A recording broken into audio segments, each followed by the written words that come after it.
Well, good morning, everyone, and welcome to the school board's work session, which is scheduled for today, Tuesday, March 24th, 2026, for the purpose of discussing a survey community feedback summary.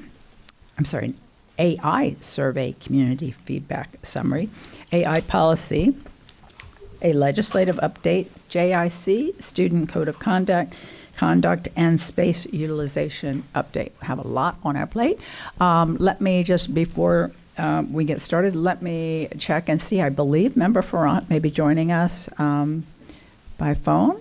Do we have Member Ferrant on the line? Yes, hello. Oh, hello. Thank you for joining us. Okay, as many of you probably know, the public will not have an opportunity to give input during this work session because this is, one, not a regularly scheduled school board meeting, and no action will be taken. So for those of you who may have joined us that are not part of the team, we still welcome you and are glad to have you here, and always glad to have people interested in what is happening in Orange County Public Schools. Quick roll call. Member Douglas, Member Salamanca, Member Vanos, Member Gallo, Member Felder is joining us momentarily, and Member Byrd is unable to be with us, and as I just checked, Member Ferrant is on the line with us.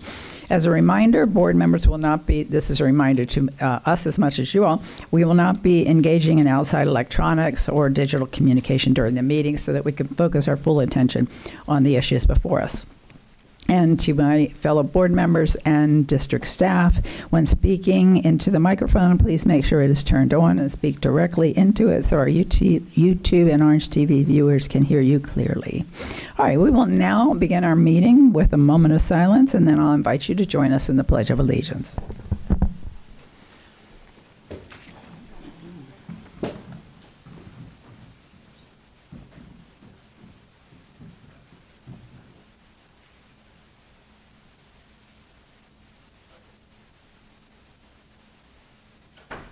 And now for the pledge.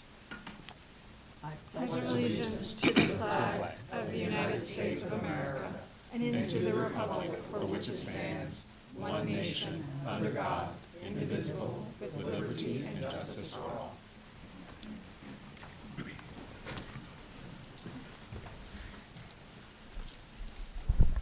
All right. John, Mr. Palmerini, I did notice a comma there, which is unusual for you. Yeah. Yes. This harkens back to our pledge. Yeah. Yes. Yes. I did pause because normally everybody else pauses. I try to stay along with the flow, but I will now do it. Will you go with me? John Because I Lane way. did not Yes. pause, and it felt, yes. For those of you who may be wondering what in the world we're talking about, we had a debate for which Mr. Palmerini and I, and who else? I think it might have been Member Felder and I were in the right, even though we were not in the majority. And that is the Pledge of Allegiance. Whether the sentence, one nation under God, is all one sentence, or is there a comma? So, yes. Generally speaking, it seems that most people feel like there's a need to break there. I think it's like a poem kind of thing, but it's not one nation under God. It is actually one nation under God. And so that is the purpose of this discussion about, is there or is there not a comma? Okay, and if anybody wants to weigh in on this, I am taking emails. We have not sent out a survey on it, but I am interested in whether or not you agree with the correct pronunciation of the, yes. Madam Chair, for the record, 4 U.S.C. Section 4 of the United States Code does say it is one nation under God with no comma in between. So according to the federal statute, there is no comma. I just quote the statute. Thank you. Of course I'm right. Yes. Of course I'm right. Member Douglas goes, you're right, like it's a big surprise. Whoa. One right for Jacobs. Okay, let's begin with, Dr. Vasquez. Let's start with you. Thank you, Madam Chair. We do have quite a lot on our plate this morning, but I'm very excited that our Chief Information Officer, Mr. Maurice Dragon, is going to be doing two of the presentations, all focused on AI, a very hot topic. First, we will begin with the survey feedback that we received. We wanted to ensure that we had stakeholder feedback as we are developing this policy that is going to impact all of us. And so we will begin with our team sharing the results of that feedback. Mr. Dragon?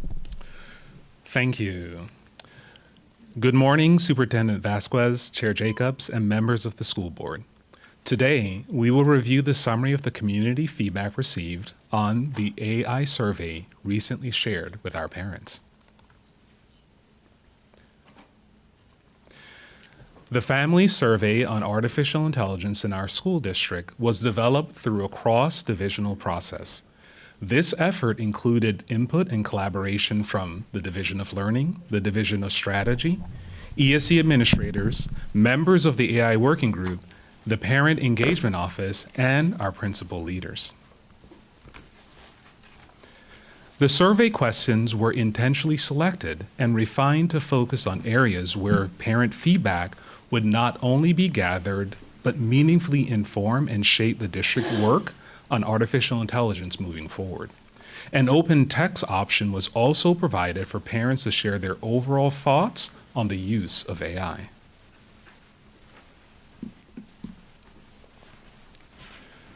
A total of 5,892 responses were received across 216 sites. For the purposes of this survey, certain campuses were counted separately when applicable. For example, Winter Park High School 9th grade center and main campuses were recorded as two distinct sites. While not every participant answered every question, the majority of responses came from the elementary level, representing approximately 56% of the total responses. Middle and K-8 schools accounted for 21% of responses, and high school represented 22%.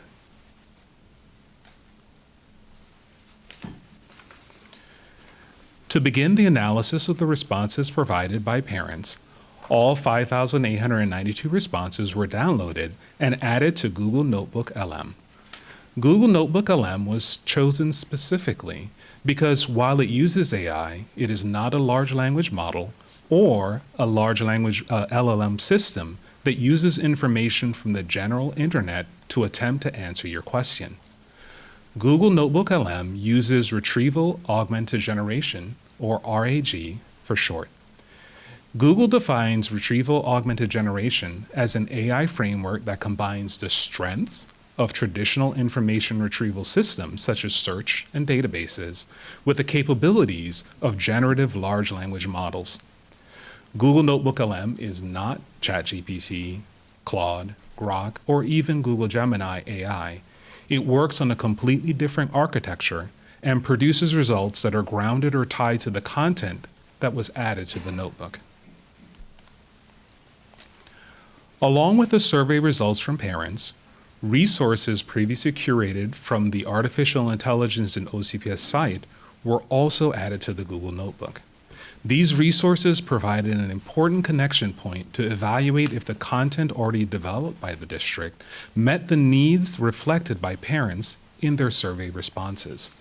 Multiple comparison and summary reports were generated through Google Notebook LM to evaluate the survey responses. The output of each comparison was compared to the direct information obtained from reading every response provided. Throughout this process, AI was never the sole evaluation tool. Every response or data point provided was compared back to the source material.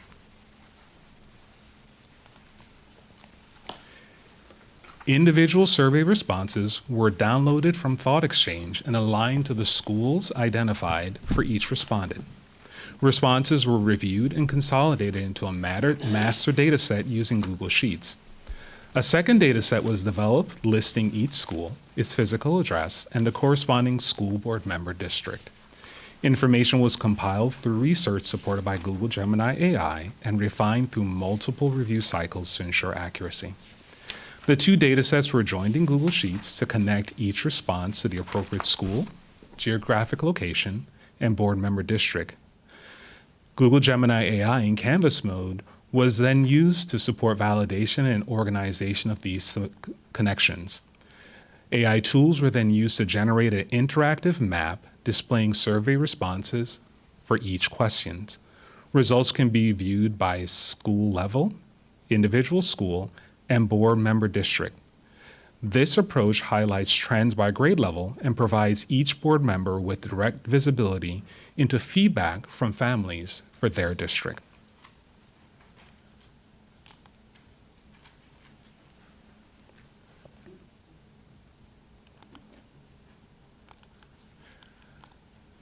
On the screen, I'm going to show just very quickly the site that was developed using the survey and the survey responses. On the left-hand side, it has a drop-down for each of the survey questions. And in the center, it represents the overall responses that were received for each of the survey questions. The site can be filtered by a specific level, such as elementary, middle K-8, or above. And any board member can select their name, and it will filter the site by that board member's, the schools that responded for that specific board member. In any area where a number is seen, that is just showing where there are schools when you click that can be zoomed in. The colors represent whether it's elementary, middle, or high school. And if you click on a specific school site, it will then give you, specific to the question that's selected, the responses for that specific school site. Okay? So as we are going through the survey results here, you can also review them specific to your school sites that you have. All right, I'll go back here.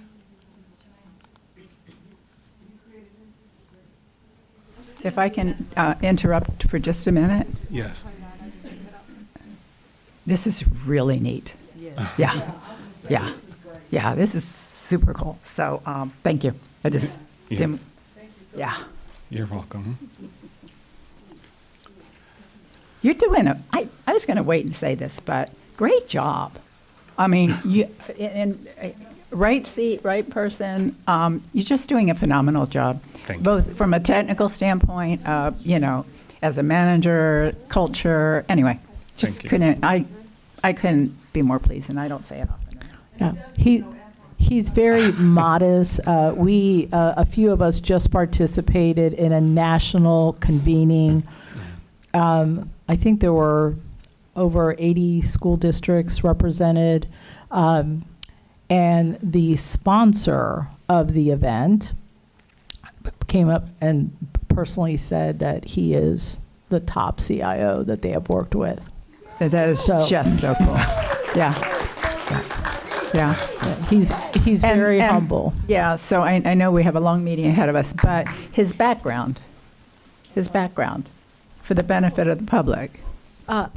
So, was one of our Maurice, teachers, I'm going to let you share the specifics, but believe it or not, number one, he is an OCPS teacher, started out as a primary teacher. Maurice, were you also a student in OCPS? Yes. Yes. I Homegrown. attended Lancaster Elementary, Walker Middle School, and Oak Ridge High School. And and then I taught first grade sheltered instruction at Sadler Elementary for 8.5 years.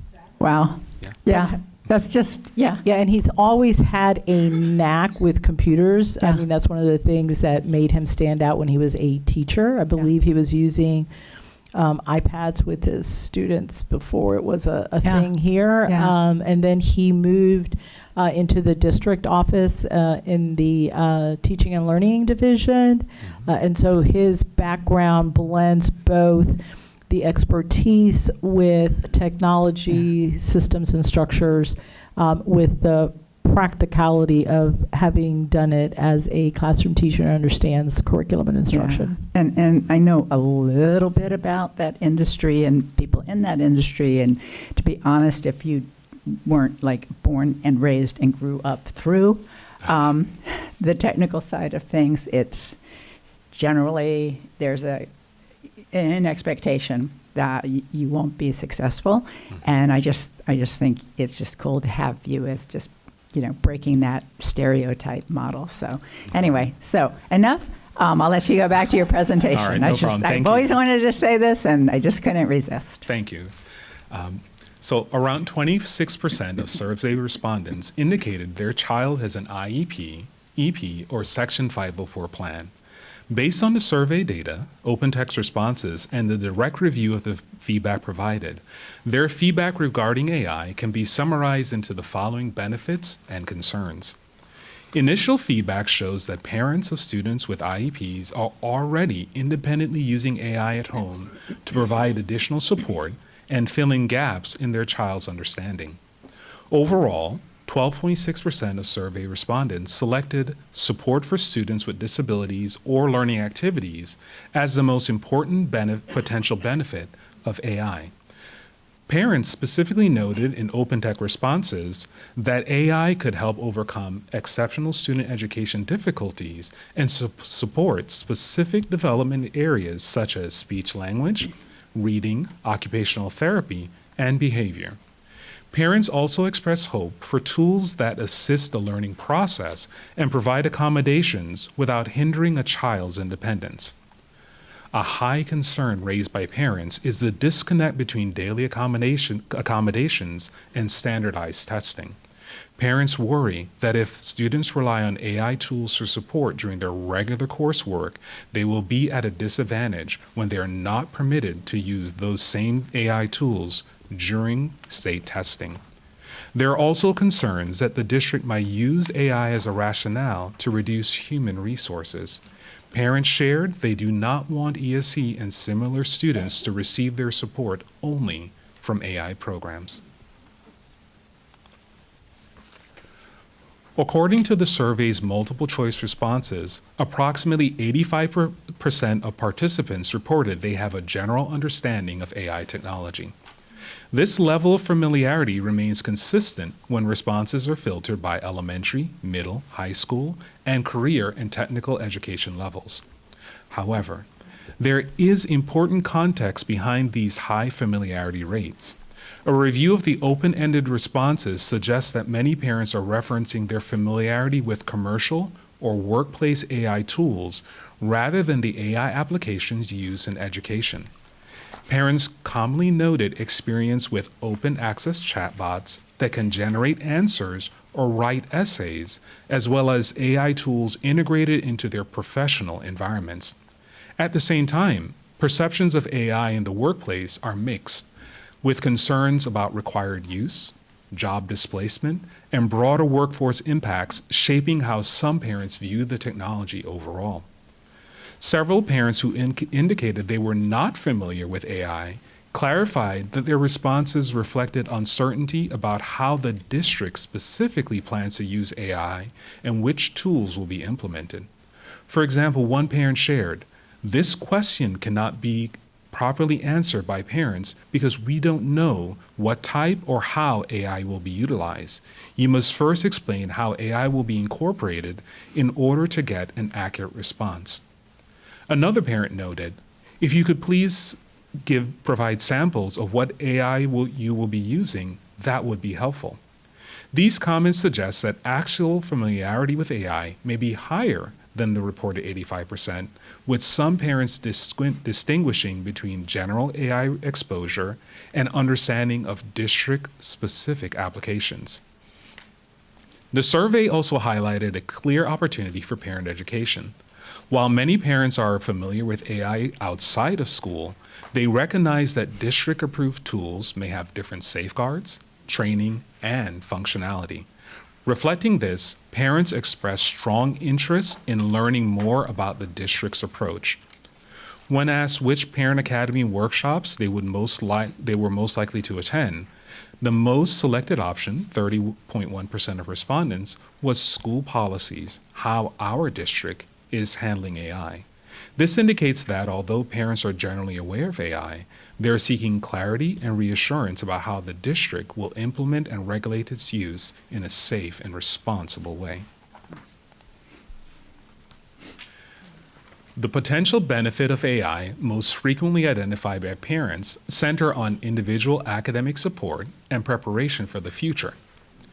According to the survey data, the top benefits include improved access to tutoring and academic support.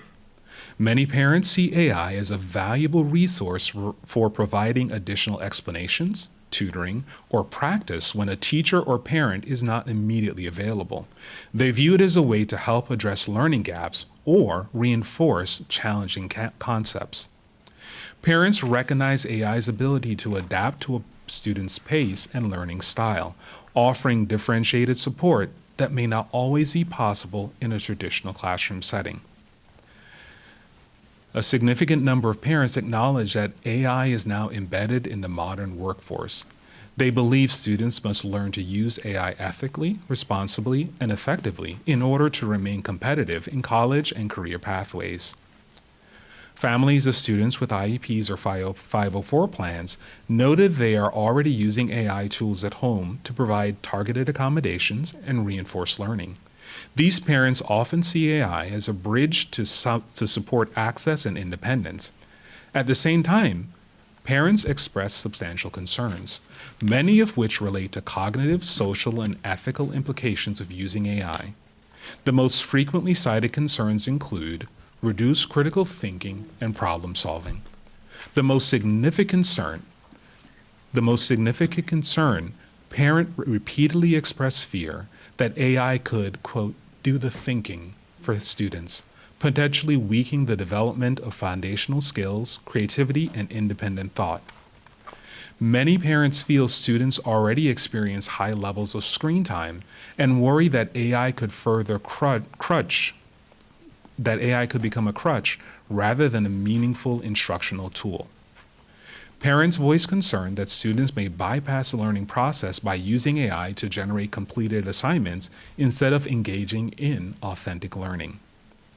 And the open text feedback frequently reference AI hallucinations, bias, the risks of presenting inaccurate or unvetted information as fact. Parents express concerns about how technology companies collect, store, and use student data, particularly in relation to corporate surveillance and long-term data usage. There was also strong consensus that AI should never replace face-to-face instruction. Parents emphasize the importance of human relationships, emotional connection, and social development that occur between teachers and students.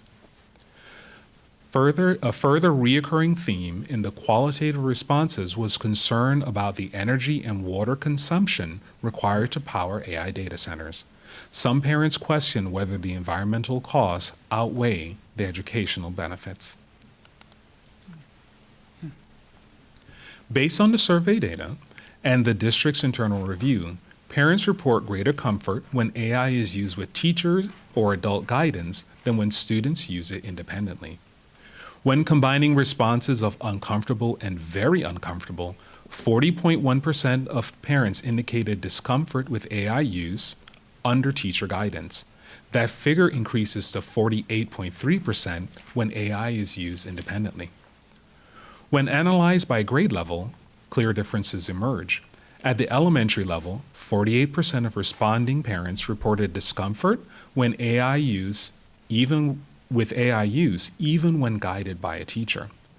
That number rises to 53.8% for independent AI use. Open text feedback from elementary parents consistently emphasize the importance of students developing foundational thinking, creativity, problem solving, and social skills before relying on AI. Many express a preference for limiting AI use during the early years while core skills are being established. At the middle school level, comfort begins to rise incrementally. By high school, 67% of parents indicated they feel either neutral, comfortable, or very comfortable with students using AI with guidance, and 63% expressed the same feeling with independent AI use. When comfort level responses are compared with responses to the question about the appropriate grade level for AI access, a pattern emerges. Overall, 74.5% of respondents identify high school as the appropriate time for students to have access to AI. When considered alongside open text comments, this reinforces the view that elementary school is a period for building foundational skills, during which many parents prefer AI use to be limited. As students move into middle and high school and closer to graduation, additional considerations, including college readiness and workforce preparation, begin to shape parent perspective.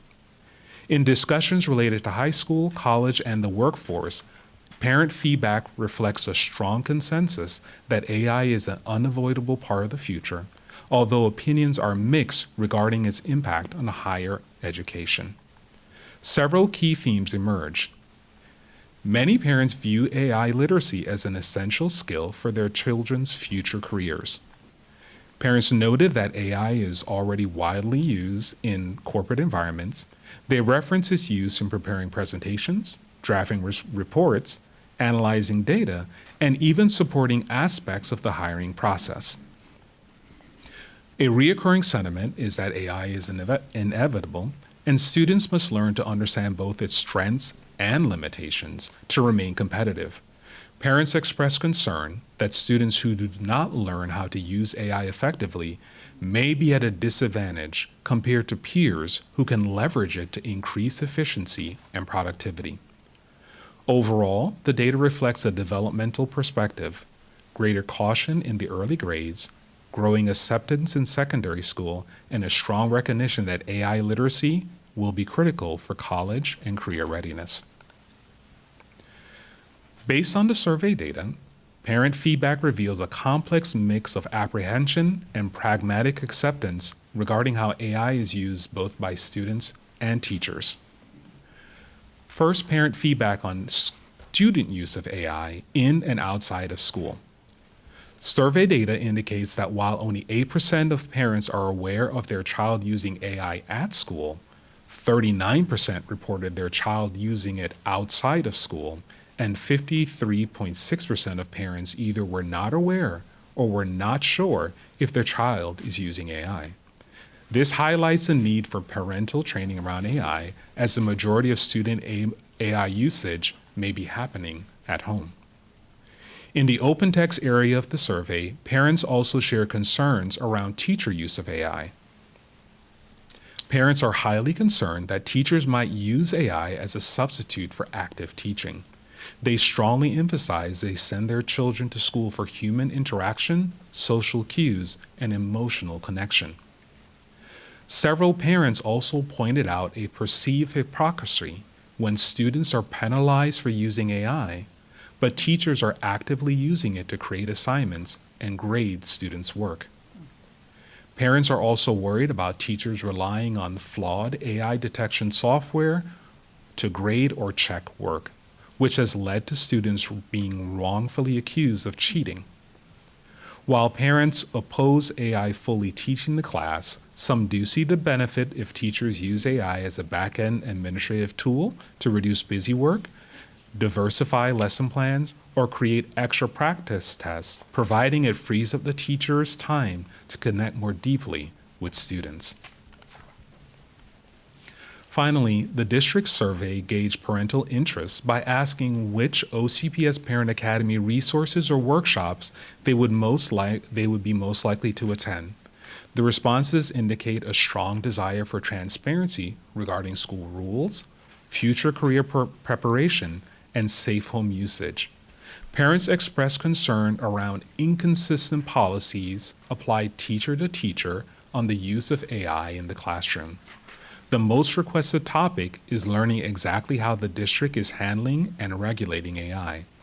Parents also want to know how to prepare their children for future careers and teach them necessary technical skills, such as prompt engineering, for an AI-driven world. Parents express interest in learning how to properly use AI as a tutor to help their children with schoolwork without crossing the line into cheating. There is also high interest in learning how to protect student privacy, spot deepfakes, and set up parental controls on AI platforms. Finally, parents express interest in guidance on how to talk to their children about algorithmic bias, misinformation, and the appropriate ethical usage of AI. Some parents are specifically interested in learning about AI tools designed to help and support neurodivergent learners. Based on parent feedback and the discussion from the school board today, our next step is to finalize the draft AI policy that the board will review. As highlighted earlier, district policies on AI represent the area where parents are seeking the greatest clarity. At this time, I will turn the presentation over to the superintendent for comments and questions from the school board and further discussion. Thank you, Maurice. And I also want to give thanks to Michelle Negron, who facilitated the survey process. We really received tremendous feedback for the survey.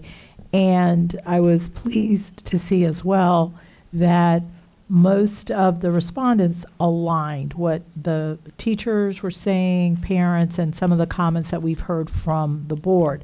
The challenge will be that AI is integrated into so much of what we already use day to day.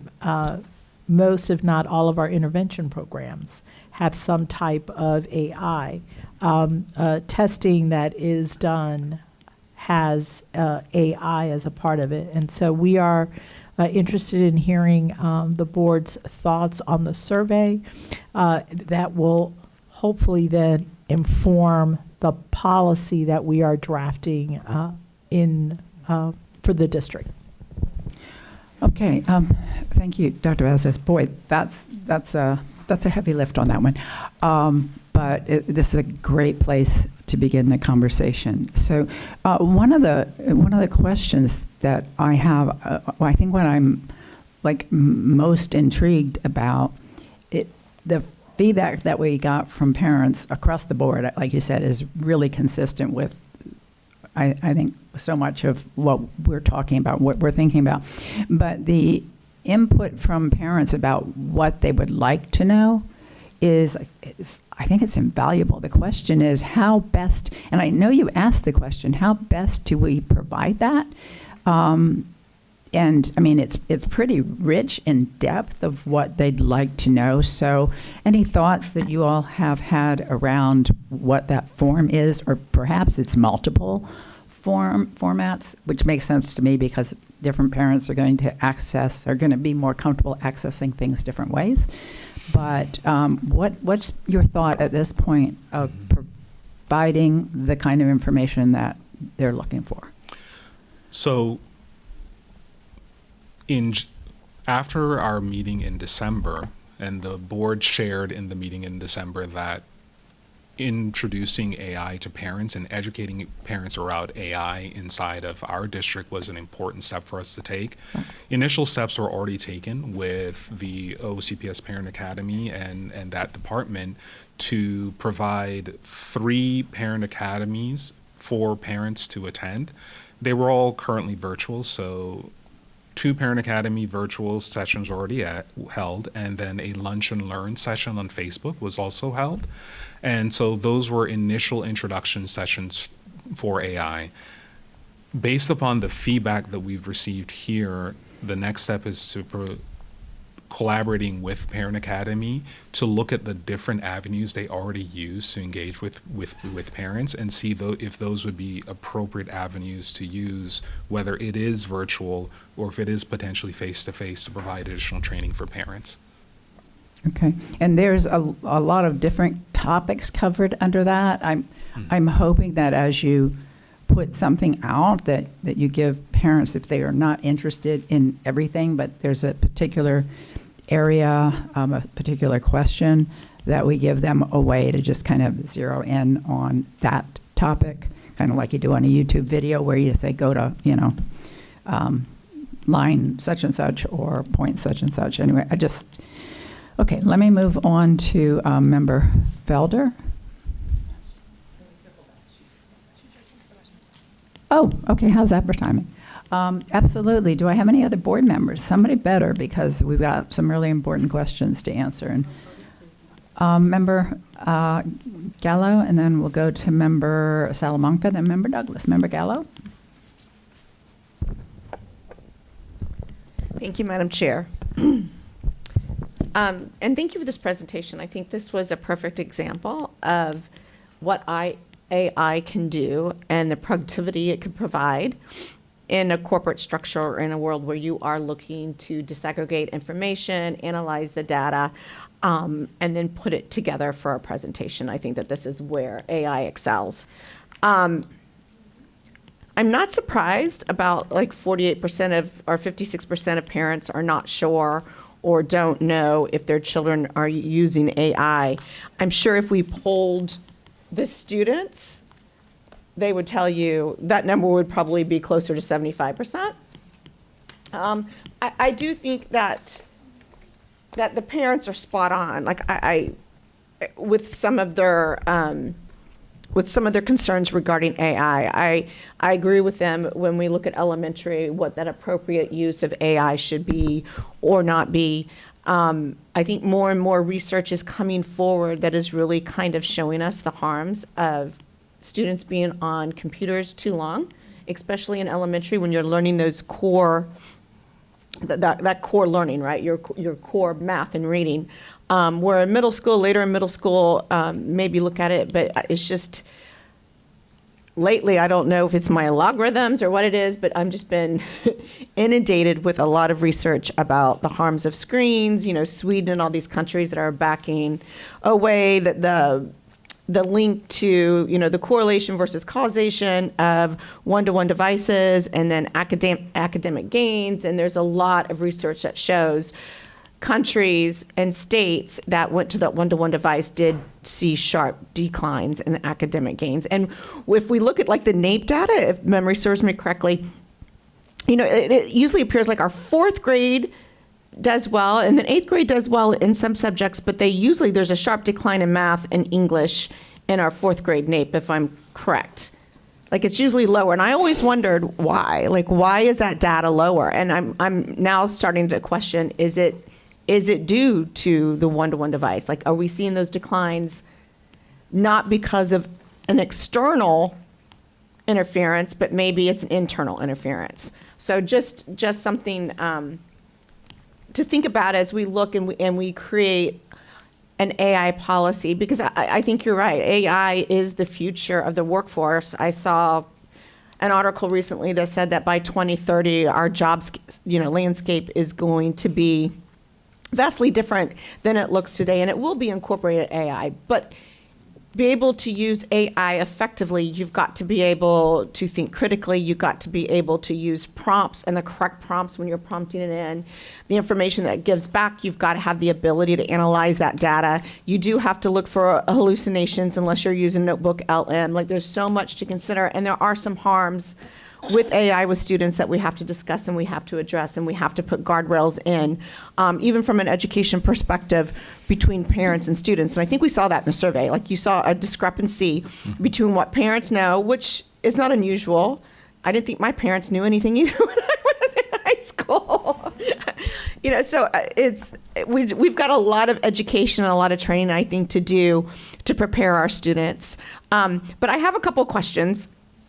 And I'm just curious, because I've looked this up, so I know the answer. But when we talk about AI literacy, or how would we define AI literate? Like we discussed in this survey, being AI literate. Explain to me what the definition of AI literate or AI literacy would look like. Certainly. And what I'm actually going to bring onto the screen here. So as part of the work completed by the AI working group and including the feedback we've received from stakeholders, this is one of the questions that we did try to tackle, which is how would we define AI literacy? And it's the knowledge, skills, and mindsets necessary to understand how AI works. How do you evaluate its output, and how do you use AI responsibly? As we worked as a AI working group, we also developed a document that attempts to define AI literacy at multiple levels, because AI not only applies inside of the classroom, both at the elementary and secondary level, but also with teachers and with district leadership. And so we do have a draft document that gives an overall statement on AI literacy, but also we do have a document that then tries to go in for each area and then define AI literacy specific to that area. Okay. Yeah, and I think the biggest part, my biggest takeaway from like AI literacy when I was reading about it was that I think responsibly is the key word. Like we need students and parents need to know the value of AI and the harms of AI, because they both exist. And so we've just got to be cognizant, and when we craft policy, we really have got to keep those things top of mind. I agree that AI is not going anywhere. I think that AI can be appropriate in certain learning environments, but it has to be after the critical thinking skills have been developed. It has to be after the students have the knowledge to know whether AI is giving a good input or a good output or a bad output. Because I use AI a lot in the things that I do, but I have the knowledge to say, that's incorrect. Can you cite your source? Because I don't believe that's right. And then it'll either pop up and say, yeah, you're correct, I was wrong, or it'll give me the source. But if you don't have the knowledge to ask that question, then we're going to have a lot of students believing that everything that comes out of AI is correct. And it just simply, it isn't. And I'm reading a book. I know Stephanie's reading, or remember Vanos is reading it as well, and it's called The Digital Delusion. And in this book, and I've heard this several times before, and it's quite frightening to me, actually. It says, for the first time ever, every generation has been smarter than the generation before it. And there's a lot of reasons for that. They're spending longer time in school. The rigor is much different. I mean, in elementary school, I was sniffing glue and taking naps. Kindergarten students, I'd make those little glue hands. Remember that, when you make glue hands? That's what I was doing in kindergarten. I promise you, our kindergarten students are not doing that today. Well, and hopefully not doing it tomorrow. But To be honest with you, it never occurred to me. you never made a glue hand? No, I never heard of a glue hand. Oh my gosh, that was the best thing ever. Okay, well, I'm a little older than you, I think. The Gen Xers are Oh, yeah. raising their hands. But the rigor is stronger in elementary school. It begins a lot younger. But this generation, the generation behind my generation, for the first time in centuries, will not be as intelligent as this generation. And there's a lot of research going on, but the basic cause is because learning is hard. Like, really, to learn and to comprehend and to understand, you got to put forth work and you got to put forth effort. And we've created an environment, a digital world that has made it a little bit easier. And so it's not sinking in, like they're not learning the skills. And so we need to be cognizant of that as we roll this out, and also be cognizant of where the workforce is and the talent that we need to bring to the table for our students to be able to fill that gap in that workforce, right? And it's going to be a huge AI. So I think we've got a huge challenge in front of us, because part of me is like, save the kids, guardrail, guardrail, guardrail, because we saw what social media has done to our students. And then the other part of me is like, but we have to be responsible in our approach, because this is the future of the workforce and they do need to be educated on it. And so what does that look like and how can we do it? So I'm so glad that that's your problem to figure out with the AI policy. But I do think that this is exciting times, and I think if we get this right and we do it well, I think it'll be a game changer. So thank you. Thank you. Yeah, the book you mentioned, it is I read the book, and it is, I think the book has a lot of great information around it. And I think it mentions places such as Sweden that will provide us, I think, with some helpful information and data as we're looking at how we are implementing AI, and how we're using devices and technology overall as a district. When you look at the steps that Sweden initially took as a nation around technology, in some ways they took steps beyond steps that we even took as a district. So they had requirements around the use of devices even in pre-K, even in kids younger than 6 years old, and their transition, where they had a one-to-one model, had many more requirements than what we have, where we have devices, but we don't have devices with some of the same usage requirements that they had around devices there. They have looked at what they are seeing happening inside of their schools, and they've looked at their data. They're making adjustments where they're removing requirements of device usage in younger grade levels. They are making sure that students have access to instructional materials, paper instructional materials. In many ways, there are some of those things that we do also, where, for example, in elementary, we provide the paper along with the digital text.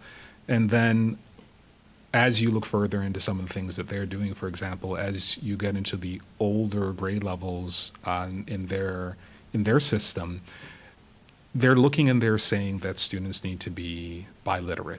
So they're looking and they're saying that students do need to understand how to use technology tools, but they also need to understand, for example, how to read long-form content and answer questions about that long-form content. And what the research is showing when you look at reading and interacting with long-form content is that a screen that only shows you a little bit of that content and doesn't allow you to ground where you are interacting with that content, because it's just scrolling up or down, that is more efficient on paper. So there's a lot of things that they're looking at and other places that I think will be helpful in informing both the policy and process of what we're doing here. Thank you for that. And I just real quick one, I love your thoughtfulness that for this AI, like I just so appreciate all the research that you've done and the knowledge that you have to help guide us through this policy. So thank you. Thank you, Member Gallo. Member Felder, sir? Thank you. Yes. Thank you so much. First of all, Maurice, I'm just so, I feel like Eddie Murphy on that thing. Hercules, Hercules. Listen, I'm so impressed, for lack of a better word, and the chair has so wonderfully expressed the sentiment of this entire board after looking at your opening of your presentation and the thought process that had to have gone into it with you and your team to help us really understand this whole thought, ideology behind AI. And I've talked to the superintendent. I talked to her yesterday, so she knows my feelings about AI. But I want to say this, and many of you probably some of you on the board, you may not have been born or you were little, but there was a gentleman by the name of Alan Bloom. He wrote a book entitled The Closing of the American Mind. And his argument was that from the 60s, with this whole concentration on culture and race and sex and all of that, that we had got to a point as intellectuals that we were not encouraging students to deal with critical thinking. And then he also talked about relativism and all of that. But this man wrote this book. It was published in 1987. And here we are in 2026, seeking ways to become even more intellectually competent with the use of AI. My concerns are some of the same concerns that some of the parents have, and I know that I'm so grateful that you allowed us to hear both sides of it. And I was so grateful when the superintendent shared with me that elementary school has been the use of it in elementary school has been one of the greatest concerns of parents. And then Board Member Gallo talked about that also. And I think that, I don't know, we haven't heard from all the board members, but I believe that we will develop policy that will really be able to police, or at least be the watchman on the wall as it relates to how our elementary curriculum works with AI. Because one of the things, as I shared on yesterday and I'm sharing today, watchmen for educational accomplishment. We are the ones to make sure that our students get the best educational experiences possible. And cognitive thinking skills is something that we must never let go of. And my other concern is that as we are monitoring how that has worked, that not so much work will be put on teachers to monitor that. I shared, when I was teaching at Edgewater, I taught 6 classes out every day, 5 days out of the week, and a total between 210, 225 students. So I taught English 3. So I was grading papers. That's the amount of papers that I was grading. The Canvas helped a little bit, but I still had to teach, and I still had to individually work with students so they can understand how to really comprise a readable essay. So my point is, even if they get AI, it has to be monitored, and I'm sure there's going to be some professional development. My suggestion would be that not only for professional development for the teachers involved, but the administration too, and maybe be fighting with this money, not have enough money to do a lot of things, but resource people to come into aid with teachers, because what's going to happen if they become overwhelmed, AI could be very easily used as an excuse and just do it. Because say a child has to do an essay, 5th grade, and they could speak to the AI and say, look, I need you to write me an essay for a 5th grader. Now the AI is going to be proficient, but suppose that student, the teacher knows the student is not that proficient in writing and subject and verb agreement and dealing with contrast and comparison in a subject matter as they write. So then they look at the paper, and the teacher can maybe readily say, if they're not tired and they don't mind going through it, that's not your writing. But they tired and they don't feel like checking the other 103 papers they got to check, they're going to let it go. But suppose a student is smart enough to say, well, the teacher knows I'm not that good of a writer. So now I'm in 5th grade, but AI, I need you to write me a comprehensive paper like a 4th or 3rd grader would write. So, and then the teacher, okay, yeah, that's the kind of writing. But I'm not saying that'll happen, but these are my concerns. I'm just trying to tell you what I'm thinking about as a teacher. And I don't think all teachers, many teachers would do it that way. I believe they will be diligent in looking at the paperwork, because teachers want their students to learn. We want to see progress, and we want to know that they know that they have moved from point A to point B to point C. But if they become overwhelmed, and we are, and classes may get crowded because we're having to consolidate schools, we're, as a board and a district, we're going to have to be cognizant and extremely empathetic with what teachers are doing, because there are several people out there. For the most part, teachers are out there because they want to do what they do. They want to make a difference. They see this as their mission, their calling. And at the same time, as a board, as a district, we're going to have to be able to strategically monitor how to corral, for lack of a better word, AI and the use of it. And I'm so grateful that the parents overall have said they have concerns about it doing it in elementary. As Board Member Gallo said, that this is where the cognitive thinking skills start. We want to make sure they have that.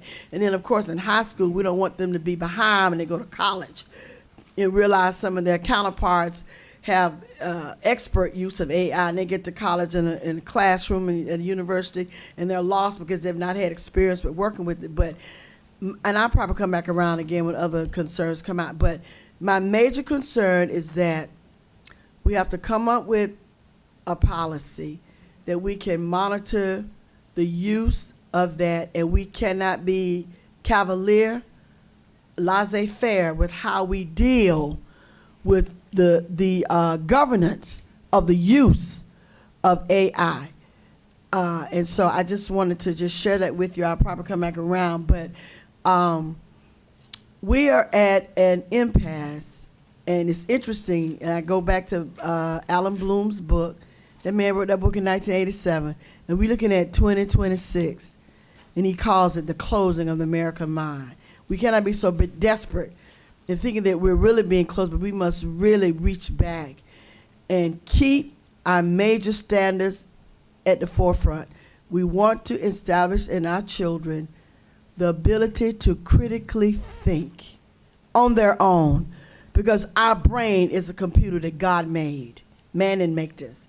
So I just wanted to share that. And again, I'm just so proud of what we do as a district, and I'm glad the people came to the superintendent and said you were the head and what leading in this technology. I'm so proud of OCPS and what we do, and I want to thank you for this work. Thank you so much.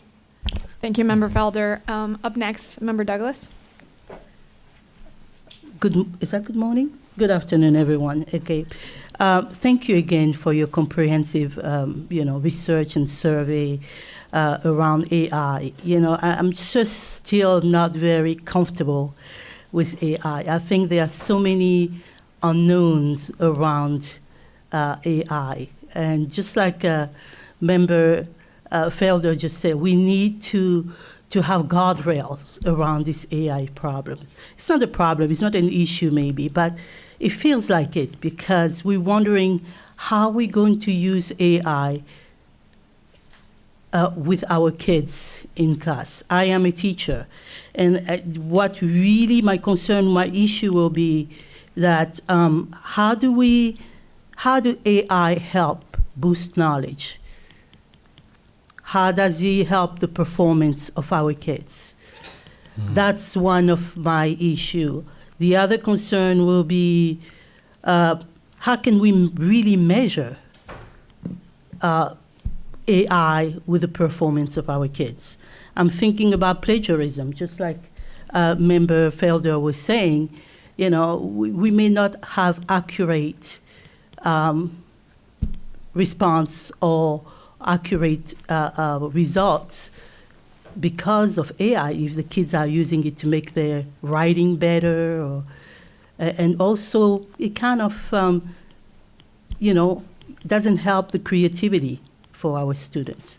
They become so hooked on AI, and AI is going to help us to do this and that we really,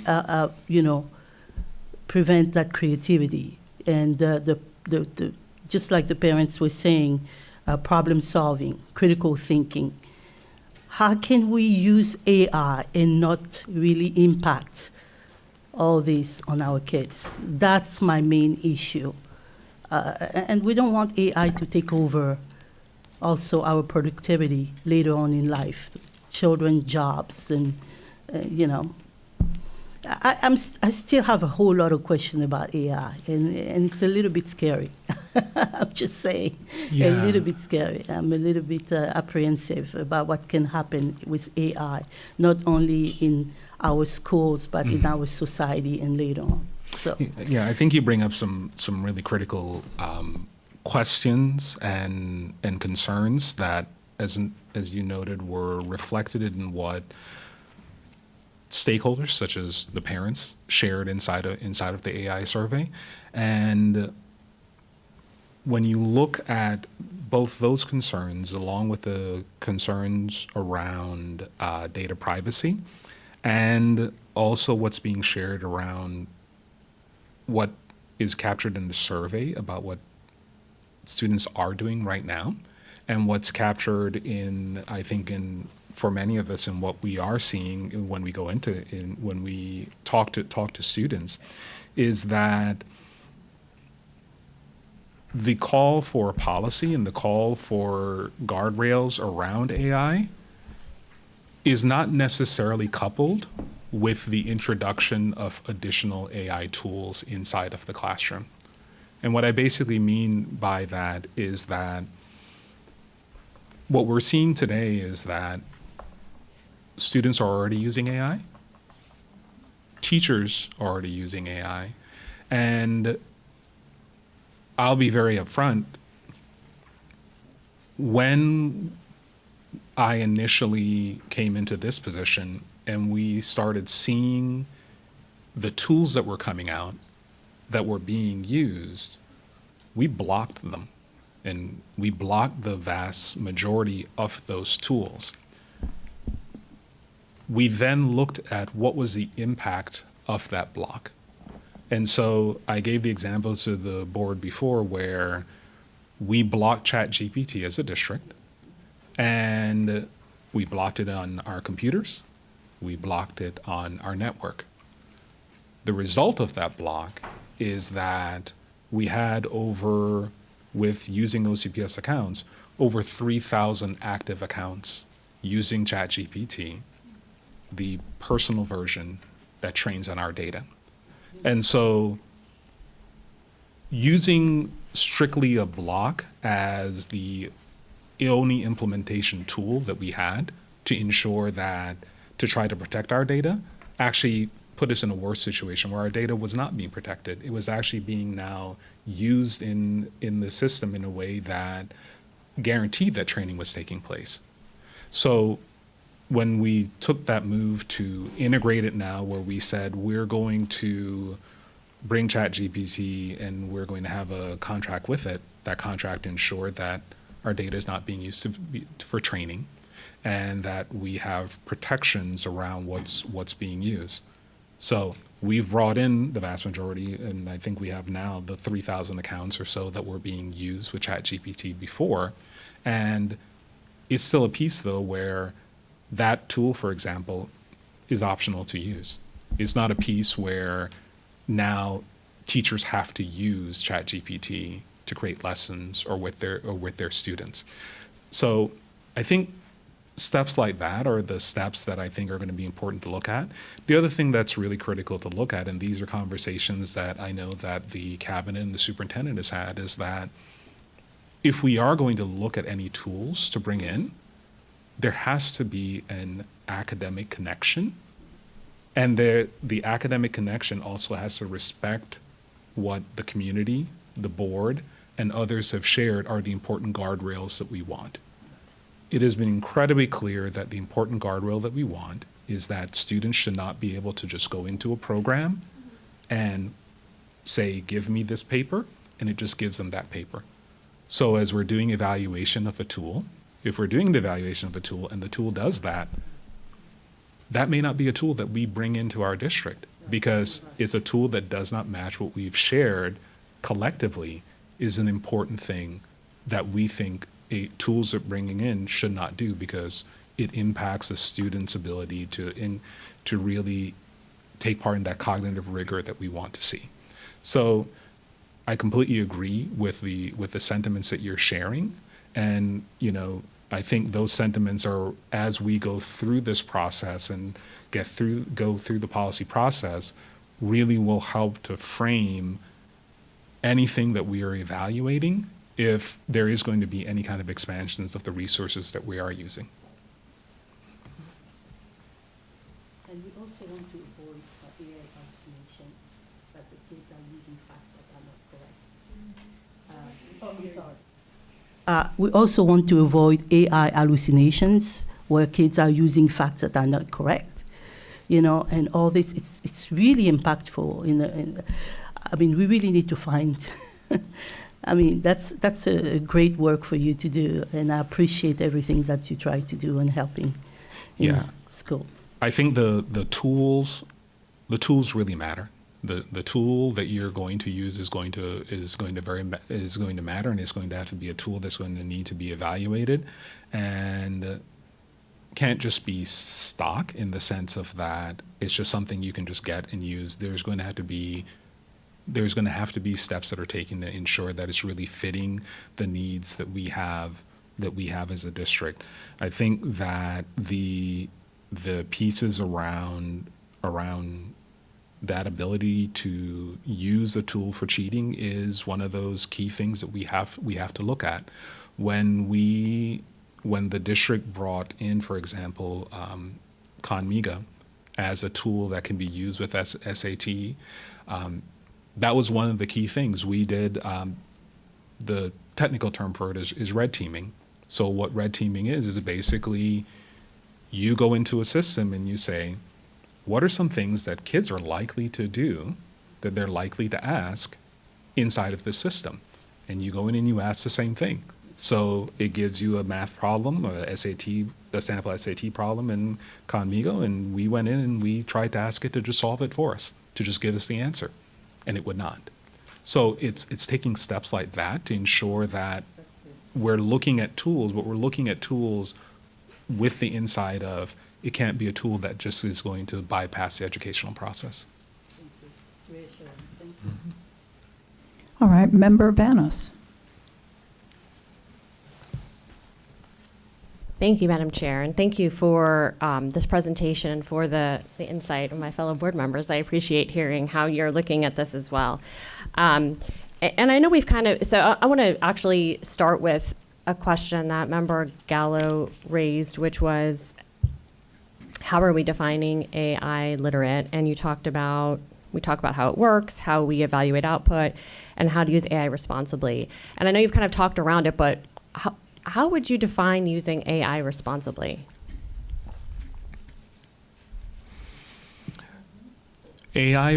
Using AI responsibly has to fit in, and this is a discussion when we talked about using AI as both with stakeholders and as a working group, is that AI as a tool has to fit within the larger education framework of what we're trying to accomplish, whether it's through our strategic plan or whether it's what a teacher is actually the point of the lesson that's happening inside the classroom. So responsible use of any tool is going to be that tool is not either distracting, degrading, or taking away from the actual academic task that a student is completing, or that is the actual, intent of the lesson. Okay, thank you.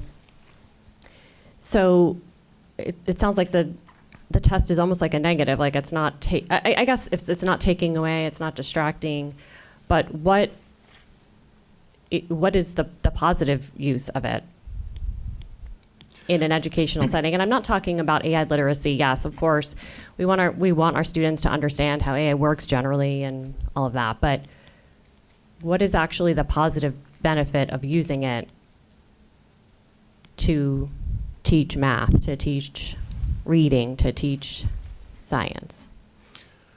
I think when you look at just the science and the art of teaching overall, any tool that will be applied needs to be a tool that is appropriate for what you're trying to teach in that moment. And just as with anything that you're teaching, there's some math, for example, that it's appropriate to use manipulatives to help in the teaching that, but there's some math where manipulatives are not appropriate to use, that you actually just need to sit down, you need to write out the problem or write out the proof that you're doing. And I think the same thing applies to AI. There's not a general area where you can look and you can say that AI is just appropriate in math or AI is just appropriate in reading.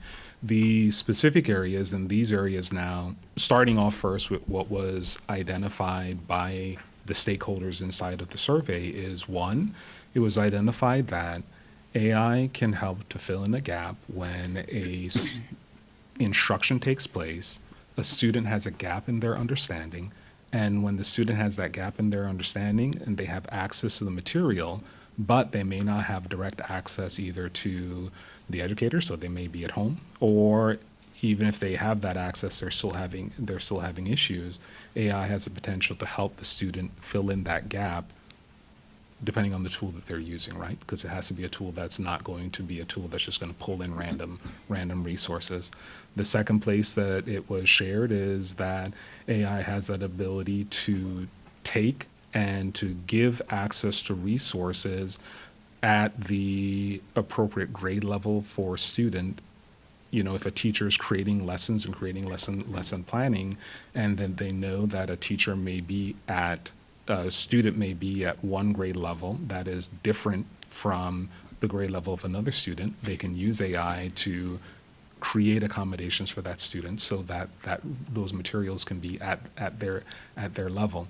So I think just as with any tool, I think it's the example of the hammer. When you use the example of the hammer, we don't want AI to be a hammer where everything is a nail. We want it to be something that when it is used, it's used in a way that makes sense for the teacher. The use cases I've seen so far where I've seen teachers use it is when students have a lot of information, that information is varied in nature. So they have websites, they have video, they have papers that they're going through, and now they have to go through and they have to even just figure out if any of that information is relevant to the topic that they're reviewing. Well, now you have a tool that helps you to begin that research process of just determining relevancy inside of what you're using. And that is one of the examples that I've seen where teachers are using AI and the strength that AI provides comparative to just using it to simply solve a math problem or using it to simply write a paper. I don't think those are areas that when I've looked at usage by students or usage by teachers in their classroom that they're looking at and they're saying, oh, that's an area where I need to apply AI. And when they don't see that, they don't use it. Okay. So it sounds like you're looking at AI to kind of fill in gaps at home if, when students have questions, or for differentiated instruction, an easy way for teachers to provide that. Or the third is, and I'm not sure if I'm understanding this correctly, but to help students identify which resources are relevant. As I hear that, I have some concerns because I actually think that's sort of part of the process is kind of sifting. I know, I think part of the process in research and learning is sort of like sifting through everything and figuring out what is relevant. And so to have a external program that kind of determines relevancy for you, I think really is missing out on a huge part of the learning process. I understand what you're saying though about gaps at home, though it does raise questions about, honestly, about access too. Not all students have access to electricity at home always, internet, computers. So I do have some questions about that. Is there any research that shows that utilizing AI in school, like for students, I'm talking less about teachers, but for students, that it results in better student outcomes? There is beginning research at the college level that is examining how the use of AI is impacting students and students, either whether it is students' engagement with resources, but that same research is not available at the K-12 level because AI is not implemented in any kind of consistent way at the K-12 level for that research to take place. So, and I think just in the area of research overall, being able to apply it at the collegiate level is something that is more applicable at this time. Mm-hmm. So it's just there is not research, but also the body of application to actually conduct that research is currently just not present. Mm-hmm. And I guess I have a concern there that there's really no research showing that this would be helpful to students. Why would we implement something that's not research-based? And I'm also just not really interested in our schools and our teachers and our students being the test subjects for it, because I sort of think that's what is happening. As we introduce AI into schools, what happens is really our students are the test subjects for it. And there's no research showing that it is helpful. So I have real concerns about that. Madam Chair, may So- I? So I Vasquez. just need to clarify, we already have AI in our schools. And so I think that what's happened is the exposure and the tools that make use of AI, specifically when we're talking about that what I refer to as two-way communication, where kids are engaged or we're engaging with a chatbot. But right now, and for many years, we have already been using AI through our intervention programs. They have that built in. And so I think the concern that is being expressed by stakeholders is where are those limits currently? And to say that you're not going to have any AI use is not practical because it's built into the resources that are being used today. When you Google, there's AI. So I think one of the key points the board's going to have to address is what are those areas where we feel comfortable to continue to engage with tools that use AI and where we are not comfortable engaging. So I think it's for us to say we're not using it is false. It's being used every day in our schools and has been. And even in the survey, parents said they found that for tutoring and intervention, it was helpful. And I think you'll have teachers that will also tell you that if you have a tool that is able to narrow the resources that are best for a child or adapt to a child as they are getting better or progressing, that saves them time. Are they engaging with the chatbot? No, but there is AI built into the intervention program that adjusts to what level the child is at and then gives them prompts or gives them problems to work out based on what level they're at. And if it's too difficult, then it drops it down. Am I making sense? Right, I get, so it sounds like you're saying for interventions. Well, Well- what I'm saying is that we have tools in our schools where they are using AI. And so for us to say we're not using them is not an accurate statement. Right. Do we, and I guess, so I guess that's a question I have. So if we're using them already, do we have data that's showing how they're improving outcomes? So when we look at the places where AI is currently integrated into the resources that we have, we start off first with the resources that have AI integrated into them. So the instructional materials, several of the instructional materials that we have where we're talking about things that were approved by the state, approved by the board, that have AI integrated into them and that we've given to schools to use. We don't currently have a piece where we require teachers to use the math or the science textbook. So that piece to directly look, and there's not a piece where we also look and we have a requirement to say, you must use specifically the adaptive piece of the math and the science textbook or any books that you have. So that's a difficult question to answer because now we're talking about requirements around the use of instructional resources. When we go to the intervention resources that we have, and many of those have AI built in because machine learning, which is where we have adaptive curriculum, that students use that. There are places, and I know that, for example, the research accountability team, they had a presentation recently where they reviewed some of the resources that we have, and they were able to show positive outcomes. Now, those outcomes, again, were not related to specifically AI because the AI is in the background. It was not the point of the resource. Those were related to the strength of the instructional material and the practices that were taking place around that instructional material. And for me, when I think about resources overall, I'll just be very upfront, like that's what I lead with and what I think about. It's it's very difficult for me when I'm thinking about if a resource is coming across. If it's a resource for math, or if it's a resource for reading, it's about, is that resource going to help us with math or reading? It's, to me, it really is not a question of if it has AI or if it doesn't have AI.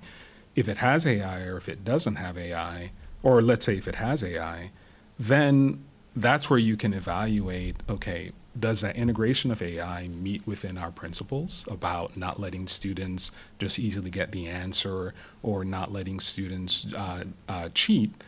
And if it meets those principles, and if it's something where it's helping students learn, because it's a math tool that's supposed to help students learn, then I think that makes it much easier to do that evaluative aspect. But I think to me, and I may be evaluating what you're asking incorrectly, to me, I don't think any tool that we introduce into education, including whether it's a tool that is for photo editing, whether it's a tool like AI or anything else, I don't think the tool is ever the focus. It is, what are we trying to accomplish with students? And are we able to accomplish it using this? If we're not able to accomplish it using it, we don't use it.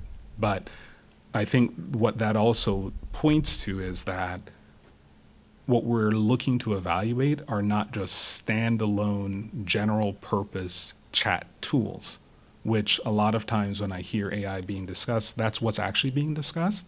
What's actually being discussed is ChatGPT or Grok or all these other tools that really don't have an educational focus. They're just tools that you go out and you can use as a consumer, or you can use as a parent, or you can use as whoever you want to be. To me, those aren't the educational tools that we're talking about when we talk about AI, and those aren't the educational tools that we're looking to evaluate if we're looking to evaluate and bring in any additional educational tool. We're looking for, and we are using tools that help with our strategic plan and that help with what we say we want to accomplish as far as like the academic excellence of students. Okay, I guess as we talk through this, like we'll kind of have more clarity on what exactly we're looking for. I am wondering, just in the presentation, there were some text responses that the respondents provided. I'm just wondering if we can actually read those responses. Certainly. Okay, Yeah. thank you. And then, what else was I going to ask? Oh, and then I also wanted to point out on one of the pages, when it talks about like what age AI, do you feel comfortable with it being in it? It's broken down by grade level. I think it's like, I don't remember, 6th through 12th grade or something like that. I actually took the survey, and at least on the one that I took, like you actually couldn't get out of that question without choosing an option. So I noticed there's a big jump between 11th and 12th grade. And I don't know if that reflects that people actually believe that, or you actually couldn't get out of this page unless you chose one of the options. So I just wanted to highlight that. Yeah, that was one of the areas that we did when we were creating the survey. And part of it, the creation of the survey, is we understood there's going to be a broad spectrum of feedback around AI and the usage of AI. And so we wanted to really get something that we could bring back to the board that would be actionable to get feedback. So looking at each of the questions, for example, and it's why I purposely paired it in this way, we also had the open text feedback piece, and in the open text feedback piece, I believe it was 27% of parents that shared that they did not think there was any appropriate use of AI in education. And so that's where we were able to look and to say that, okay, that probably also reflects if we didn't have a place where we were choosing which grade level you can use, we're probably 27% or so would say we don't think it's appropriate in any grade level at all. So that's where the pairing of that information came in together. But we also wanted the information around what is the grade level, because that is the piece that we heard from the board and we heard from other stakeholders, that AI is not appropriate at every grade level. And so we wanted that feedback as to, if it is not appropriate at every grade level, what is the place where, if you had to choose, because we are being asked to choose as an institution, to look at where we would like to, where we would want to provide guardrails or limit or give additional access, where would be the place to do that? So that's where those two things were brought together. Got it. Okay, thank you for clarifying that. I mean, I don't think we necessarily have to increase AI use at any grade level, but I understand what you're saying. And then the last question that I'll ask right now is, you talk a little bit in the presentation about future careers or college readiness. What have your conversations with higher level institutions been on how they are using or not using AI? Their implementation is as varied as in K-12. And so what I'm seeing is, one, we have where at the teacher level, some teachers are completely blocking AI inside of their classrooms and saying, you cannot use AI. And the translation for them is they're basically saying, you can't use a computer in my class, because that's just the easiest way for me to make sure you're not using it. You can't have access to a computer. Others are looking and they're saying, I know you're going to use it, so you need to provide me with your sources, and you also need to provide me with a transcript of what you put inside of the AI tool. And then the third layer in there is where they're looking and they're saying, because I know you're going to use it, I'm actually going to modify my lesson so that my lesson has the assumption built in that you're using AI to help you answer this. So I'm going to provide a variety of pieces where I may have that you're doing some writing, but you're also going to have classroom discussion, for example, inside of the lesson.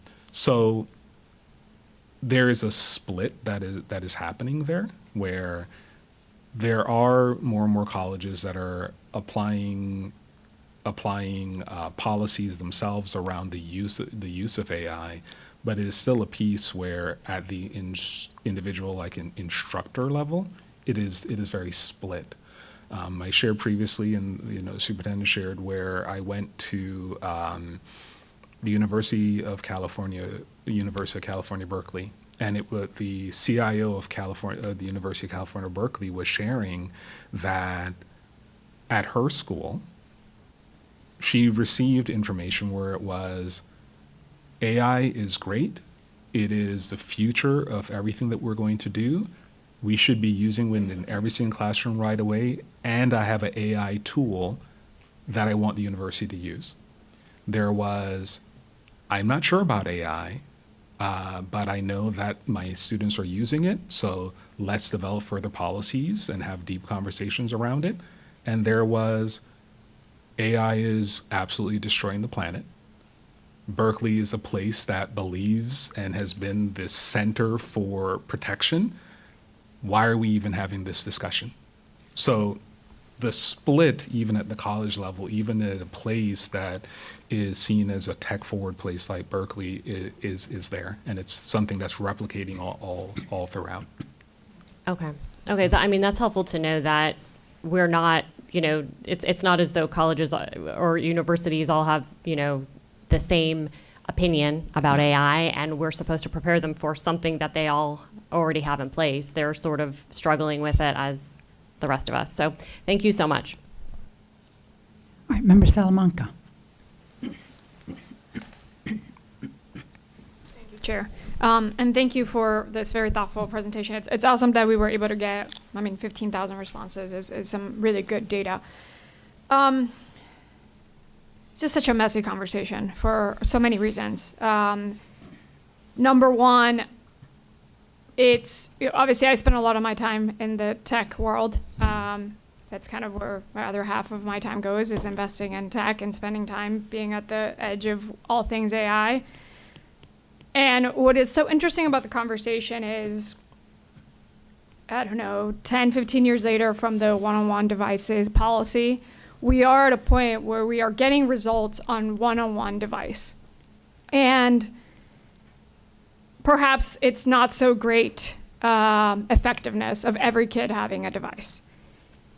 And the why is really important, because I think that the conversation is really messy because our takeaways that then inform our AI commentary are based on one-on-one devices and tech. And if we don't get the why one-on-one failed correctly, we're gonna get AI wrong. And they're two very different conversations.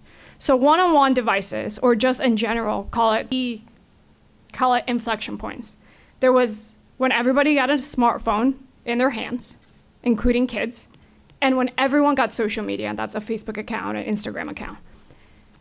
It is clear that there are some serious mental health issues that come with a child having access to social media. And a lot of the research that we're seeing, all of the litigation that we're seeing, is Facebook having to answer questions on the damage that social media at a really young age has caused students, okay? So there's that conversation. I don't think that there's gonna be any new discoveries that social media benefits the development or mental health of students. Then there is the implementation of one-on-one devices, right? So every school or every student had a tablet or a computer, and the reasoning behind this was very well-intentioned, right? It was about accessibility. It was about equity. It was some kids have a computer and internet at home, some kids do not. So we want to give everyone one-on-one devices. The intention was amazing. There was a lot of money spent in getting devices into every family and every kid. Now, why did it fail? Or why is it not as great as it was? Number one, because we handed this in classrooms and students and families, but the implementation was not the same across. Some families would use it. The adherence was not the same, right? So you could have an amazing program, like maybe an iReady, or what was the one before iReady that some people liked, some people hated? Remind me again. iReady? Okay, Yeah. so there was iReady, right? So some teachers would use it, some teachers wouldn't. Some parents loved it, some kids loved it. And so what ended up happening was that everybody had one-on-one devices. Everyone had a choice of what type of software to use, how to implement it, how to adhere to it, and what data we were tracking or not tracking. So what ended up being is a simple question such as, do we have any proof that this software works, that this online program works, that one-on-one devices work? We can't get an answer to, because we have terrible outcome data, because we had terrible adherence and we had terrible implementation. This is not just OCPS, I'm talking education K through 12 in the country. And so one, like if I were to go back and say what was one of the biggest mistakes education had, was if you cannot implement something well, robustly, and measure it accurately, and I know the word mandate triggers people, but mandate something, you will not know if it works. And so there might be incredible ed tech programs out there that do work in some settings and some in other. And we won't know because we just don't have the right ecosystem to test it out. And we're not either mandating or having a strong implementation or adherence process. And that's why every time we bring up to this board, here's a new program or a new technology, is it working or not working? That data is so difficult. And I know that the superintendent and our team our strategy office has been working really hard on giving us real data on what is effective or not in our classrooms. But that is one of the real reasons why one-on-one devices failed in the classroom. The second thing was students had a smartphone at home with their parents, and what they were experiencing on Facebook and on their phones was so different from what they were experiencing in the classroom. I mean, the stuff in the classroom, even on a one-on-one device, it was old, it was antiquated, it was poorly implemented, it was boring. And when they went home and they had games and they had YouTube and they had social media, there was this huge gap on what they were experiencing outside and inside the classroom. And students, long-term, including during COVID years, and we're still recovering from this, are completely disengaged from the education system. They don't think it's helpful, they don't find it valuable, because they think it's such a gap between what they're experiencing in the real world and online on their phones from what they experience in the classrooms. And that's perception, whether it's true or not, or accurate or not, that is what it is. I have So there's the conversation of what worked and didn't work with one-on-one devices, with ed tech, with all this stuff. I don't think it's one big conversation. I think we have to disaggregate it and then have some takeaways to then inform the conversation on AI, because they're not the same. But AI has the promise of doing things that apparently has never really truly been possible, right? So the same issues we had with one-on-one devices and AI on deep work and spending time developing the critical math and reading skills that you need before you can use the tools or before you use the calculator. Like, I'm fully on board with our parents on elementary school. When you're building foundational skills on math or literacy, it doesn't make sense to have that, because you have to build your own like brain architecture before you can then build on top of it. But AI, everything that the reasons why EdTech has struggled in the past is it's impossible to do personalized learning, right? It's one teacher, 20 kids, so you can't have 25 different tracks. That's one of the reasons that we hear this all the time from teachers. The best teachers say, if we could, I would have a portfolio-run classroom, and each of my kids would have a portfolio-like education. It's impossible. It doesn't scale 1 to 30, 1 to 25. AI, it's actually really good at this. That's probably one of the benefits. Not saying we should do it, but that is the reality that it has. So personalized learning, academic support, filling in the gaps, right? That's something we've heard of. We know that some of the achievement gaps come from a teacher has to move the classroom. You have X amount of time. You missed the lesson. You didn't get it. It didn't quite make sense. It's really hard. You either have some intervention or you're just kind of out of luck. And so you have some kids that continue to fall behind year after year.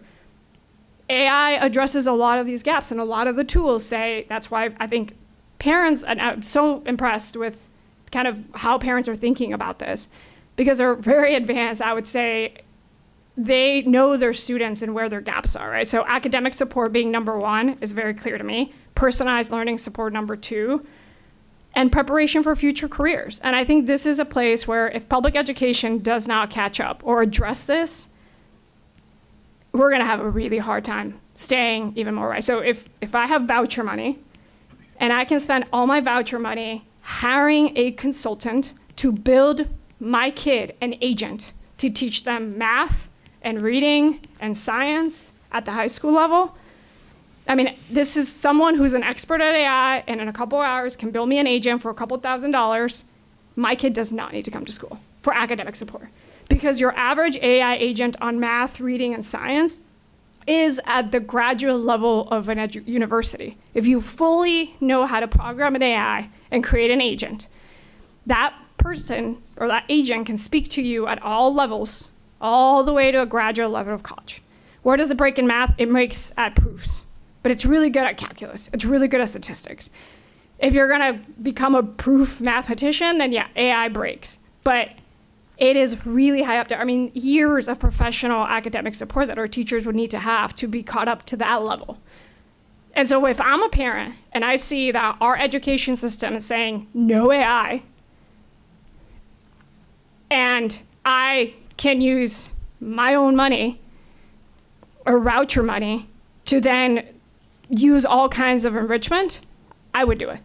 Because I believe that if I can get all of my teachers to be graduate level teachers for an agent, then I would do that. And then I'll have my kids have social emotional support and academics and school, after school sports.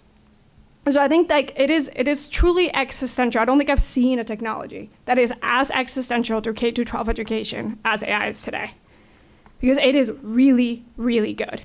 And I highly encourage folks to look up a report by Anthropic. It's called Labor Market Impacts of AI.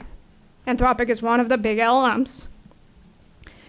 And it has this really, really cool graph that talks about, all these AI companies are trying to track the impact of AI on the labor force. And it basically measures what is the theoretical capability of AI across different things. So compute, math, business, finance, architecture, like at its full potential and usage, how good is it in different careers? And then it's also mapping across all the usage around the world of what people in those professions are using it for. And what is the gap between its theoretical capacity and what people today are currently using it for. And that gap is huge. I mean, it's like 70 to 80% of what today the average person in business, math, architecture are using it for versus what its true potential is. And that's in people, that this is happening in corporate world, this is happening in higher education. And so one of the things that is scary is that if you have a group or population or corporate or folks who lean into this heavily and figure it out, and education doesn't, it becomes really difficult for our parents to choose a system that is opting out of the reality of the future of this economy. I'm not saying I have the right answers, and I think this is a conversation that's going to be many years over the way that one-on-one devices was. But what I would say is that our takeaways from one-on-one devices and from education has to be separated from AI. Because the reasons why that failed and why teachers maybe didn't like it or why students liked it or didn't like it is very different. And the mental health consequences of smartphones, and more particularly specifically of social media, are not the same as that with AI. AI has its own scary mental health stuff. If you want to get down rabbit holes, go into AI companions and how kids are befriending or dating these AI things. So it gets really, really scary for sure. And that conversation is not as out there in the world. But the promise of education on being personalized, on filling gaps, on all this stuff is really possible. So I would be supportive of us really exploring what does that look like at high school level. I'm not supportive of having AI in elementary school level. I think it's really important that our staff and teachers have AI literacy, more so than our students.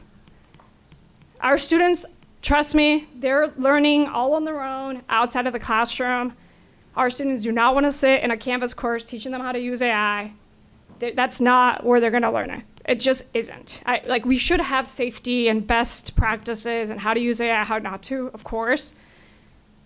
But I really have concerns that our staff and teachers need to be caught up to the reality of the economic impact that this could have on everybody's job. And education is probably one of the highest and most vulnerable in terms of occupations. It's finance, it's office and admin support, it's legal. Sorry, John, but it's true. So those are my high-level thoughts. I know, Maurice, we're just kicking off this conversation. I always encourage everyone on the board and staff to go to the ASU GSV conference in San Diego, which is coming up in April. I won't be there this year. But that's kind of where some of these really important conversations happen. And I think I'm glad our parents are keeping an eye on. I would say what they expect of us is to prepare our students for the world that's ahead of them, and we have to meet them. And shutting down AI is probably not the right answer. But thank you. Thank you, Member Salamanca. Well, thank you. All right, I think we have Member Ferrant on the line. Yes, Madam Chair. Can you hear me okay? Yes, we can. Thank you. Perfect. Thank you. And I know this has been kind of a long discussion already, and I echo a lot of the thoughts and concerns of the other board members. Really, when I look at AI, this is one of the big reasons we, since the beginning, I've really loved trade schools and have encouraged students to look at trade school options. As we're seeing in the workforce, a lot of the AI is taking out many jobs, like future jobs, but what it will not ever take out is our plumbers, electricians, builders, nail techs, estheticians, nurses, you name it. But for that reason, I think we need, as a district, I love that we've been really helping our students to see that it isn't just about getting a 4-year degree at a college, but really looking to see, what can you do with your hands? How can you work how can you put in the hard work and see the results? And so I think as we see AI evolving, students even are starting to see that this could, take out those future jobs. But I also, the other concerns, I echo a lot of the concerns as many parents.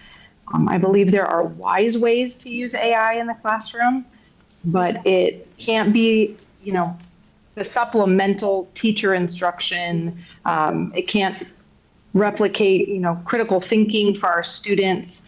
Those are the things that when I talk with parents, that's what their main concern is. As we look at some of the ways that we're using AI in the classroom, as far as, like you type in Google search and Google is using AI, or the different forms of, I know some of our ELL learners or English language learners are using different technology that helps, progress them as they're, what they're using, whatever the supplement is that they're using, helps to see how, how they need to advance in their English, etc. Anyways, but it will be imperative for us to set boundaries and teach our students, staff, and families how to use AI properly, and then the harms of AI. I know it was already brought up, the hallucinations, and I think for any parent that might be listening and is curious what that really means, is really just when AI generates fake information, false information, half fact, half false, and considers it as, as you're reading it, it looks like it's truth. And so those are the things that I think as parents, we're really wanting to make sure that students are understanding. How are we fact checking? How are we looking this up? And those are, as we're looking at policy, I think as a board, we really need to make sure that we're setting clear boundaries and standards of what would be acceptable and what would not be. Parents, I think, resoundingly have said that in elementary age, it doesn't seem appropriate. I agree to the extent that some of the, again, like the English language learner programs that we have use AI to help listen to the student and then see how can it continue to give them content that will help them learn English as a second language. I think those are helpful tools. But again, in the classroom, to just take over take over instruction, or for teachers to just use it as their guiding tool, those are the things that I would not want. I'm excited to see how this progresses and to really work with the board to create these boundaries. But those are the main things for me, is to, at what level are we allowing it in? And then being very clear with parents when AI is used. So let's say a student is using the ELL supplemental, teachings, the programs, if you will, then the parents are informed this is powered by AI. And maybe that one isn't, I believe it is, but if there's others that are powered by AI, and then explaining to the parent how it is powered by AI and how it actually is helping their student, and really being transparent with parents so that they feel comfortable, because I agree we can't eliminate it completely, but yet there are many different boundaries that need to go in place, and then also how are we protecting student data. So those are just my thoughts. I don't really have any questions at this point. I think everybody's really asked some great things, and the discussion has been very robust. So I'm excited to continue listening and seeing how we can do this in the future. Thank you, Member Front. I have Member Gallo. I think that's from before. Okay, thank you. Member Gallo? No, well, I have Member Gallo and then Member Vanos, and I was thinking that maybe those, that maybe it was. We're back. Okay. We're back. Okay. Thank you, Madam Chair. Member Gallo. That was not a subtle, Member Gallo. I was just asking when we're going to break for lunch because I'm starving. Really? When you stop asking questions. Fair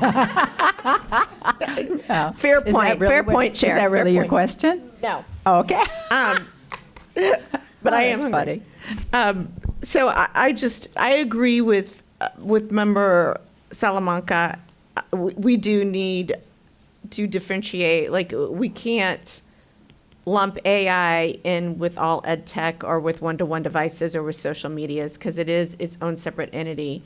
And I think AI is what the internet was to me when I was in college, when, you had those dot matrix printers and you were just learning the internet, and you no longer had to go to the library to use the cards to do research. It was a little easier. I mean, when I look at AI, I think it's going to help. It's going to be a format to help us do our job better. And it is separate from one-to-one devices or the other things that, we'll be discussing this year. But there is some harm. There is some harm in AI that only through education can we engage parents and our students. And that, I think, is what Maurice alluded to when, we talked about AI literacy, and that AI literacy needs to really be embedded within the policy that we create so that we are creating clear boundaries about what is needed. I did want to circle back. I loved most of what Member Salamanca said. This is her field of expertise. What information I would need moving forward to really look at. I know that the parents said they view it as a way to address learning gaps or reinforce challenging concepts. But I'd like to see the data behind that, because there are some research that's out there that says the opposite, that, ed tech is kind of sold as a bill of goods in some respect, and that children aren't learning to comprehend with some of these digital tools as well as they are with a teacher. Because, for example, when they were in the book, when they were doing research, they tested a group of students, and they just had them read, I think, a passage like 3 times, and then they had another group of students read the passage, and then there was 3 recall quiz questions. Those that did the recall questions a week down the line had retained the information more than those that just read to comprehend, even though maybe at the end they were asked questions, but those who actually physically write down and do the recall questions retain that information. Also, when you look at some of these programs that are adaptive, and I don't doubt that they've had their benefits, they're not a human. And it's like when you're a teacher and you're looking at your kids and you're teaching your kids. I mean, as a substitute teacher, I wasn't a certified teacher, so I don't call myself a teacher, but you can look at children's faces and you know who's comprehending it and you know who's not. You could tell by the look of their faces, you could tell by how they're looking at you.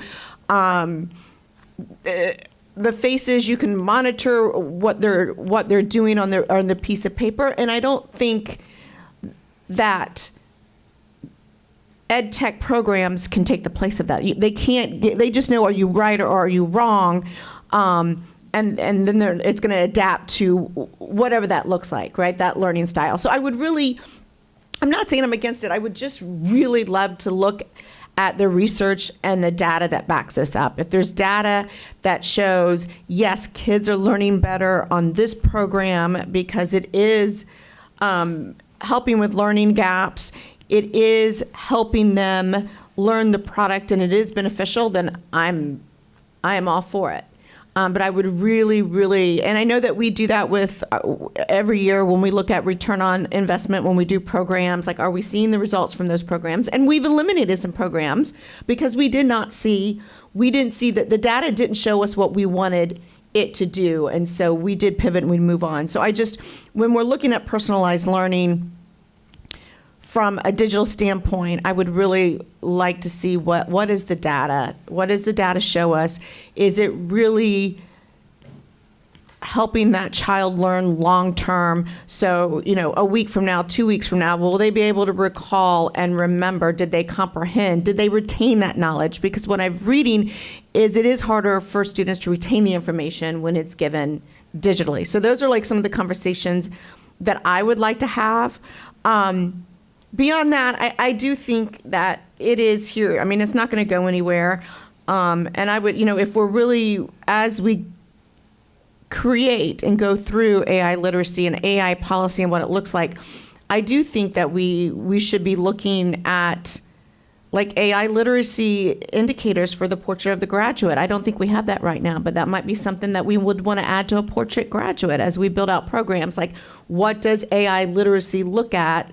What are our AI literacy goals? Like, what are we trying to accomplish with AI literacy? What are our goals around AI literacy? Once we create those goals should be embedded in the portrait of a graduate so that it's something that we can measure. Did we do and achieve our goals? So that's something that I would like to see, just because I think it would be transparent. I think it would help us as we move forward, because as we navigate this whole AI world, we're going to pivot. We're going to make changes. Some things are going to work, some things aren't going to work. And we're going to have to rely on the research and the data to show us what we've done well and where we need to pivot. And so I really think that with AI that we're really going to have to lean on the research, because every kid does learn differently. You have auditory, you have visual, and I think there's a third one I can't remember. But research also shows us that in front of a teacher, they can all learn, even if they have different learning styles. They can all learn with the teacher because of that personal impact and the ability of a teacher to really kind of diagnose what a student is grasping. And there's something to be said about body language. A computer can't pick that up. A teacher can. If a child is frustrated, they could pick that up. So again, I'm excited about what AI means for our students. I do think that we need to be diligent with how we roll it out, and we need to be responsible. I do have just a few questions. I'm wondering, like when we asked about on the competitive advantage, and it says, AI effectively may be at a disadvantage compared to parents express concerns that students who do not learn how to use AI effectively may be at a disadvantage compared to peers who can leverage it to increase efficiency. What age, was there an age that they felt that it was more appropriate? Or do you have an age that you feel is more appropriate for the integration of AI? And then I also, and this is just a personal question, because I don't know the answer.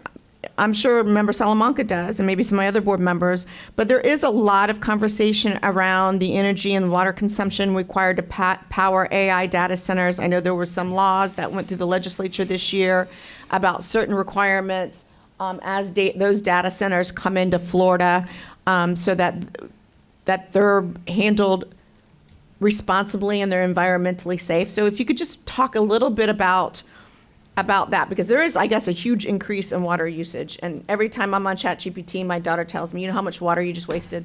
Really? Yes.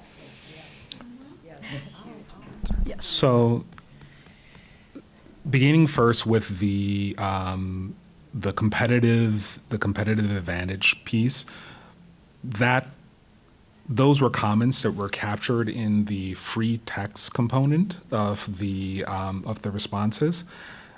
While and definitely as board member Vanna's asked, where I'll share the individual responses that were shared by parents, while I can share those pieces, unfortunately I was not able to in the free text comments link those back to the individual respondents inside of the report that I have from Thought Exchange.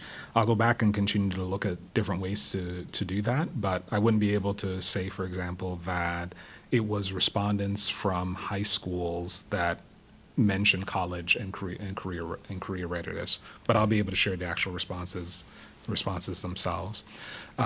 Specific to the concern around water, I was looking into the data around that because that was a point that was brought up in the comments from parents. The data on water use is nuanced, and by nuance I basically mean that the comparison that I saw that was helpful for me mentally to consider it is that if you imagine that every single home that has a microwave, that everyone has a microwave, they use it, the microwaves have different power that they're using, and overall microwaves in every single home in the nation are using a lot of power. Now imagine if we developed a piece where we could have a central microwave that handled the power resources, but everyone could still have the microwave in their house. So you could put your food in, you could start in the microwave, but the power that it drew was not from your specific house or from your specific neighborhood or even state. It just drew the power from wherever that central microwave was located. Now, you could actually have less power being used. It could be actually more efficient than every single person having their individual microwave drawing power.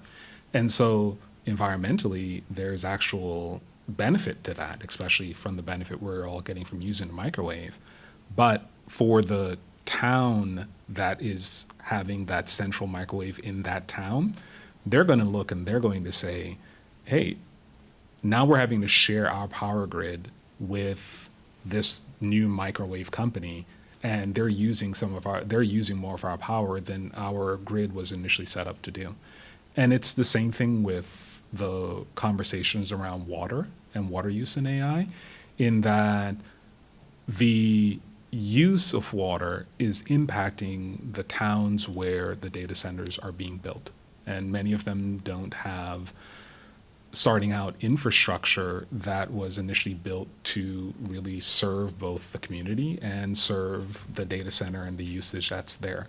Now, it's a split conversation, as all these conversations around AI are, because there's a piece where you look and you say, how does AI water usage compare to any other usage? How does it compare with the water that's used? I saw an example in the YouTube video just 2 days ago where if you compare the usage of water for AI compared to the usage of water for corn that is then used to create fuel that is then just put in vehicles and just burnt, we're talking about a magnitude of difference. And so there's an environmental concern with it for sure, but I do think that, I've heard things like 30 AI searches may be equivalent to like a thing of water or something else like that. So the scale, it's not zero. The scale is certainly there. I think the numbers are large when you hear them, just hearing the number without any context. But I think within the larger context of how water is used in an environment overall, I think the impact of water, for example, on just the water we use to water our lawns is greater than the impact of the water used for AI. So. Thank you. That was very helpful information. Thank you. Thank you, Member Fanos. Thank you, Madam Chair. And thank you for that explanation. Okay.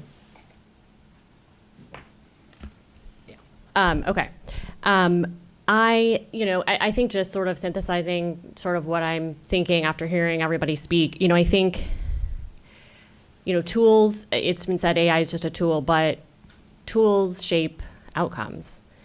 And so we do have to be extremely aware of what we're doing and and the choices that we're making. And, every minute that we're spending on AI, every minute that we're spending trying to detect AI, every minute that we're spending trying to detect the AI. It's time that we're not spending on something else.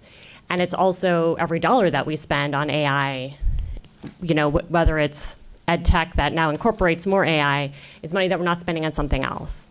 And so I think I would really like to truly take a look at every single one of those instances in which we are using an AI component in our instruction. And just because we're already doing it doesn't mean that we should keep doing it if there's not good evidence to support it. And when we talk about AI, I hear a lot about its potential, but again, potential is not grounded in evidence. It's grounded in faith and desire. And I'm really not interested in having our students try to figure out what the best use of AI in education is. I would also say that where they're talking about AI or ed tech, I would not say it's personalized learning. There's no person. It's individualized learning. And I'm not sure that's the benefit that we're looking for. When we talk about agents teaching students, I can understand the interest and the desire that is there. But I do think a huge part of learning, it's not just that the teachers can look at the students and read their body language to try to determine whether they're understanding something. There's another relationship between the student and the teacher to where there is like an empathetic relationship that is developed, and it helps the students learn when they care about the person they're learning from. And that just cannot be and shouldn't be replicated in an agent, in my opinion. And then, finally, I'll just say I don't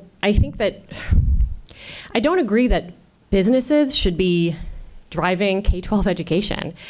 They can be influential. We can listen to what they're saying. For example, businesses are saying students need soft skills. And I think we should be working hard to develop those soft skills, probably more than we're working hard to develop AI skills.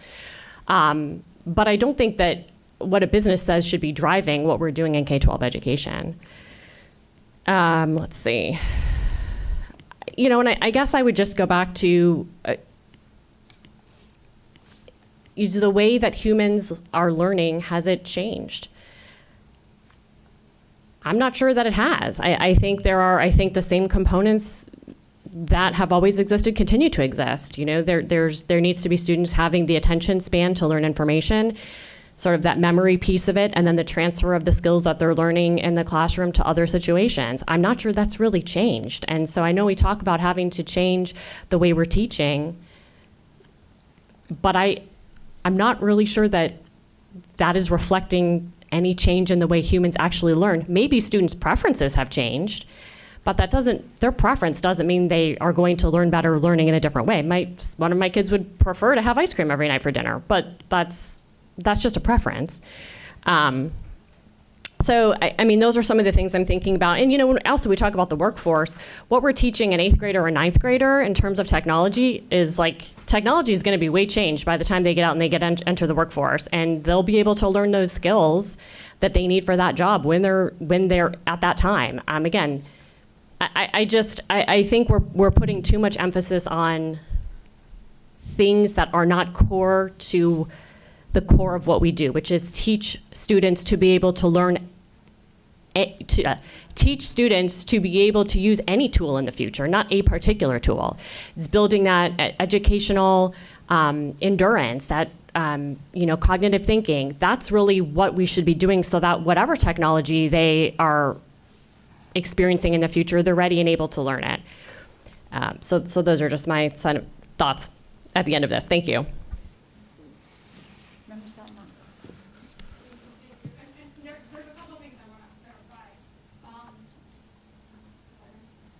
Okay, can you hear me now? Yep. There are things that a teacher and a human is uniquely incredible at, and AI is nowhere near matching that, right? So AI is really good at individualized pacing, just because it can, like we said, with IEPs. An AI can create an IEP per student in 10 seconds. It's at scale and efficiently. It can fill out the forms that it takes teachers hours in minutes, right? So if AI can fill out IEPs, which is one of the most complicated, high-risk things to get wrong, at efficiency and at scale, it can do individualized, personalized learning plans as well. So that is proven. There are many tools out there that any board member here who wishes to sit down with companies that can walk them through a demo of how that is being done and other districts using this technology, it is being done and it's being done well. How we implement it, or if we want to implement it, or if we want to mandate it or not, totally up to this. It's really good at doing things at scale, efficiently. It's really good at identifying gaps, so seeing how students interact with softwares and seeing where students are answering things because they get it versus they don't get it. What are teachers uniquely good at, especially our really, really great teachers? Emotional attunement. That's to Member Gala's point, right? Reading the room and understanding where emotionally a student is at. Are they hungry and not paying attention? Like, are they having some behavioral issues? Like, AI is not going to do that. Motivation and belonging, right? Motivating a student, tell them they can do it, tell them you struggled with this. It was really impressive how you came back and figured it out eventually.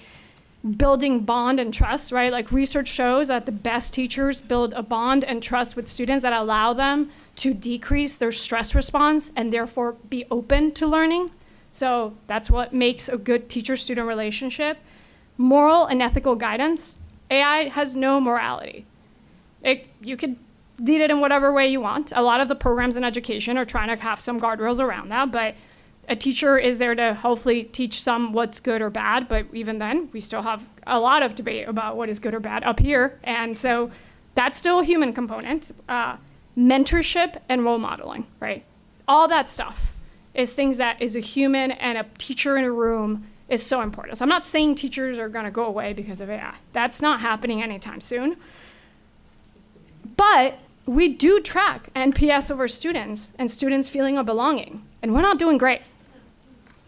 So status quo, we're not doing great on how our students feel that they are being treated well, that teachers are, all of their teachers have interest in them, in their future, in their careers, in their belonging.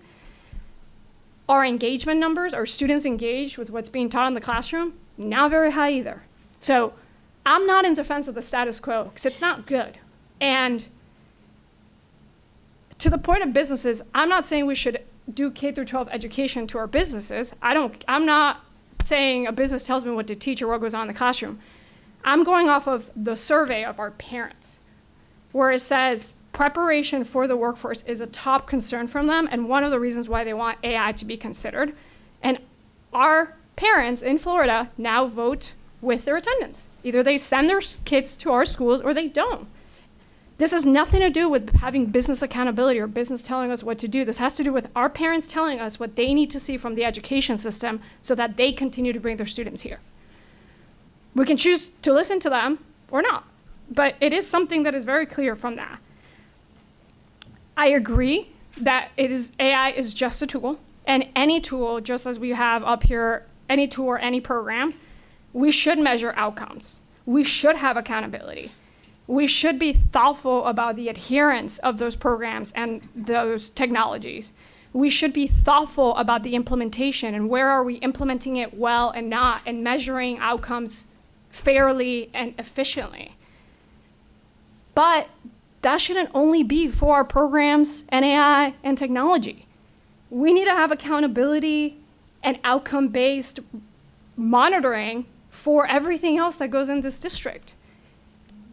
And so I'm happy to hold AI to a super high standard on outcomes and accountability and adherence and implementation, but then we need to hold everyone as well accountable. Because if the outcome is having our students learn, and we're saying there's different ways they could learn and there's different things that we could be doing, then we have to be fair. But we hear from our parents that we need to be thinking differently about AI and its implementation and the future of their students' careers and critical thinking. We're hearing from students that the things that humans are uniquely good at, emotional attunement, motivation, mentorship, coaching, making me feel bonded, making me have trust, making me feel like I belong in the classroom, that there's an adult that cares about my future. Our students, I'm not saying all, a lot of our students are answering that's not what the human in the classroom is doing today. So if the human in the classroom today is not doing the part that the human in the classroom is uniquely strong at doing, and I can prove that AI is teaching all the way up to graduate math level better than the human, then we have an existential question. about where do we have accountability, where do we have resources, and what is the best outcome for our students. And we can have that conversation here. It's a very difficult conversation to have. And if we choose not to have it and treat AI the same way we treated different technologies or programs or whatnot, we can try this here, the implementation is whatever, the outcomes are give or take, like, our parents are gonna vote with their student enrollment. Maybe not today, but in 2 years, 3 years, 5 years, when they start having alternatives, or when charter schools or private schools or AI pop-up schools start to come up and do solve for what is the strength of AI and what is the strength of the human. It's not unique to OCPS. This is a question of K through 12 education and AI, and I don't think AI is like all other technologies, so it's a really difficult conversation, but it's one that corporate America is for sure having it, right? The Harvard Business School MBA has a 25% unemployment rate because the jobs coming out of the top MBA program in this country are being automated by AI. So if HBS MBAs are asking themselves the question of what am I uniquely good at in this new economy, we have to ask those questions on behalf of our students. And it's very clear that parents are concerned. I mean, I talk to parents all the time where, like, even if my kid graduates at the top of the class, goes to Harvard, gets an MBA, 25% unemployment rate, that's very difficult as a parent. And our parents are anxious. I hear from them all the time. I'm concerned my kid is entering an economy with not the right skills, or I don't know what AI means for them, or I don't know what job they're gonna have. And I think those are very fair questions. And if you have a kid in elementary school today, you're gonna be asking those questions constantly. And so as public dollars continue to be a huge thing in every state, like, we're just gonna have to have, what does it look like for us to really take accountability, implementation, and adherence of technology very seriously, for us to actually be outcomes focused. Thank you. Whoa, okay. I am glad I'm not the superintendent. So a little of my nature, I think, has always been to play devil's advocate. So if anything I say comes across as disagreeing, that's not the intent. One thing we haven't talked about, and maybe it's not that big of a deal, but it came up under, I think, questions or concerns, was hypocrisy. And it comes to my mind because listening to Member Salamanca, and I think we all understand that there are ways that AI can save us a lot of time, and that time we can spend doing the things that only we can do. I do want to caveat only we can do when we talk about connecting for not the board members, but for members of the public who may not be using AI. It is amazing the way it talks to me, okay? And I mean, starting from Vision 2050 to issues with my starter for my sourdough bread and everything in between. I had a question yesterday, and it was like, based on your, meticulous da-da-da-da-da, and it went back to 2050, and it like pulled all this together to tell me, based on how thoughtful and insightful and just wonderful I am, this would be the answer. And I mean, very few people are as complimentary to me as AI. So I do think we need to be a little cautious about thinking that connections aren't being made, especially when we hear really, really tragic things like, a young man who took his life after conversations with AI. Now, another one took his life when a girlfriend talked him into it.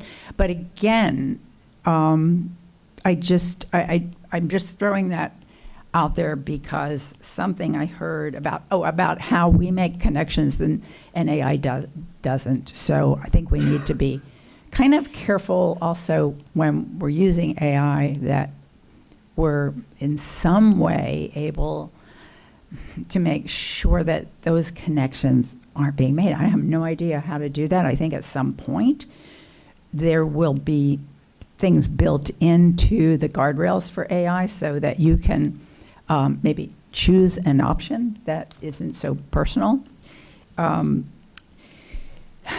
Back to the hypocrisy, and I've heard that from students, and now having it pop up, the idea that our teachers can use it, but our students can't. And knowing why our teachers can use it and why our students shouldn't in many cases, I think is that why is something that we need to be able to respond to. And to me, it's fairly clear cut that there's a difference between when you're in the learning phase and when you're just in the kind of almost robotic doing phase. So I want to learn how to build a spreadsheet, and it's a useful skill to know how to build it, and I need to then know what formulas do what, and all of those things to have that basic understanding. How does algebra work, and why does it work? But once you've mastered those, do you really need to build every spreadsheet? Or is it helpful that you have a tool and you tell it 3 or 4 things and bada boom, it's there in 30 seconds instead of 3.5 hours if you're me, and that's a good day. Same thing about PowerPoint presentations. I think there's value in learning how to build them because that also helps you know some of the expectations that you can reasonably have. So I think the difference with our students is they really have to have those fundamental skills. I think most parents understand that, but when they're questioning why teachers get to use them, I think it's also important that we can explain what the teachers are using them for and why that makes sense, which then brings us to what teachers can and should be using them for. And certainly, you know, things like grading, as long as there's careful oversight to make sure it's accurate.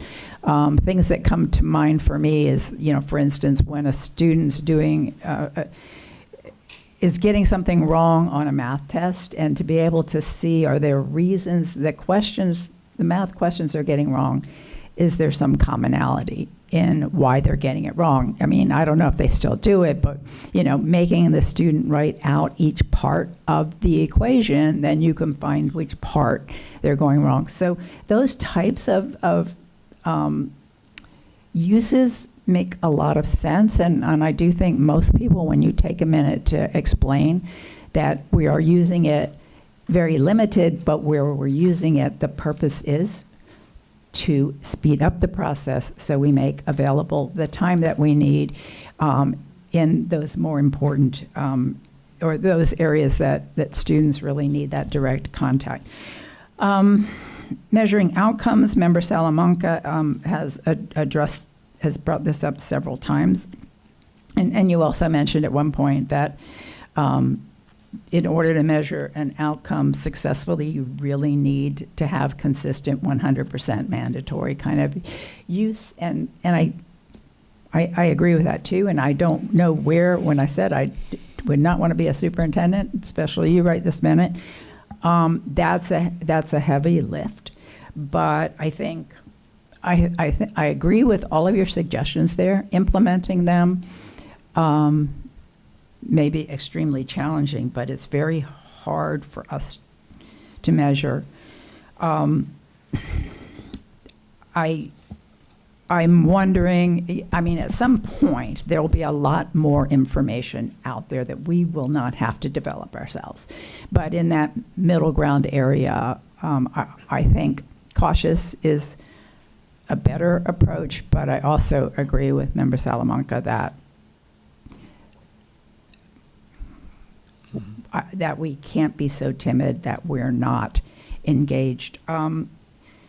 Job market, I thought was, you know, also a really good point. I mean, I think we all know that we're worried about the job market, but I'm not a parent right now raising kids and thinking about this. I'm not a student right now trying to figure out, you know, I mean, once upon a time it was, why do I need to know calculus? You know, and now it's, why do I need to know anything?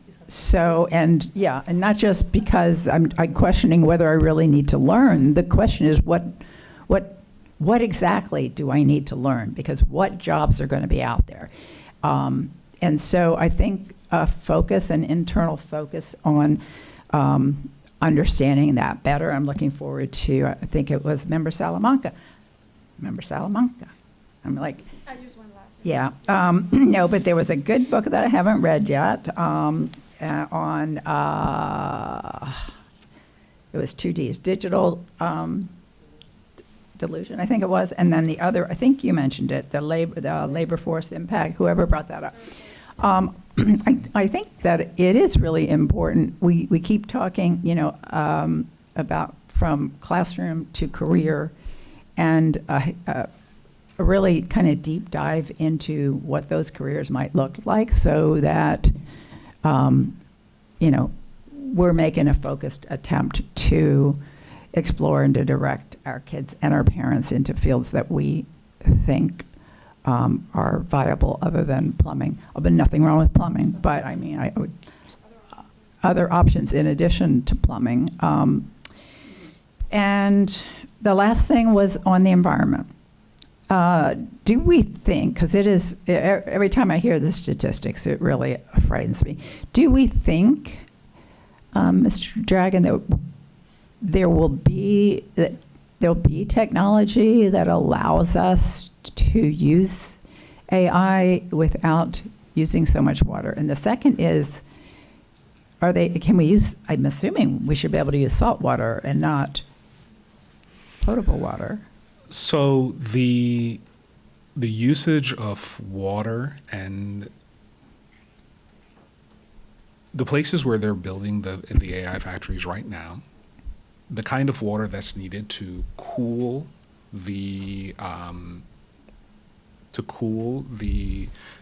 inside the factories, it needs to be clean water. So it is in those specific areas competing with. Did you say it is drinking water? Yeah, it is. Does it have to be? You want water where you don't have to do processing afterwards or processing before that water comes in, to make sure that there's not any of the leftover, like the salt from salt water or things like that. That would then, you would have to figure out how to make sure that that's not getting caught up in any of the components that you're using. So there are certain places inside of the process where you do need to have clean, the same kind of water that is being used for watering lawns or whatever else, that you have that same kind of clean water that you're using. What's interesting is part of the race that's happening right now is a race to actually take data centers off planet, for example. Off what? Off planet. So there's this whole question around data centers in space. Uh-huh. And the piece around, you have much more space overall in space to build. You have much less concern around the power requirements because you're getting power from the sun. And so they're looking at alternatives around that. There's a lot of reconsideration that's taking place around nuclear. Part of the consideration that's happening there is that when nuclear was first put in place, there were a couple very, dramatic, highlighted failures with nuclear. The question has become, is it still a technology that requires the same caution that has been put in place with it? And it's not clear so far, and it's being explored whether or not nuclear is something that can be the power generation source, and with it being the power generation source, can it also help with the water component of things. And then I think the third part around it overall is this question of us really starting to really evaluate and come to a consensus around the impact of the water that we are using. I saw an interesting conversation was taking place around the environment overall, and it was a conversation around like CO2 emissions. And the conversation was basically that if we simply take CO2 emissions as our target and we say we want to reduce that, well, if you compare them, children's hospitals emit more CO2 yearly than cruise ships. But if we were talking about what's important to humanity and if we were going to target where we wanted to cut CO2 emissions, we wouldn't target children's hospitals first, because we would look and we would say, there's a societal good there, or there's a piece there that we find helpful. And maybe, there's goods in cruise ships also, but we would make decisions as a society that are deeper in our conversations. So I think that's the other piece with when we look at the technology overall, and when we look at AI overall. So that's an excellent job and much deeper than I was expecting. But as I'm listening to you, what comes to mind is, we're going to have a constituency that cares about this. I mean, I'm part of that constituency. I think most of this board is. But at the same time, this is a tool that is being and will be used worldwide. And similar to so many things that Dr. Vasquez and I will talk about, and she'll remind me that's not our piece of the pie, in that we can't be all things. We could possibly if we had all the money, but we don't. So in this area, I guess in a way this is not our lane, because we have so little control on the impact either way. I think I still put myself a little at ease believing that there are other technologies that we haven't thought of, dreamed of, and you brought up some, I certainly didn't, that will address this problem, or the problem will become so unbearable that it'll have to be addressed. But I think it's outside of the scope of what we can do. So those were my thoughts and comments. Member Felder and then Member Gallo.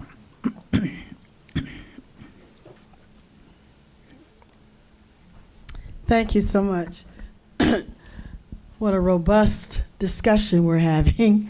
And we do need to have it, because this is some serious decisions we have to make as it relates to our governing the use of AI. Something that Board Member Salamanca spoke about, but she didn't stay on it long. She talked about IEPs and what AI could do. And IEPs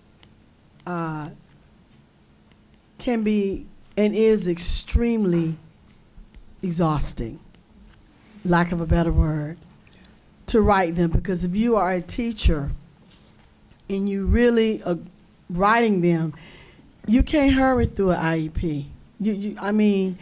And my concern, even if AI can assist, it's not emotional. It's a computer. It's man-made. I mean, it's not. I have concerns. I know maybe in drafting and pulling it together, but a teacher, when she writes an IEP, it's direct observation, and there's a relationship that the teacher, he or she, has with the student, and familiarity with the student's educational past. And so I take caution that a superficial intelligence will write it. Maybe you meant that it could assist with the lining and structure of it, but I've written them, and I've observed my teacher friends who were specifically dealing with children with varying abilities, having to take 2 or 3 days to deal with them.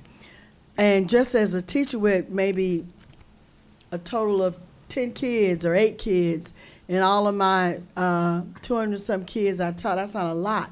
But when you have to do it quarterly, and you have to specifically deal with some of their abilities, varying abilities, it does take time. But I, for one, wanted to have my own thoughts about the student, because I don't want anybody to do it for me, because I'm the one that's teaching. So maybe I'm not understanding now in terms of the structure, having me line it up. That could be some help. But I don't need it to do it for me because I'm the teacher. So maybe I did not understand what you were saying with the AI. And it can, again, I'm going back to my previous statement early on in this discussion. As a board member, I would be very concerned that we govern the structure of how AI is going to be used by our educators, teachers and administrators and so forth, because we cannot leave anything to chance. Teaching alone in this educational environment that we're now in is exhausting in more than one way. It's exhausting. And I don't want to add to the staffing specialists, the district administrators that are here that have to oversee that, and the principals, administrators. Some schools will not even have, they may have an AP or they may not, you know, or dean or whatever. So it's just a lot. And when you are exhausted and you're tired, human nature would tell you, what's the easiest way to get through with this? This is what I'm going to do. I'm just being honest with you. I've been doing it for 40 years. I know exactly what I'm talking about. I'm not lying. You're just going to do the best thing so you can get through with it. And that's not what we want to do. We have to do the best that we can. So as we are in this position, ladies, and I know we're all this discussion, I know people are getting tired, but this needs to be discussed thoroughly, that we will really consider how we govern and set up policies with this AI, because it can work. It can. There are a lot of things that it does that's so positive. Hey, when I go on Facebook, I use AI. TikTok, AI. All of that craziness. We do it every day, daily. And it's addictive. It really is. However, when we're dealing with the molding of minds of little ones, it's so important. I had a student call me yesterday. I said, what year did you graduate from Edgewater? He said 2016, and he was fierce. That's all I'm going to say. He was something else. He said, Ms. Felder, I got 2 degrees. I have a college degree, MBA, and I'm in the Army. I'm getting ready to go to Hawaii Friday. I want to see if I can see you. I said, this week might be hard, baby. He said, your number, I realize, is the same, but my number changed. He was my football son. He was something else. And I just had to just breathe. And I said, oh, my God, I'm so proud of you. I never thought that kid would get to that point because, again, I was doing different paperwork for him. And I said, we talked for an hour. AI didn't do that. I had to write stuff out about that kid. And then he's advanced. I'm just so proud of him. And there's hundreds of students that we probably have through this district that are doing so well, married with 2 kids and in the armed forces. I said, you're not going to have to go over and fight. They said, no, I'm over HR. I'm a desk person. I got to go fight nobody war. I'm the desk person. But I'm going to Hawaii. I'm going to be stationed there for 3 years. So I was just so excited as I began to look back. So again, I'm hoping that as we begin to set up our policies to deal with AI in our educational institutions here, that we really, Maurice, and you help us come up with ways to seriously monitor how it's done, and that we will not exhaust even more teachers' responsibilities as they fill out IEPs and as they teach and as they grade papers. Thank you. Yeah, I think you bring Thank you, up a Member couple Fowler. of really key points, and it fits in with even some of the initial discussions we've had when we are talking about evaluating AI and AI tools. And I think the first piece that it fits into is this general, I wouldn't say general, is the insight that we have received very clearly from parents through the survey, from the board, which is that AI should not be introduced for AI's sake. That there needs to be some connection with the work that we're doing, whether it is with students that is educational in nature and it's actually meeting some academic component that we're trying to meet, or with staff that there is an operational component, potentially focusing on efficiency, if that's the area that we're going to target, that we should use in our evaluation of the AI tool. The second piece is this question around just something off the shelf. Speaking specifically around IEPs, for example, a general tool that is not tailored to Florida law around IEPs, that is not tailored to the specific recommendations that the district gives around what should be in an IEP, that's a tool that out the box would not really be just appropriate to just take and just say, oh, teachers start using this. And it would definitely be a tool that we would want to make sure that the term that I used before, that we red team, that we are looking at that tool, that we are essentially, before you even take it and push it out to everyone, just say start using this, that you're actually testing it to make sure that the outcomes that provide the baseline help that you're providing for folks actually is there. And I think as we go into the policy discussion, there's a component in the policy that in the draft policy that talks about this, which is who's the final decider? Who's the person who at the end is going to say, this IEP is good, this whatever is being made using the AI tool is good. And what we've heard very clearly from all the stakeholders is that we still want the person to be that decider, the person to say, this IEP truly reflects what this child needs. And that's the intent of what we expect to do with any tool that we're going to use with students or with teachers. Thank you. All right, thank you, Member Felder. Member Gallo. Thank you, Madam Chair. I just have a quick question. I think it's on page 15. It discusses when combining responses of uncomfortable and very uncomfortable, 40.1% of parents indicated discomfort with AI use under teacher guidance. And then it goes up when it's independent. Do we know why, like the context of that, or why parents are uncomfortable or very uncomfortable with the use of AI when a teacher is guiding them? From what was captured inside of the free text area, a component of the responses for those who were either uncomfortable or very uncomfortable with AI is one, they were just uncomfortable with AI overall, no matter who was using it and in what context it was being used.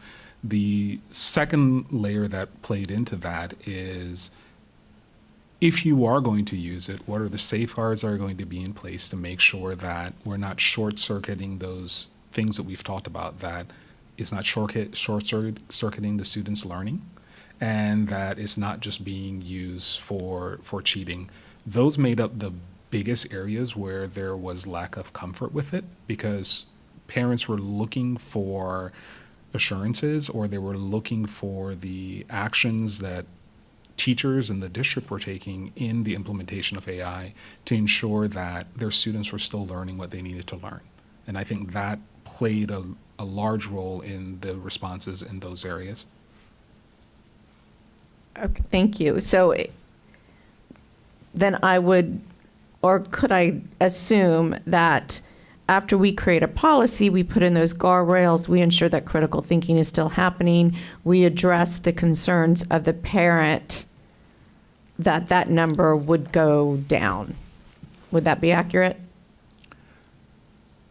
I think that number is something that we do have to continually track to Okay, make that's sure fair. that it would be impacted by the steps that we're taking. And it's, as I said, from even the creation of the survey was created so that it could be actionable, and that also that we have an accountability pathway, that if we say this is a concern for parents, we've implemented whatever resources were implemented in this way, I do think there is a pathway here where we go back and we say, does this actually meet what you're looking at? And it's a piece that I'll mention, the policy piece also, which is that it really is going to require us, with any of the tools or the resources we are looking at to implement, to number one, have some legitimate checkpoints where we're going back and we're looking and we're saying, is this doing what we actually expect it to do? You know, most of the times we do that towards the end of the year, or the end of the cycle, or the end of when we've whatever the contract length is. That, I think that now brings in part of that discussion overall, because I think it's been said here very clearly, we have to, when we are looking at the resources that we're using, the intent can never be, we're using this because it allows us to use AI, because AI is not the intent of what we have in our strategic plan. It's not the intent of the standards. It's not the intent of anything that we're doing. And so even with the tools that we have right now, when we look at the instructional materials that we have, none of those instructional materials, when the committees were looking at them, were adopted because the committee said, oh, this tool is really good at AI. We looked at it and we said, it's a tool that we think will be helpful in helping us teach math or helping us with reading. The AI was just a added benefit or complement. And I think as we continue to go down this road and look at any other different tools, I think the why will continue to be incredibly important, and checking back in with our constituents will continue to be very important to make sure we're actually meeting their needs. Thank you, and I would be interested in, just continue to pull that thread and ensure that as we move forward, that we're kind of gaining the trust of parents to use AI under a teacher's guidance. Because I just want to make sure, is it a distrust of AI? Is it a distrust of our policies? Or is it a distrust of the teacher's ability to guide them through AI? So I guess those were my questions when I read that. So thank you very much. All right, thank you. I'm going to call for a break now before anybody has an opportunity to push their button. And I thought you did just to mess with me. I heard a click.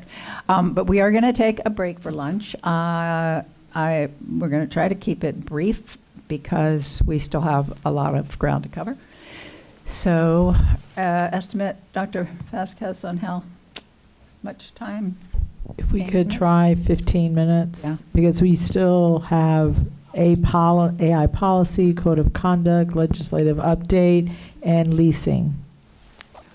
Oh, you didn't consider this the AI policy? No, but I'm hoping that because there's been such discussion, what you will hear from Mr. Dragon around the draft policy Okay. captures what you've said, and then any additional comments that we need aside from what you've just shared over the last 2 hours can be incorporated into changes for the policy. 2 hours? Well, but it's 2. I'm sorry. 3 hours. Yes. All right. Let's take a 15-minute break.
All right, welcome, everyone. We're back in session, and Dr. Vasquez, you're ready.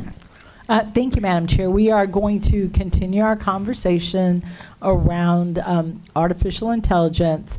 We have brought before the board a draft, and I stress draft, policy. And more than anything, we wanted you to take a look at it, give us any additional comments you might have, and then we can use that to tweak the draft policy and then bring it back to you again. So we knew you were having the results of the survey, which have informed some of the elements we've included in our draft policy. We are going to take into consideration all of the comments that were shared earlier today, and then anything else that is added as part of the review of the policy. So, Mr. Dragon? Mm-hmm. Good afternoon, Superintendent Vasquez, Chair Jacobs, and members of the school board. Today we will review the draft acceptable use of artificial intelligence and emerging technologies policy. The acceptable use of artificial intelligence and emerging technologies draft policy was developed through a cross-divisional process. This effort included input and collaboration from the school board, district staff, the AI working group, and community members. Today, we will review the creation process and highlight how the input from various stakeholders informed every section of the policy. After today's work session, there will be a rule development workshop to review any revisions to the draft policy and that the board would like to make.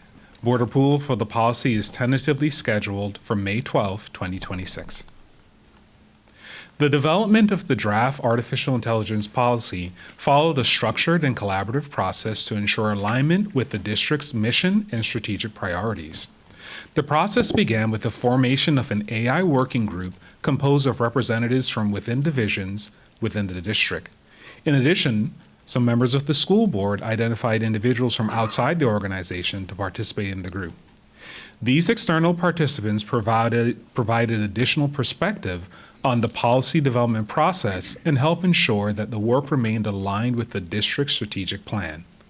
The guiding principle of the group was that the policy should not focus on artificial intelligence as a technology, but rather on how AI supports and advances the broader goals and work of the district. As the working group began developing recommendations, input was gathered from multiple stakeholders, including teachers and parents. Feedback was also collected from members of the school board. This input was reviewed and incorporated into the recommendations to ensure the policy reflected the perspectives and priorities of the OCPS community. All collected materials, including stakeholder feedback, presentations, and YouTube videos of school board meetings on AI, were compiled into Google Notebook LM. Using this platform, a deep research review was conducted that examined artificial intelligence policies from the 10 largest school districts in the United States, as well as sample AI policies from other school districts in Florida. Notebook LM was then used to analyze and compare these policies. The system identified the major policy areas commonly addressed across districts and highlighted key policy statements that appeared consistently across those areas. This analysis was combined with feedback from OCPS leadership, staff, and community members to generate an initial draft policy tailored specifically for Orange County Public Schools. Once the initial draft was created, it was shared with members of the AI working group and other district stakeholders for review. Their feedback was collected and reintroduced into Notebook LM to ensure that revisions accurately reflected stakeholder input. The revised draft was then presented to additional leadership groups, including the superintendent's cabinet, where further feedback was received. This feedback was again incorporated through the same structured review process. Finally, the updated policy draft was compared against the original stakeholder feedback to confirm that the final version reflected the key priorities and concerns identified by each stakeholder group. This iterative, collaborative approach ensured that the proposed policy was informed by stakeholders, aligned with OCPS strategic goals, and shaped by the voices of the district community. As I just noted, our AI initiatives are tailored to align with the OCPS strategic plan and departmental priorities and not as standalone efforts. The superintendent has previously highlighted the operational focus on reducing staff burden through automation is one of the key areas we continue to examine as we explore effective ways to apply AI in our processes. Teacher survey feedback also heavily informed the goal of streamlining operations and personalizing learning.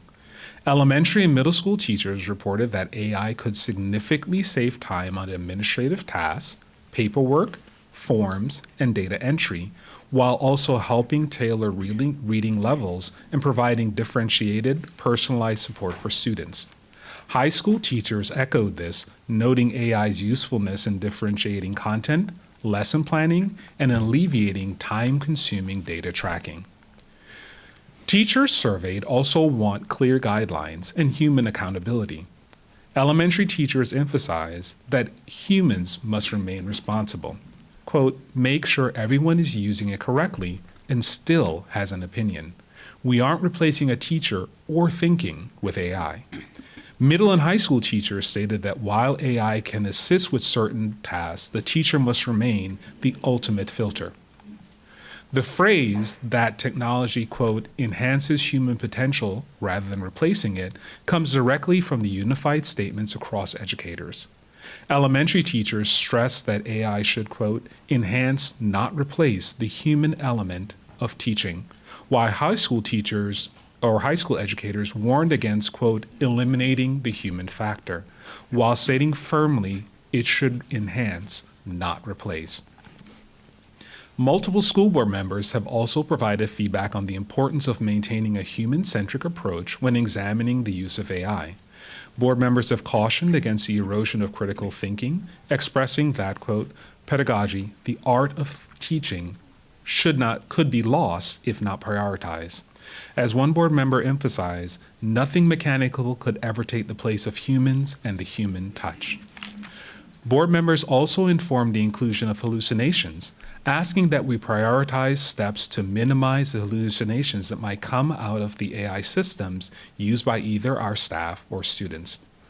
While board members also noted that it is mathematically impossible for AI not to hallucinate because it is predictive and not fact-based, the skill of discernment, or the ability to identify what is human, accurate, and logical, was highlighted throughout the policy review process.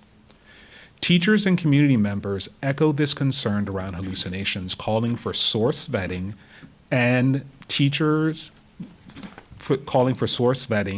for teachers and students, and them learning how to explore AI safely with the least amount of bias.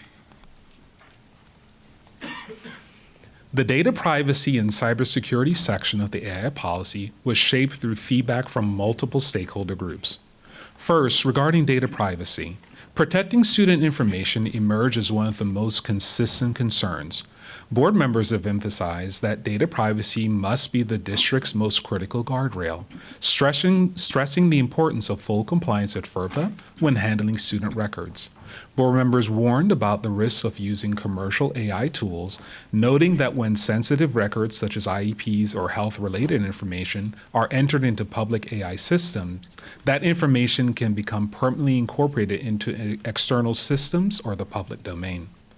Teachers across grade levels reinforced this point in survey responses, asking for clear do's and don'ts and explicit guidance.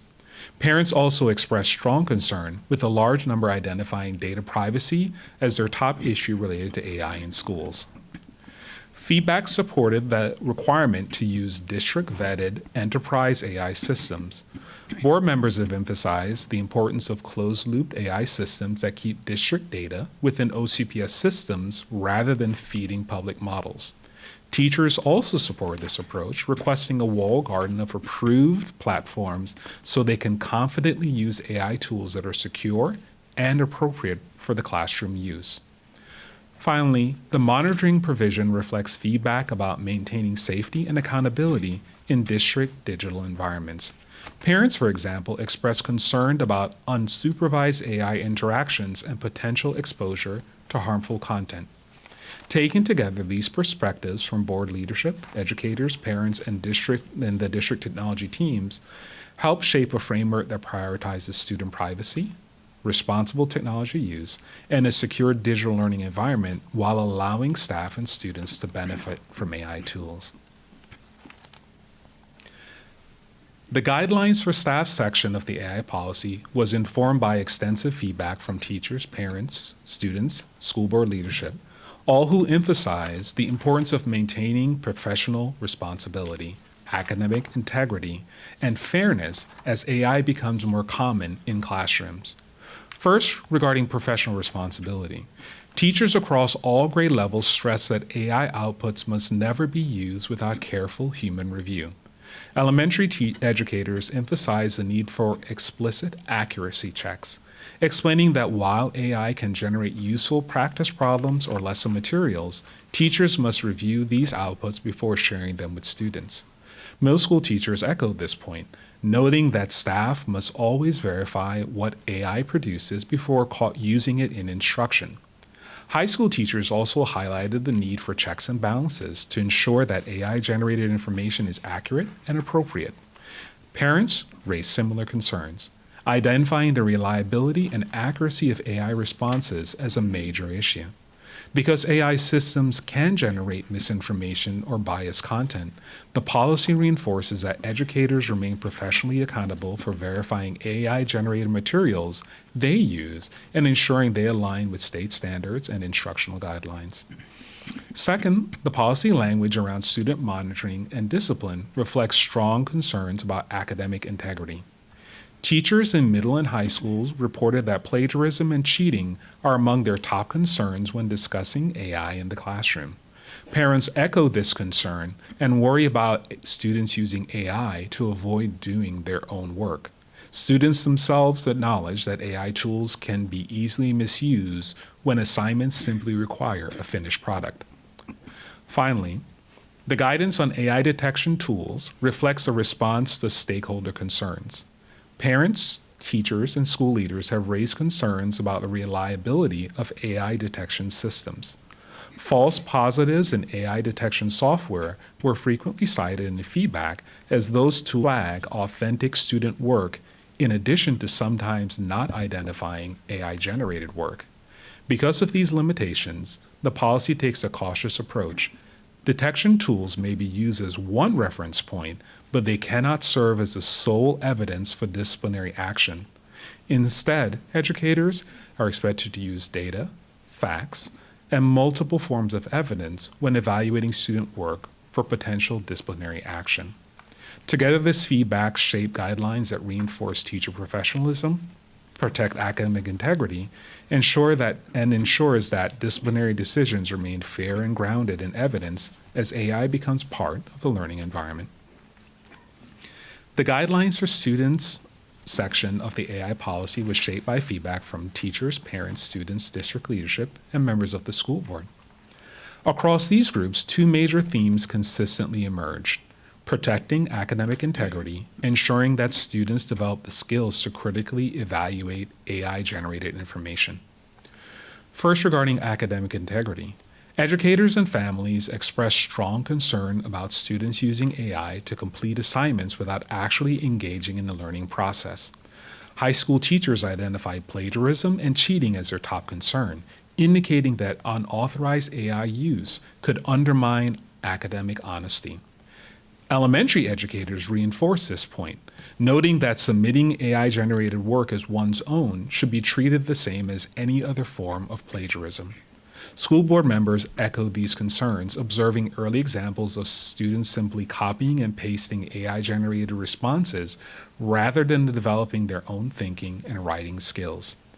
Parents shared similar worries in the district survey, identifying cheating or misuse of AI as their primary concern. These perspectives collectively inform the policy language that links AI misuse to existing academic honesty rules. Second, the policy requires students to verify the accuracy of AI-generated outputs, reflecting concerns about misinformation and the reliability of AI systems. Teachers and district leaders have emphasized that students must be trained to act as critical thinkers when using AI tools. During district discussions, educators share classroom examples demonstrating how AI can confidently generate incorrect information, reinforcing the idea that students cannot simply trust the output they receive. School board leadership also highlighted the issue, noting that AI systems can hallucinate or produce answers that sound convincing but are not accurate. Parents raised similar concerns in the survey, citing the reliability of AI information as a major issue. As a result, educators stressed the importance of teaching students to verify information, evaluate sources, and question AI-generated responses rather than accepting them at face value. Taken together, this feedback shapes student guidelines that emphasize two core principles. AI should not wholly replace student work, original student work, and students remain fully responsible for verifying the accuracy and integrity of anything they submit. The policy reinforces that students are thinkers in the learning process, while AI is a tool that must be used responsibly and critically. The prohibited uses section of the AI policy was developed in response to concerns raised by teachers, parents, school board members, and the district safety team regarding potential harms that could arise from misuse of AI technologies. Across these groups, the feedback consistently emphasized the need for clear boundaries to protect students, staff, and the broader school community. First, the prohibition on harassment and impersonation using synthetic media, such as deepfakes or voice cloning, reflects growing concern about student safety and digital harassment. Teachers report early examples of students experimenting with AI tools to create manipulated images or voices of classmates and even teachers, raising concerns about cyberbullying and reputational harm. Parents echoed those fears in district surveys, expressing concern about students using AI to generate offensive or misleading content. District safety teams also emphasize the need for safeguards aligned with existing monitoring systems that already work to detect cyberbullying and harmful online behavior. Reviewers of the draft policy recommended that the language in the prohibited uses section specifically target unauthorized or harmful uses, recognizing that AI-generated media may still have legitimate educational or creative applications when used appropriately. Second, the prohibition on copyright infringement reflects ethical and legal concerns raised by both teachers and parents. High school teachers who regularly work with published materials emphasize the need for clear guardrails around copyrighted textbooks, articles, or other intellectual property from being improperly uploaded into AI tools. Parents also raise broader concerns about AI systems being trained on or reproducing the work of creators without permission. As a result, the policy reinforces that AI-generated content must still respect existing copyright, trademark, and intellectual property laws. Finally, the language related to using AI as a substitute for emotional support or human companionship was strongly influenced by concerns about student well-being. School board members share concerns about students forming relationships with AI chatbots or relying on them for emotional guidance rather than seeking support from trusted adults or peers. Parents express similar anxieties in survey responses, noting fears that children could begin to view AI as a friend or emotional confidant. Teachers also observed that excessive reliance on AI for conversation, advice, or decision-making could reduce meaningful peer interaction and social development. In response, the district's AI working group adopted the guiding principle that AI should be treated as a tool, not a companion, reinforcing that technology should support learning rather than replace human relationships. Together, this stakeholder feedback helped establish clear prohibitions to help protect students from harassment, safeguard intellectual property, and reinforce the importance of maintaining healthy human connections while using AI responsibly in the educational environment. The professional learning provision in the AI policy was shaped by feedback from several key stakeholder groups.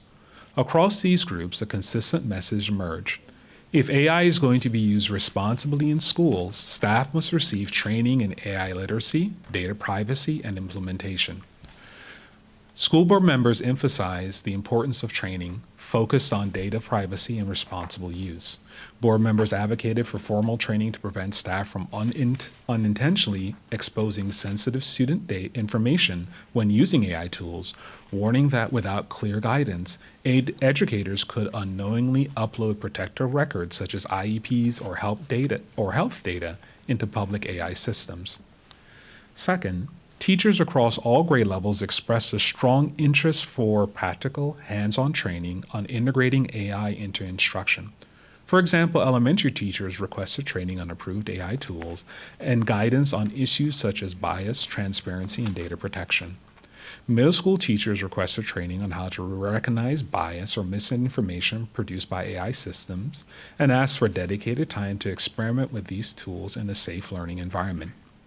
High school teachers echoed these concerns, asking how to use AI responsibly and build authentic classroom applications. They also requested training that compares different AI platforms so teachers can better understand which tools are most appropriate for educational use. Parents and guardians also influenced this section of the policy. In survey responses, many parents expressed concern about whether educators were adequately prepared to use AI responsibly in the classroom. Parents specifically cited fears about inconsistent implementation across schools and the possibility that AI might replace meaningful learning rather than support it.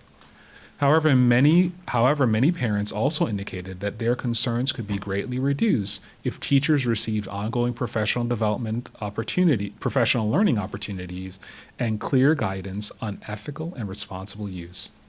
Together, this input from board leadership, educators, families, and district administrators helped shape the policy's commitment to providing professional learning that equips staff with the knowledge and skills needed to integrate AI safely, ethically, and effectively in support of student learning. Based on the discussion from the school board today, our next step will be to update this draft AI policy. As highlighted earlier, a district policy on AI represents an area where parents are seeking the greatest clarity.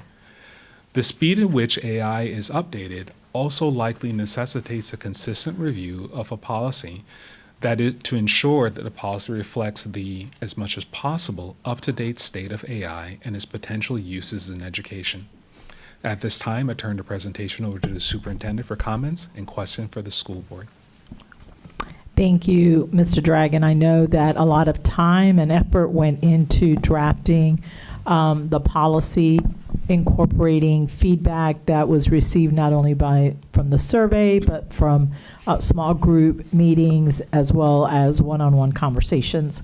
I do want to point out, before turning it over to the board for any questions or comments, one thing that Mr. Dragon pointed out is that there will be a need to review this policy, probably yearly, as we do with the code of conduct, as the technology continues to emerge. And so with that, I will turn it over to Madam Chair.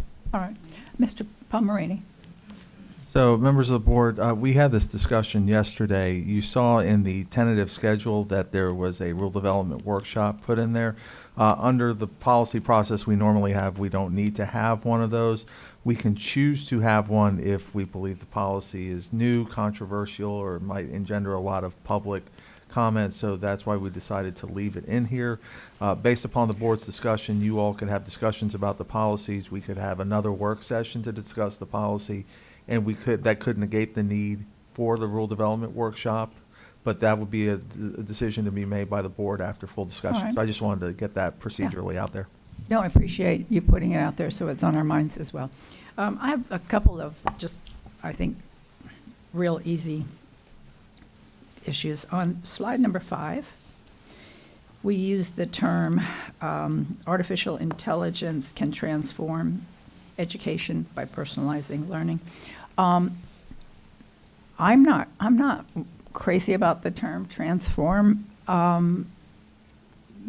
in part based on the conversations we've had here about, I think it was Member Vanos pointing out that the way the ways people learn, and there's different ways to teach, but the learning process, the internalizing of learning, I don't think it is necessarily going to be transformed. I just think it's an awfully strong word, and even if you believe it, I think it will make parents uncomfortable. It makes me a little uncomfortable that we're transforming. So anyway, I would look for a softer word. We've had some discussion about what personalized learning means. I'm not saying I'm uncomfortable, but the board has had conversations. So I think it would be worth the board discussing whether that is a word we're comfortable with leaving in, and what exactly does that mean if we are. Under B, the last two words refers to human staff. So I don't think there's any other type of staff.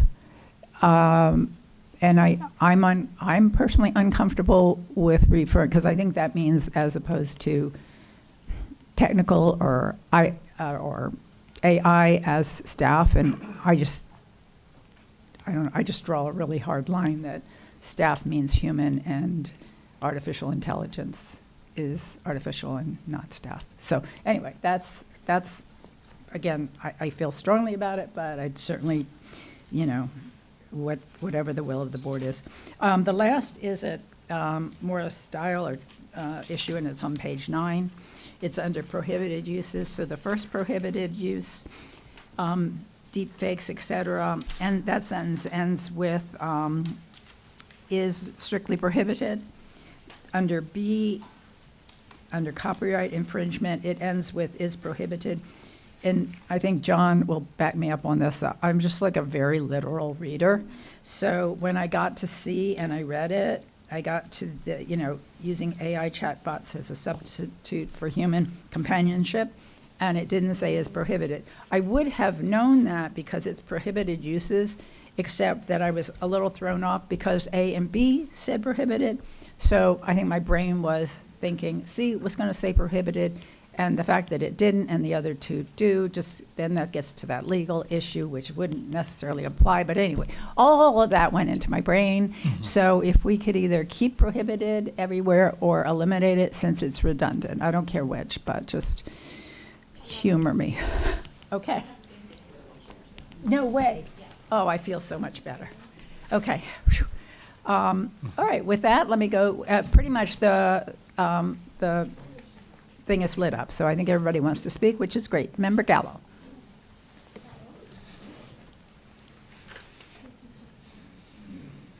Thank you, Madam Chair, and I agree with you on that point. It just grammatically, like if you're going to, you should use the same, like, I don't know what I'm trying to say, but it should, the same format for each sentence.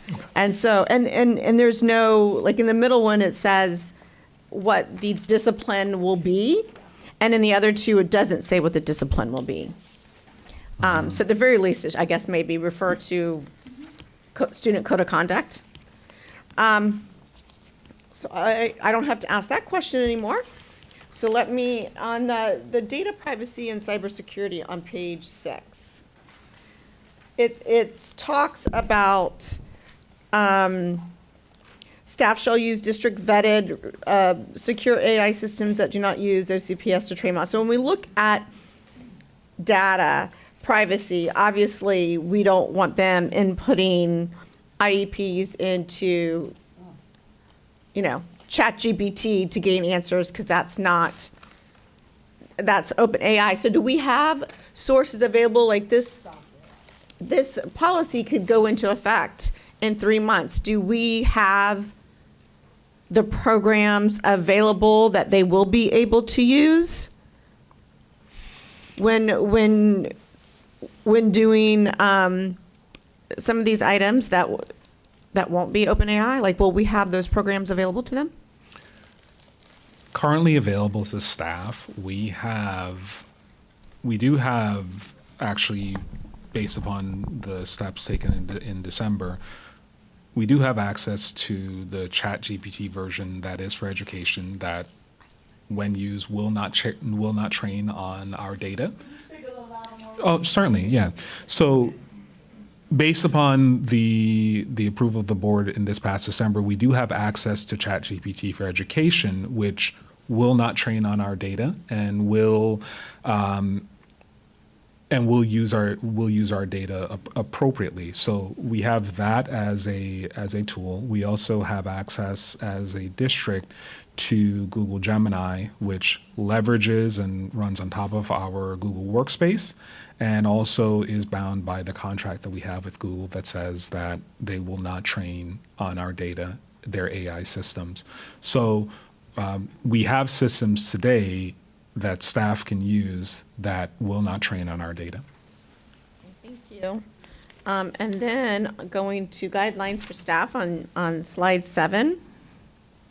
Student monitoring and discipline. Teachers shall monitor student use of AI tools. How are we expecting them to monitor student use of AI tools? The place inside of here where we were trying to target was language that was similar to language that's inside of the existing MOU, I believe, around teacher uses of AI. But I can definitely circle that as an area that we need to go in and do some further refinement of that. Yeah, thank you. Yeah, just because I'm like, if they're using their computer, like when teachers are teaching, they're not always going to notice like what students are using on their computer, especially if it's their own computer. It is, and this is in class, right? This is during a school day. We're not monitoring what they do off our premises. Okay. Yeah. And then when we talk about detection tools, do we already have a platform that allows the teachers, like a valid platform that would allow the teachers to use it to determine if it's plagiarism, if it's AI fraudulent? Is that already in place for the teachers to use, or are they going to be expected to figure that out on their own? The overall challenge that's there is I think just at the initial basis of, is there a platform that consistently and we can confidently implement that will detect the use of AI? That everything that I've researched around that says that is very challenging to identify right now in any area. And there are some that have higher detection levels than other. Mm-hmm. And I'll just be very upfront. Part of what I've heard from parents also, but it's also a key concern for me, is that's really great if we can get to 90 to 95% being detected.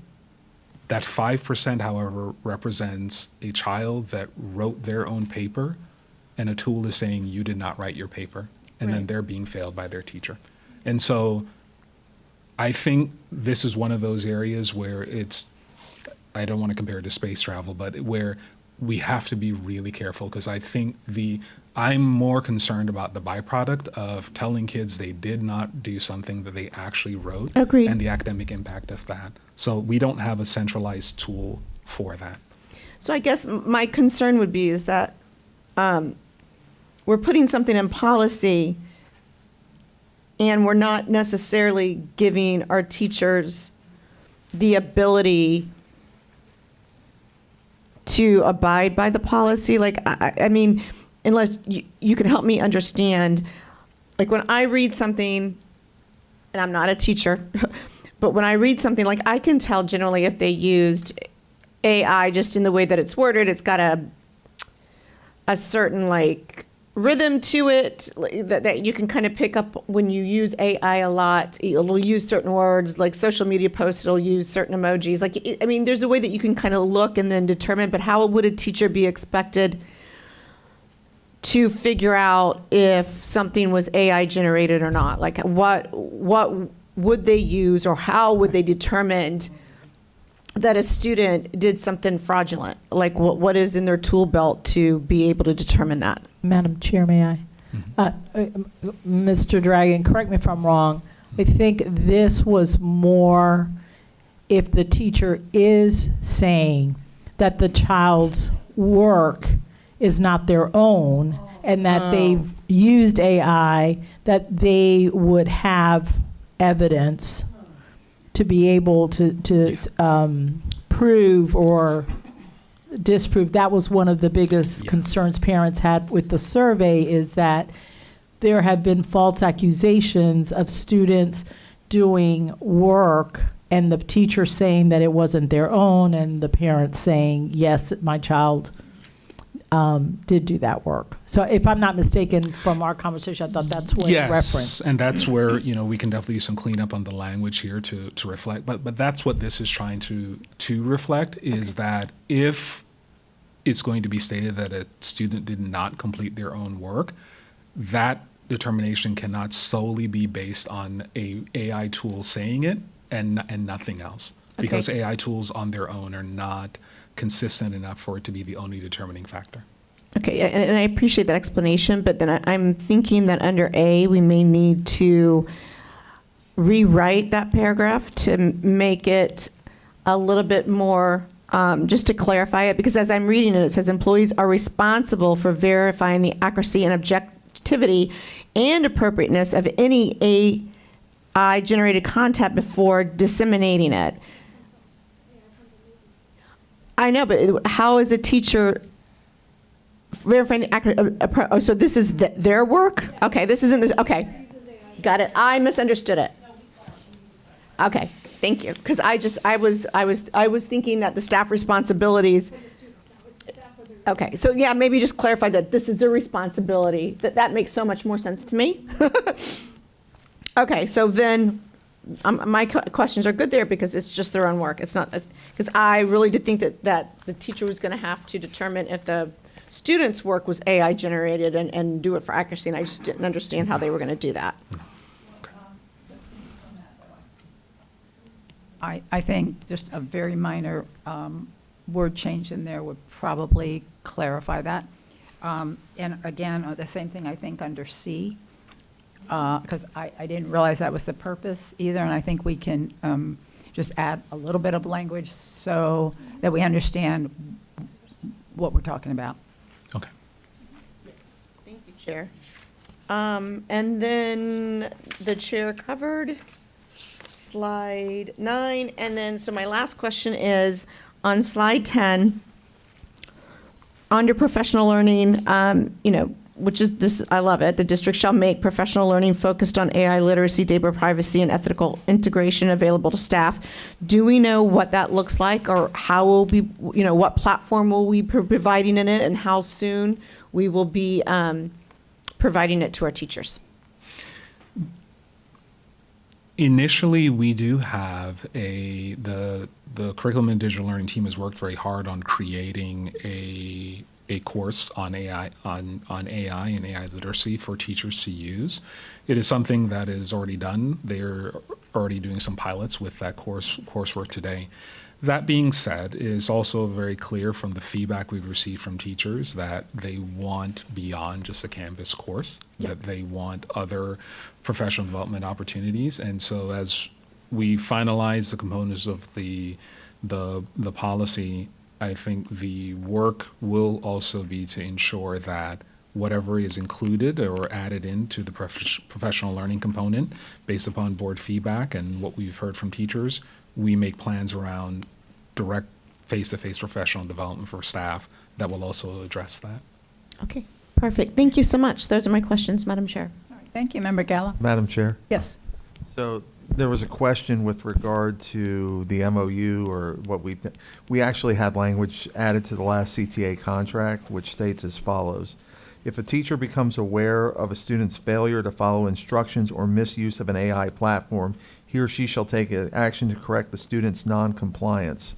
If a teacher becomes aware of a student's failure to follow instructions or misuse of an AI platform, or he or she does not take action to correct the student's non-compliance, the teacher may be subject to disciplinary action. So that's already currently in our collective bargaining agreement. So, for example, if you find that if a student admits to the teacher, yes, I have utilized AI to draft this assignment, they would have to say, obviously you can't do that again. They would utilize the provisions in the code of conduct with respect to academic honesty, and if they fail to do that, then we could take disciplinary action potentially against the teacher for their failure to correct that. So that language is already in your CTA contract. Thank you, John. Thank you. Member Salamanca. Thank you, Chair. Okay, a couple of things. So on page 5, I guess to the wording, I think here, I get where the chair's coming from on transforming and just being we could just say it has the potential of impacting the system, including operations and learning, right? Like just leave it broad. On the superintendent, kind of, having a strong focus on thinking about AI in the context of reducing staff burden through automation as like a core priority one. I think that's key, because a lot of the potential that AI does have is on admin tasks, repetitive tasks, paperwork, all the stuff that really takes up time. I would say anything that we implement and flush out of like, hey, instead of you manually doing this now, we want to automate it. I would track like the person that uses the AI, the person that doesn't use the AI, and how much time savings we are actually getting if done correctly. Like as we roll out things, I think we just have to be very thoughtful about, hey, if we're saying we're rolling out this tool, or before we roll it out, maybe we're just doing a pilot. If you use this AI thing for the IEP admin work versus you don't, let's track how much time it actually saves.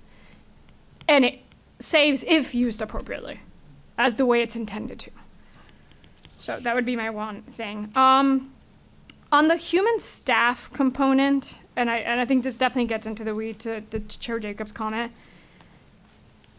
I'm guessing we are saying human staff review, so this is part B of page 5, right? The final approval.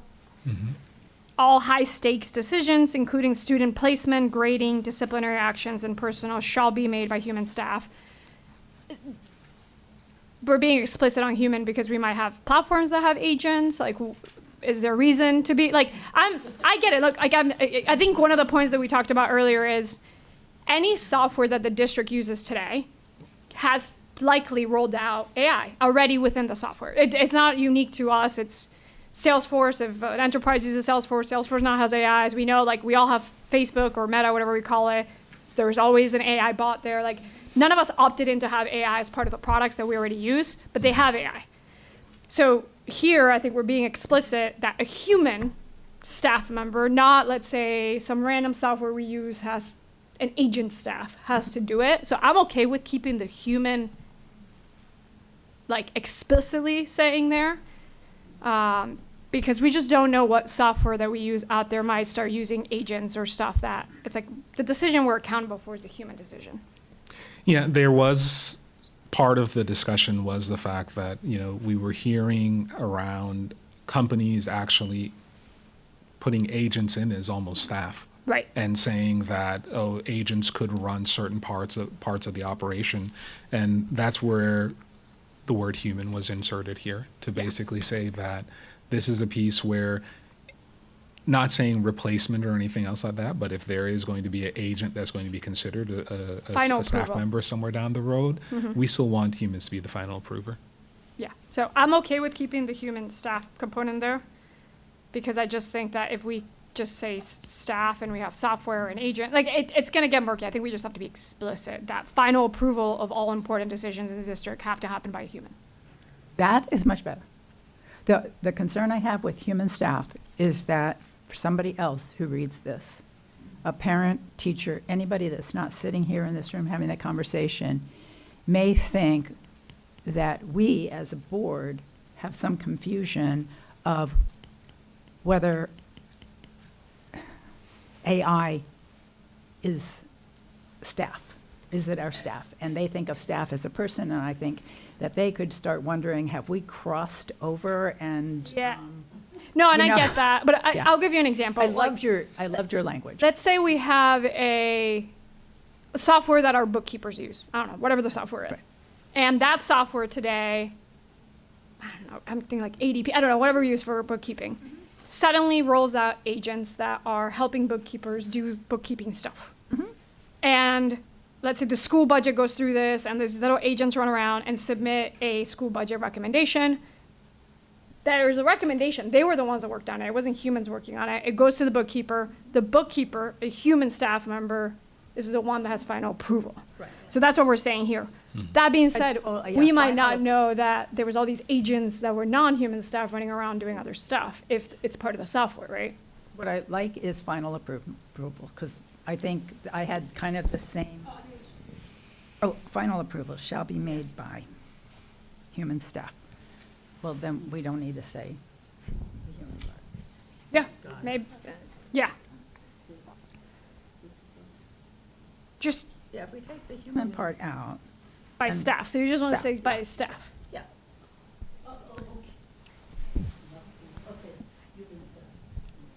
Dr. Vasquez?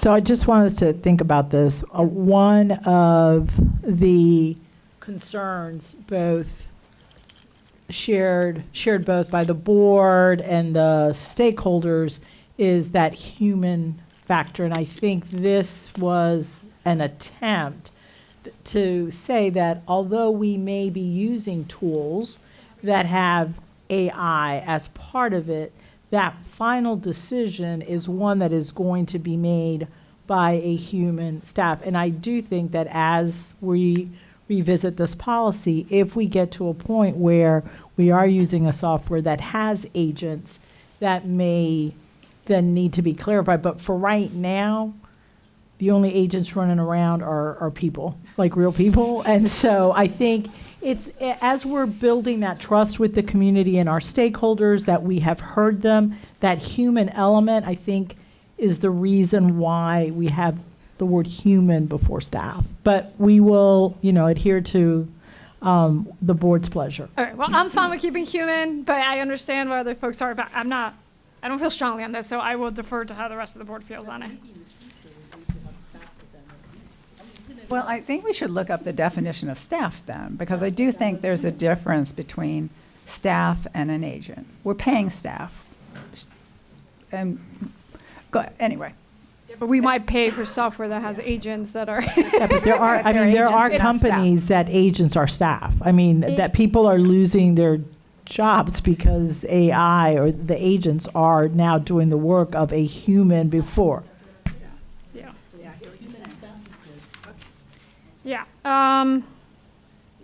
Okay, so love all the data privacy focus. On that page 6, where we're saying staff should use district vetted secure AI systems that do not use OCPS data to train public models. Is this implying only? Like, they're only supposed to use district vetted? Are we keeping it open? Are there things that we need to be explicit here of like, absolutely not? Like in my case, I would say, if this is not, staff shall only use district vetted secure AI systems and we're leaving the door open for other systems, I would want to then be more explicit about which systems are absolutely prohibited. So in this case, anything that's open source, anything that's like an LLM from China, DeepSeek, like all that kinds of stuff. I would just want to be explicit. Or we just add the word only. We'll go back and reconfigure the language. Yeah. So I think it's either or. Either we add only or we're explicit about what's absolutely prohibited.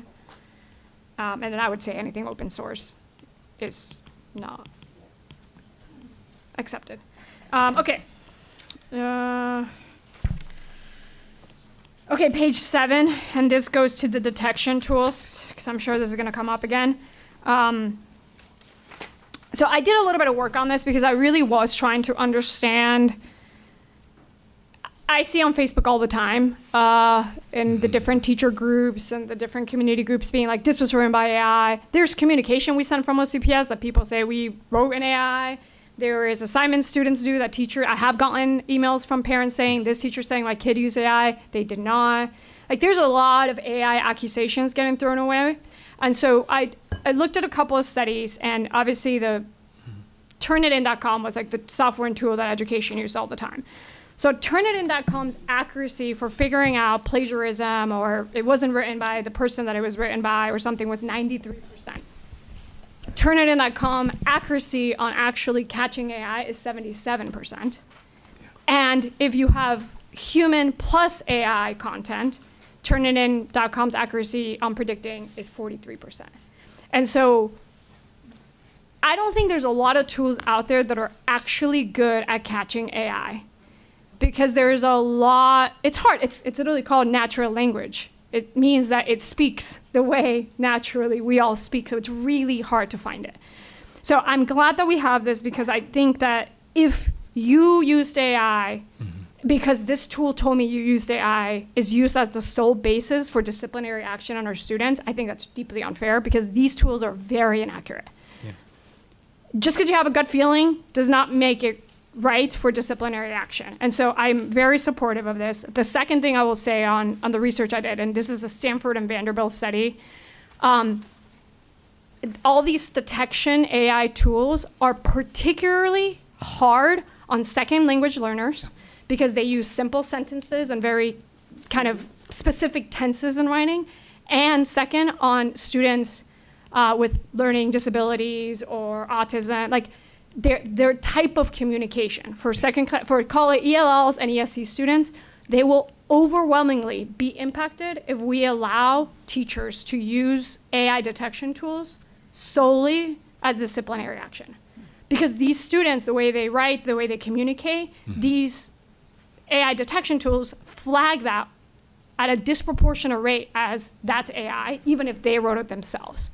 And so in the context of being fair and equitable with these students, I feel very strongly that we do need to have this here. There has to be more than one. Like, if you think a student used AI for X assignment, then do a test, an in-person test or class or quiz that tests the exact same knowledge to verify if they know the knowledge or not. I think there's other ways to prove that a student doesn't know something or made it up. I just don't want it to be the sole use of this little tool, or even the district tool told us that you cheated, therefore you cheated.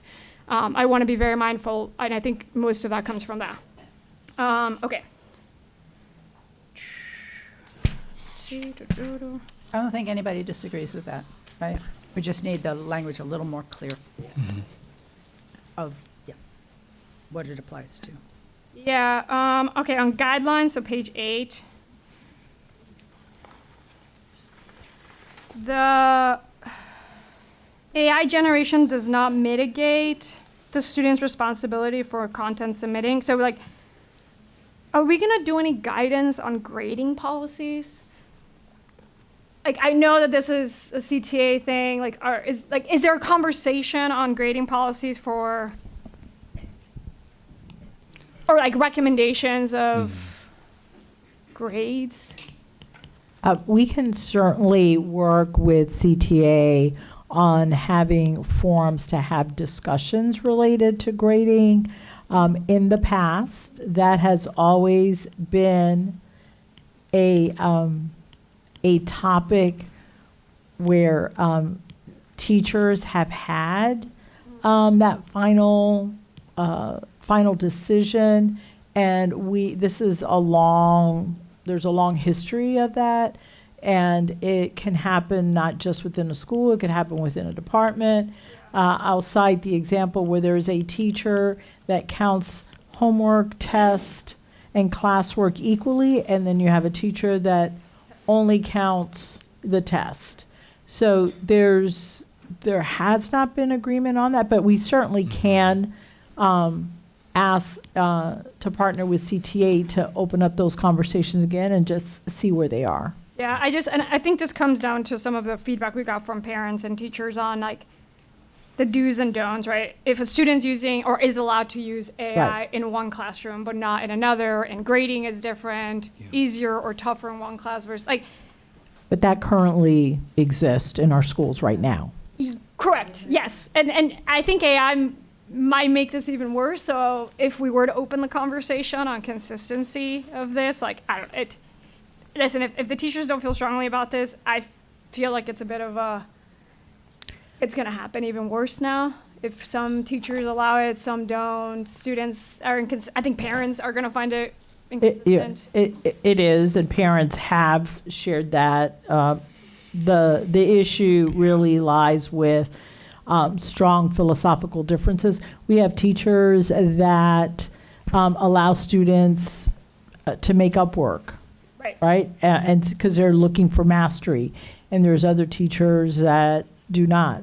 Some believe in extra credit, others do not. So it's really philosophical in nature. And I think the concern the parents had, and I agree, that the same student could have multiple teachers where one, absolutely, you're able to use it, and another teacher says, no, they can't. And so we'll reach out. I think it's a good time to at least see where everybody is on that topic as AI is now more prevalent. And then on the consequences of it, right? So let's say one teacher allows it, I don't know, it's because like a middle school student, right? So they're still learning and figuring stuff out. One teacher allows AI, one other one doesn't. A student might use AI where they weren't supposed to in one classroom. Like, are the consequences going to be left up to the teacher of like, hey, you shouldn't, is it code of conduct specific? Like a student uses AI, are they getting a, hey, I know you're allowed to use it in this class, but not here, or are they automatically getting a, you plagiarize, you're awful, here's a code of conduct? Currently, students follow the processes and procedures for each individual teacher. And so I would tell you that as it is right now, and the CTA contract specifically identifies a teacher as the sole individual that determines the student's grade, we would definitely need to have conversations around that and work with CTA on just common language. I don't know that we are going to get to a point where everybody, let me give you another example. We currently now have a practice that at the end of the 9 weeks, not individual grades, but at the end of the 9 weeks, if a child has failed, we give a 59. That's still an F, right? There are teachers that do not believe in that, even though we show the math. We show if a child continues to not do the work, it'll be an F all the way through. They believe they should get the grade earned. And so, and then you have other teachers that will say, no, I'm fine, 59, because it allows a child to dig themselves out of a hole in case they've had some circumstances. So that same conversation is what happens with AI. There's been even evidence now with, is it Turnitin.com that is being used, where, there's a certain percentage that flags it, but there's been studies now that even that is not accurate because of the way that that students are writing, and the literature that's out there is very similar. So that's why I think we've pointed to that you have to be prepared to demonstrate what your sources are. So where did the information come from as for this work that you've produced? Yeah, I mean, it's hard because I think if we're talking about using it, like students using AI, and some folks consider it plagiarism, that is a very strong academic term, right? In college, you get kicked out in college for plagiarism. Like, there's real consequences, right? So if some teachers view it as plagiarism and some teachers are like, no, it's fine, like, don't do it again. Like, if there's inconsistent consequences, or like, I have a hard, I'll leave it to the teachers to maybe make that argument on themselves, like if they think this is a problem or not. But I consider it, if it's plagiarism or not, like it's a pretty serious thing. So I think there's a bigger code of conduct question here as we land, that we just have to, like you said, this is the first year we're discussing this. It'll come back every year probably, but we have to talk about that. If I'm not mistaken, some of the revisions that you will see soon on the code of conduct also reference AI. Okay. which leads me to the other side of plagiarism. I think somewhere on here, and I've heard this from parents, I've had people text me about this as well, of teachers being the ones that are copying and pasting AI-generated responses and having that as the assignment. So for this, like, students and parents don't have the detection tools, like what, like, is that professional standards then? So like, a teacher creates an AI assignment, students are confused by it, fail it, parents are upset that this assignment made no sense. It's clear perhaps the teacher used AI or not. Is there a process now for that? For teachers? Yeah. So we have here hey, you are responsible to verify the accuracy, objectivity, and appropriateness of anything you put out there and disseminate to your students. So what if they don't do that well? Is there a consequence to them not following that? Because students, I think, are going to have consequences if they do it. So what is the professional consequence? So anytime there is allegation of misconduct, that is referred to the Office of Professional Standards. I will have our team research it. I do not believe that we have had many, if any, where we have had an accusation of a teacher plagiarizing information. I guess plagiarizing is, the definition of plagiarizing is different than, hey, I created this in AI, copied and pasted it. Correct. I mean, we try to monitor that, and that's why we reference materials that we have purchased and our district approved, because we have permission to use those and copy them. And even on our curriculum resource materials pages, they have permissions to not manipulate, edit the texts that are there to a certain degree. But we'll have staff look into that. I know we have policy that addresses that with staff about falsification, but to be honest with you, I'm not aware where we have brought someone in because they've been accused of falsifying. Yeah, a I mean, I worksheet think or- it's a gray line, right? Is it really misconduct to copy and paste AI and disseminate something? Right, but that's what the parents are saying, that if you're but holding the my parents- child to that standard, Yes. are you also, and that was literally some of the comments that came across on the survey. Yeah, that was the hypocrisy in grading and planning, right? Several parents pointed out hypocrisy where students are penalized for using AI, but teachers are actively using it to create assignments and grade student work. So I think it is happening. I don't know that we're seeing, call it the professional standards results of it. I don't know if it's detrimental, but if our teacher's doing it and it's not detrimental to education, then why is our students doing it detrimental to education? Like, if it's a high school level, yeah.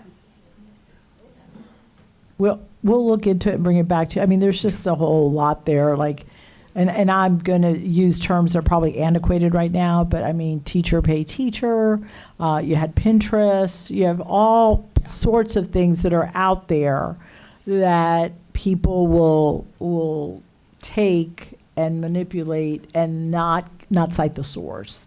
And so we'll go back and review that further, because we have not.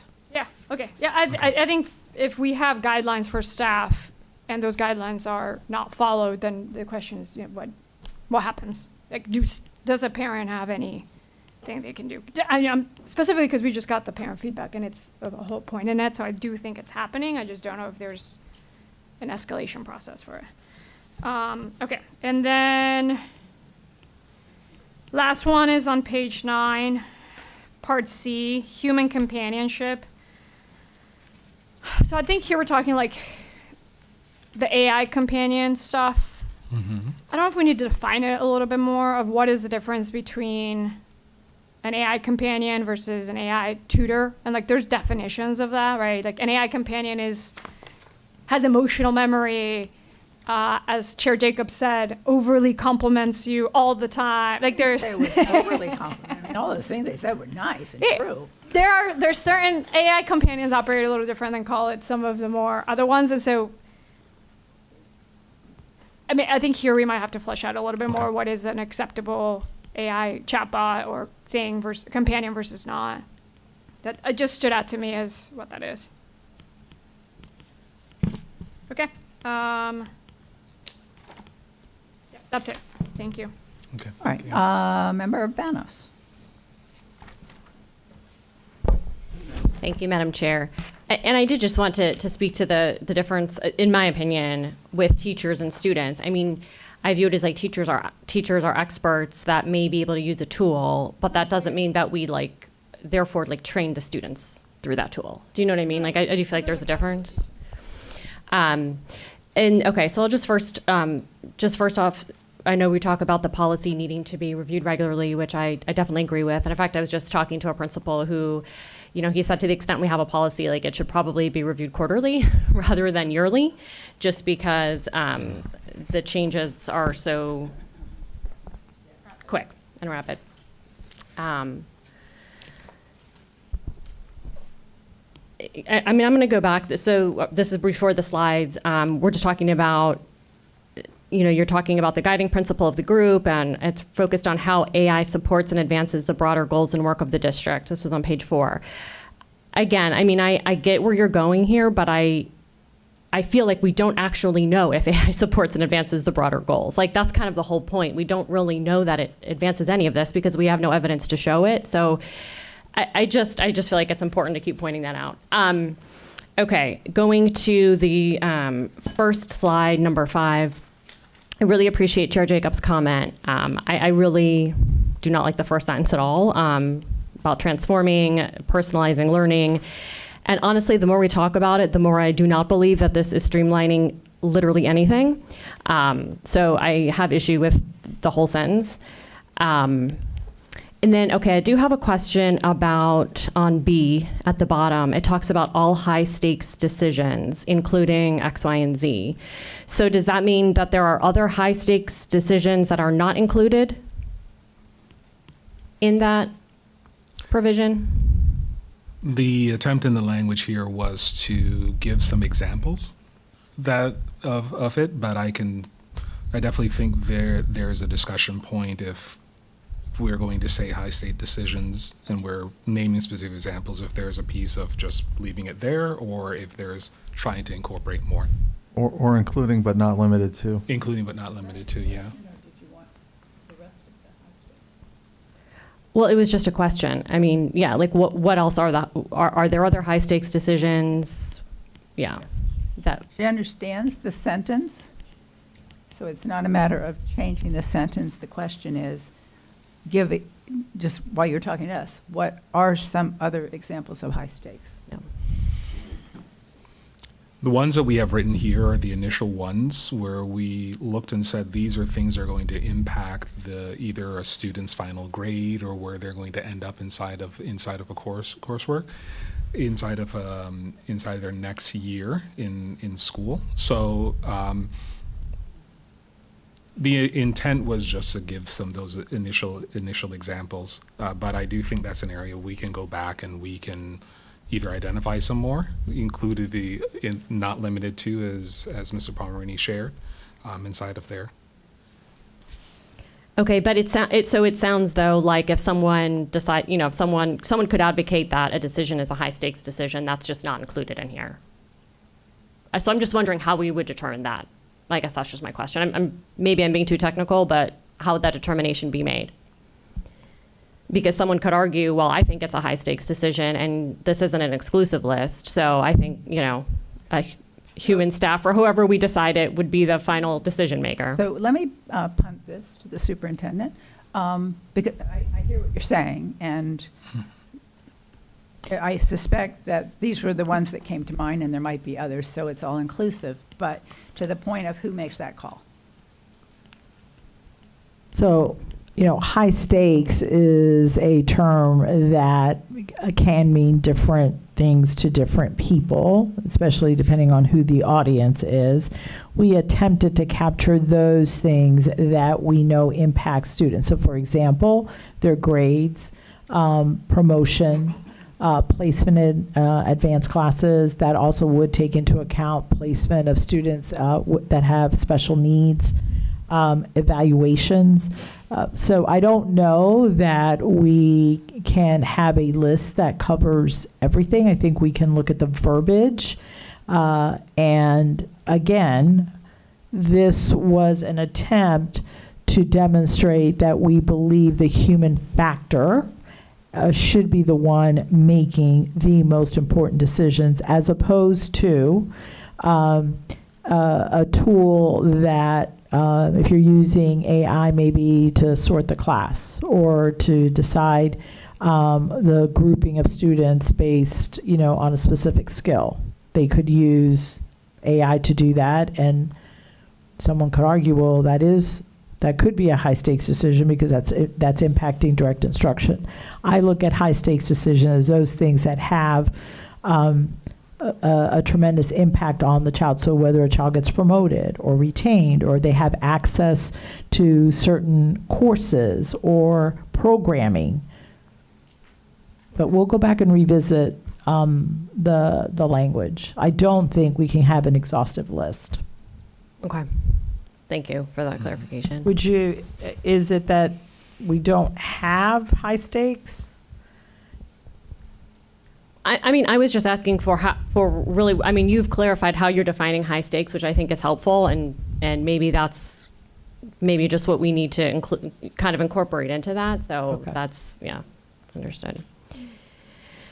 Okay, a little bit farther down on that page, says that the focus is really on reducing staff burden through automation, and so I assume that's kind of giving staff time back. So, or no? Yes. Okay. So I'm just wondering, are there expectations of what they are supposed to do with the extra time?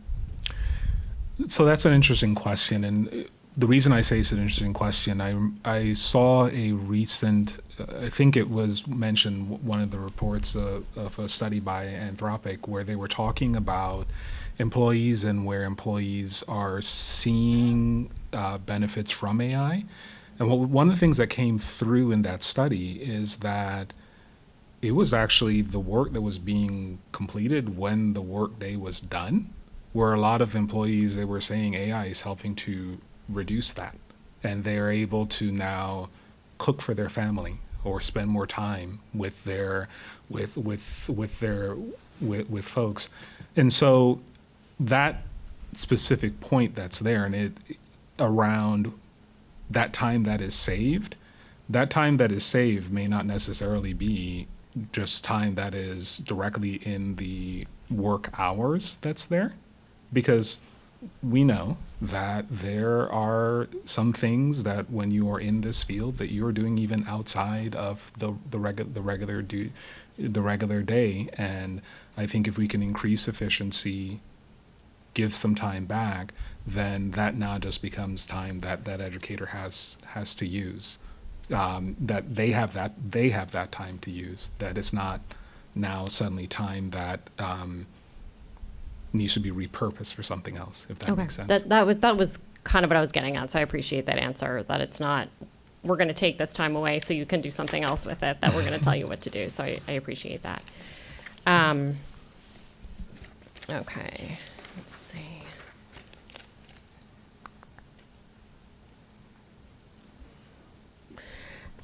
On the data privacy and cybersecurity, I guess I think the answer is if there has been a violation in the past, if there is a violation of this, that it would just be a professional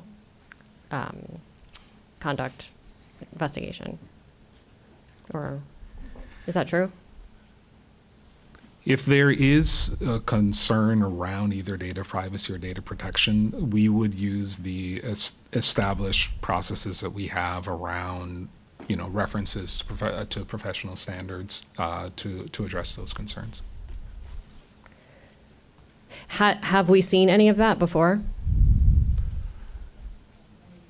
Mm-hmm. Yes, we have. We have had instances where students' private information has been shared, not necessarily through the use of AI, through conversation, primarily. So yes, we do have instances.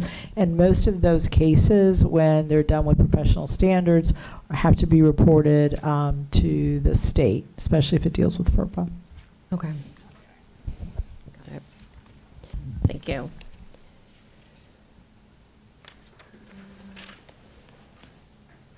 Okay, my next question is on under guidelines for staff, and I'll start with section A, when it talks about employees responsible for verifying the accuracy, objectivity, and appropriateness of any AI-generated content. I mean, I Member Salamanca was kind of asking around this too, and I guess my question is: is this something we're monitoring, or we plan to monitor, or we just sort of trust that it's happening and that's a parent or student catches something if there's a problem? Like, how are we going to monitor this? We, Maurice, I'll just do what we're doing now, and then you can add. So we've just added AI, but this is something that we do now regularly. If there is a content that is shared, a movie, a book that is not age appropriate, doesn't align, that when we're made aware of it, and many times that happens because the parent has heard from their student, or if there's walkthroughs that are taking place and there's an administrator that walks in and sees something that's inappropriate. So the only thing we're doing here is we're adding that AI piece. And again, it's referencing, and we need to clean up the language, materials that the teacher is using. Right. So if they've created something and they've used AI to create it, we're expecting that it aligns to the standard, that it's age appropriate. Right. Okay. And I get that curriculum piece of it, because I mean, this is honestly, when I read appropriateness, the first thing that came to my mind was nothing irritates me more than getting an AI drafted email. And if I were a parent and I received if I received that email about a personal matter that my student was experiencing, like, I would find that inappropriate. So like that's what I'm wondering, if we care about that, I guess, is my question. You know what I mean? Like, no, I do. Yeah. I know what you're saying, but that's not where we were intending to go with this particular piece. And I will tell you that I am sure many people sitting here use AI to respond to emails. Sometimes it's because they want it to be professional and they want to be unbiased with their response. So I'm just being honest. That's not you're something absolutely right. that we're going to monitor. This is more, they've created a figure, let's say some type of a figure, and they're asking the students maybe to label parts. Is the drawing appropriate? That's more of what we are speaking, and specifically aligning to standards, that we're not introducing materials that is not aligned to the standards, that not age appropriate. Yeah. Got it. Okay. Thank you. I'll just say I think it's something we should think about. I think as we think about having a personal connection with people and people wanting to be in our school, I think that is important. And I think it doesn't feel good when you don't have a truly personalized response or interaction with someone. Okay, my other question was on C, for detection tools. Again, I was talking to a principal about this. The tools that we have, I agree, that the Turnitin, it's confusing. Like, even that, okay, if it says 80 to 85%, does that mean 80 to 85% of the material is problematic? Does it mean it's 80 to 85% sure that there is some problematic, material? Like, what does that even mean? Right. So there are issues, but my real question is, if we're not, how is a teacher to determine that? Like, how is a teacher supposed to prove that a student has used AI? And conversely, I mean, how is a student not supposed to prove that they haven't used AI? Like, what are we looking for? So I'll give you an example. Maurice probably has a better example. So let's say I have a student that has turned in an essay, and I have seen students' examples of writing in class, and it's vastly different. So I could pull up samples of previous writing where maybe there weren't even 5 paragraphs and they weren't connected. And so I may then, to align with this, say, you know what?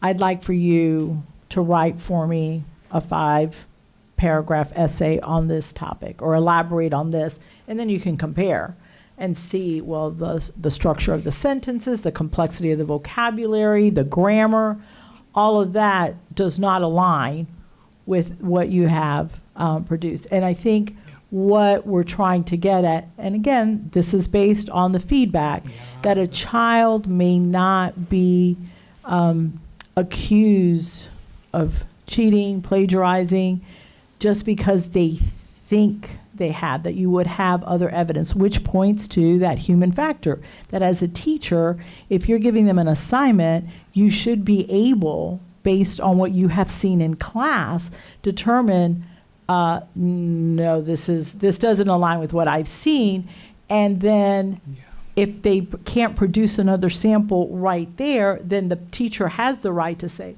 well, based on this and the fact that this couldn't happen, I do believe that this is not your work. Okay, so that's how that's how the determination is made. So if this doesn't look right to me, or how it could be made. Yeah. Okay, so this doesn't look quite right to me. Come in. I'm going to go ahead and sit down here without your computer and write something, and then use that as.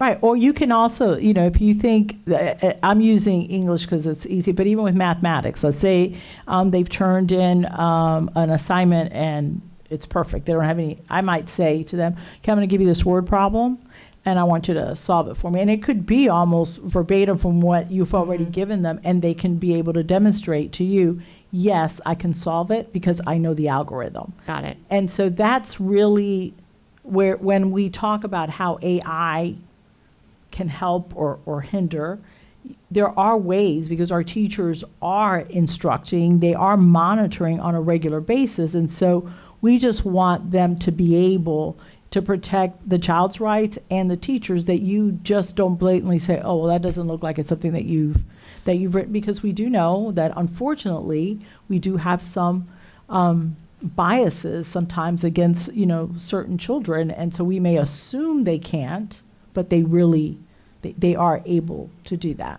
And I think that would satisfy the parents as well, that the teacher is saying, well, this is a sample of work I have seen in the class, this is what I asked them to do, and it in no way does it compare to what they turned in.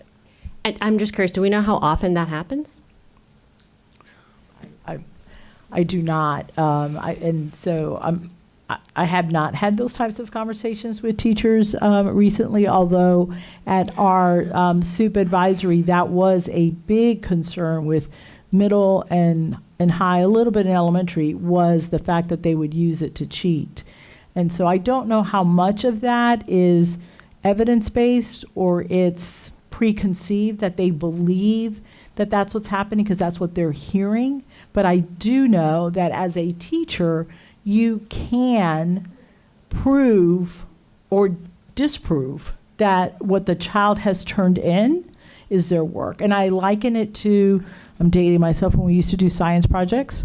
And you'd 5th grade, you're doing science projects, and they come in with these elaborate, and you're like, okay, so tell me about this project. Now, it may be that the parent helped them, but if the child can explain to you what they did, what the outcomes were, then you know that it was something that, yes, the parents may have helped put the poster together, but they actually did the assignment. Those parents are the worst. I did not like them because I'm like, my kid did it on their own. I'm not artistic. Okay. Okay, so that kind of, thank you. Okay, and then the next question is under guidelines for students. So when I know I am missing something because I feel like this is probably the first thing that you would be addressing. When I read these guidelines, it seems like a student could turn in math homework and cite it, and it's not theirs, but that would be okay. We have inside there the component around authorization, because what we were trying to capture inside of this is that when we're looking at the tools that can be used when a student is completing an assignment, teachers will regularly define and say, this can be used on this assignment, but it can't be used on that one. And so citation alone is not enough in the sense of that if the teacher has given previous discussion and said that this is not allowed to be used, then that assignment would not follow what the teacher has shared. Okay, that helps. But it still seems like students could rely on AI for that type of work. And I guess that we're saying that's okay, as long as it's not. Like when you say authorization is not prohibited, they're just completely not allowed to use AI for any help at all, or?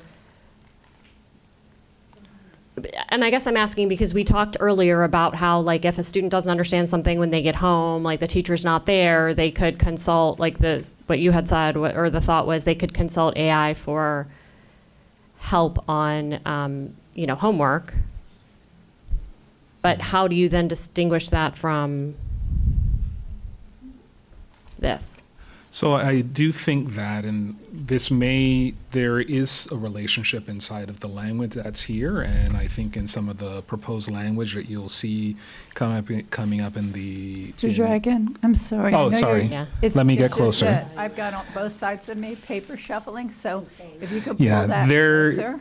there is language I that's. just really can't do it. I apologize. There's language that's here that is where we mentioned looking at the Code of Student Conduct, and there is some proposed language in the Code of Conduct related to academic honesty that will complement what is here inside of the policy. And I think that's where that connection would really be made, because you are correct in that there is not using AI, there is using AI, and then there is gray. And then it is going to be that piece around what was the definition that was given by the teacher as far as what was appropriate, and then was that followed. And it matches with any other tool or any other resource that a teacher may instruct a student that they can or they cannot use as part of completing an assignment. Let me, Mr. Palmerini wants to chime in. Mr. Palmerini? So, Mr. Dragon just went where I was getting ready to go. There is a new proposed definition of cheating in the Code of Conduct, and I think it'd be useful to have this context here. What it says is, cheating is the repeated, willful, or deliberate unauthorized use of work of another person for academic purposes, or unauthorized use of notes or other material in completion of an academic assignment or test. This includes repeated, unauthorized use or attempted use of artificial intelligence systems or other resources to generate content as one's solely original work while failing to properly cite, disclose, or specify the extent of the resources used. In addition to disciplinary responses, the student may receive no credit for the assignment, test, or exam at the discretion of the teacher. So this is, if you're using AI and you turn it in as your own, if, for example, if the teacher allows the usage of AI, you would have to cite the fact that you in fact utilized AI to research this portion of the paper, or to help solve this equation in the math class. Whatever it is, you would have to cite it.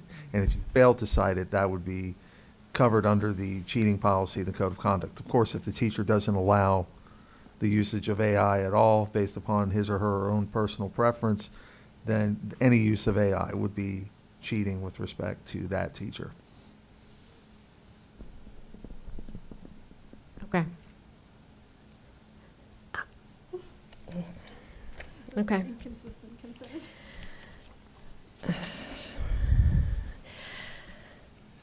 Okay, I'm almost done. I mean, there's other, I'll just keep going through my questions. Okay, the professional development for teachers, I'm just curious about the cost and time and how, yeah.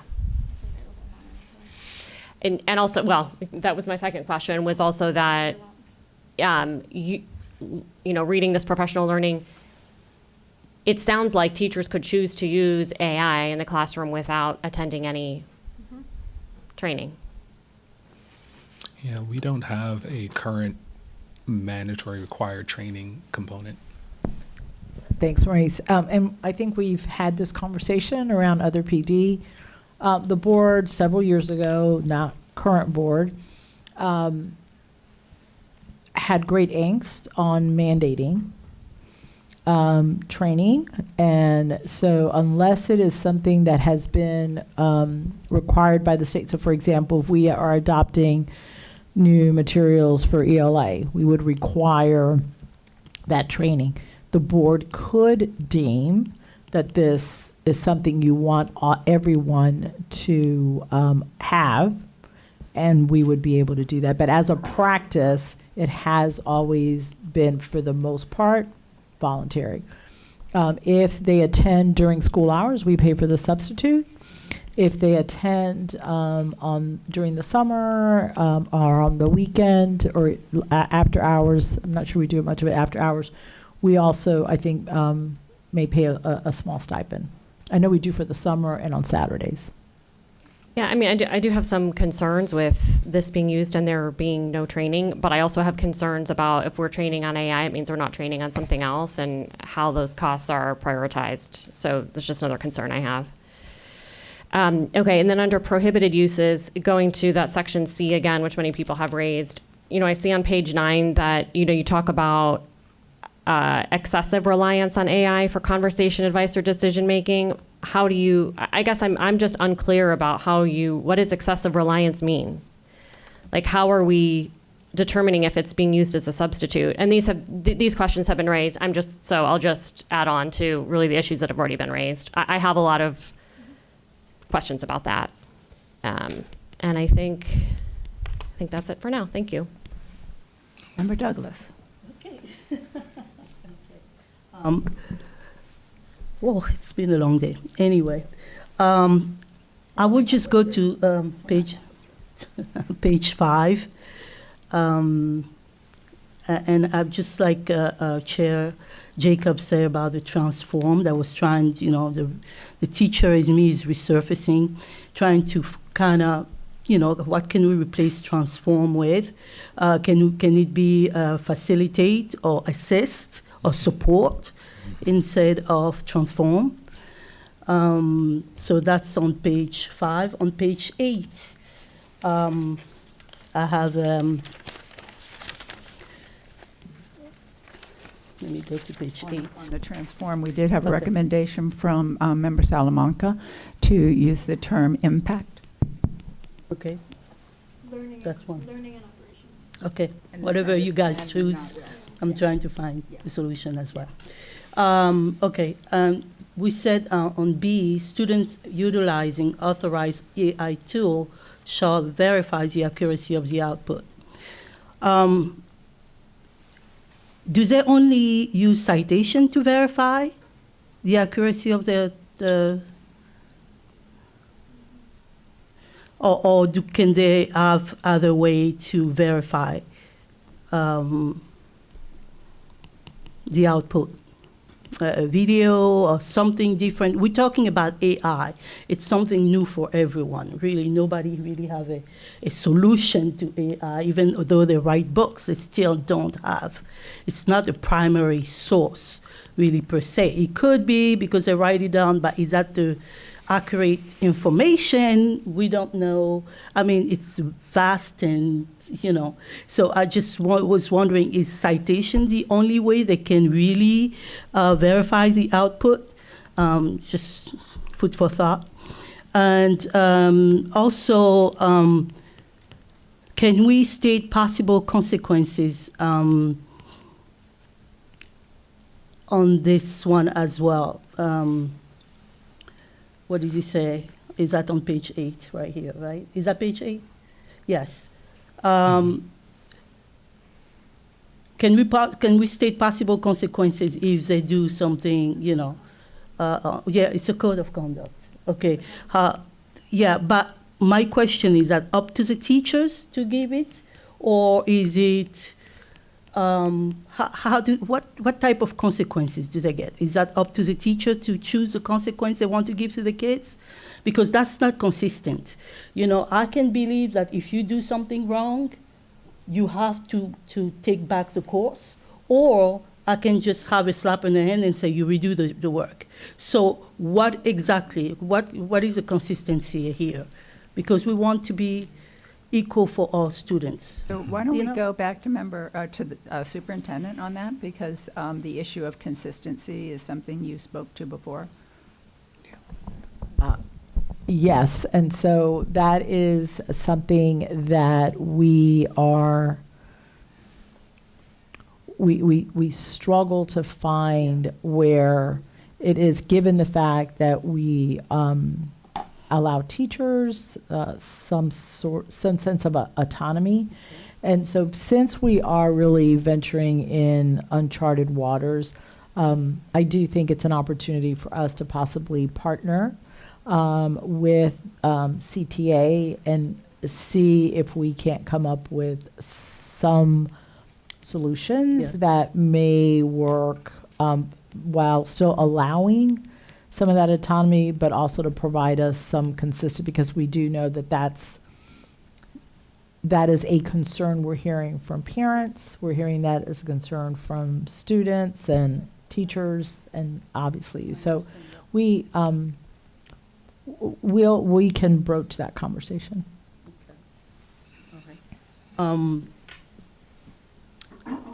I think I will be done. I just wanted to make a little comment about the 59% that you gave to students who, I am a teacher and I was in the classroom for 25 years. When you have a student that produced nothing and you have to give it 59%, and you see a kid that really tried their best but did not reach 60%, and you still have to give him 59%, and you're looking at those two students, let me tell you, it's really hard. It's a really, really hard decision, because then you are, rewarding the kid that is not doing anything, and he still gets 59%. We really have to look at that, because I don't think it's fair. Well, the Okay, board I could ask understand. us to bring that policy back, and I will say that philosophically we just disagree, and don't be offended. My own No, daughter. I am not at all. My own daughter disagrees with me, Okay. and I just Mine too. see an F is an F, and so I do believe that other child that is struggling, you as the teacher have the ability to give them extra credit, give them additional work to help bring up that grade so that it's not a 59, and the other student who is not doing the work, again, if they're not doing the work and they're getting a 59, they're going to fail, and they will fail the entire semester. But if there is a student that maybe had some trauma, is having difficulties at home, maybe they have to take care of younger siblings and can't get to do all the work. You have to look at the student holistically. Correct. Holistically. And I agree with you that, 59 is a 59, but I'm telling you, I did not give a 59 to the student. No. Period. Thank you. I will sleep better tonight. Okay, Member Felder. I was worried about that one, that student. Thank you, Chair. We probably did it because I really had the question way back, but we go in order. So I just do you remember, Maurice, and maybe a superintendent, that teachers had the ability, when we could monitor our students when they were on the computers, and if they were on a page or doing something else, we had the ability to shut the computer down, stop it. I wanted to know, and then sometimes I would forget that I had shut the child's computer off, and they'd be in another class, and the teacher would have to call me and say, "Ms. Felder, could you release the thing?" So with them doing AI, that's not the same type of venue, so to speak, but will we as teachers have the ability to kind of stop some stuff if they are doing, like, and I know you probably talked about it, just like we were able to do that in this new AI, is there something the teacher could do within their powers to control that AI better? At least stop them in the process of trying to use it. If they're working on an essay, in class, and they utilize AI, will the teacher have the ability to stop that? So Can we monitor that? I mean, will the teacher be able to monitor that? the specific tool that you're referencing, Land School Air, that we Land have. School, yeah, that's right. Thank you, Land Yeah. School. So one of the features that actually Land School has added to their system that ironically is based on AI is if you place students and you say all students should be on this specific site, then you can have Land School monitor if a student has left that site on their device. And then it would alert the teacher that the student that's is no in Land longer, School. yeah, the student is no longer on that site. Now, With AI, it may not be that that's the AI feature that Land School has inside of it. Now, it may not be that they're on an AI site. It just means that they're not on the site that you want them to be on. And so that would be one of the tools that we have in place today, that teachers use today. That could be a tool that is used as far as just monitoring that students are doing what they were asked to do as part of the lesson. And it would aid this component of AI, but it's not specific to monitoring if a student is using AI as part of the lesson.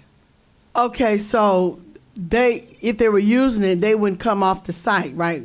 Right? Is that what you're so that'd be teachers would have to walk around and kind of monitor them that way. You Well- couldn't sit at your desk like you could with Land School. Well, Land School would alert you that this student is no longer on the site that Oh, you and they're said. going to AI. Okay. Yeah. Got you. It would alert you using AI that they're no longer on the site.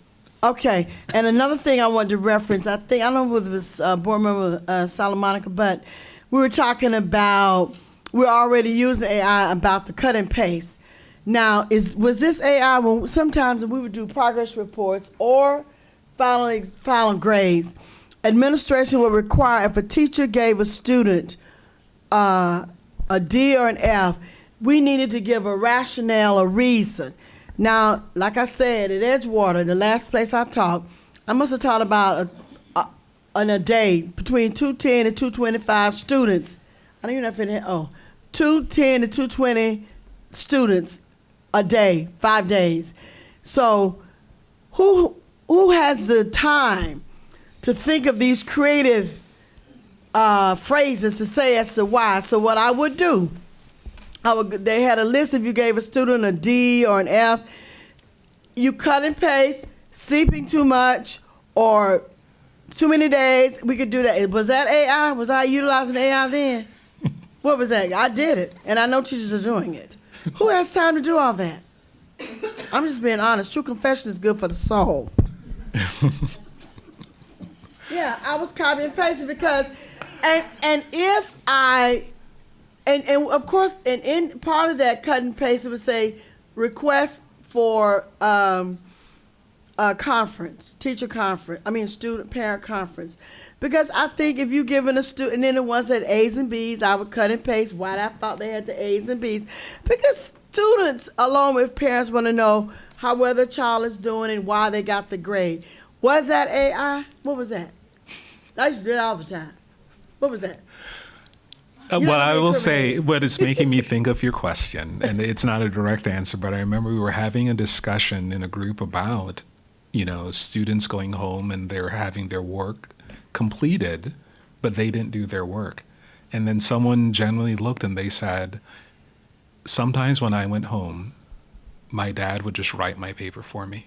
And Of they course. looked at me and they just said, is my dad AI?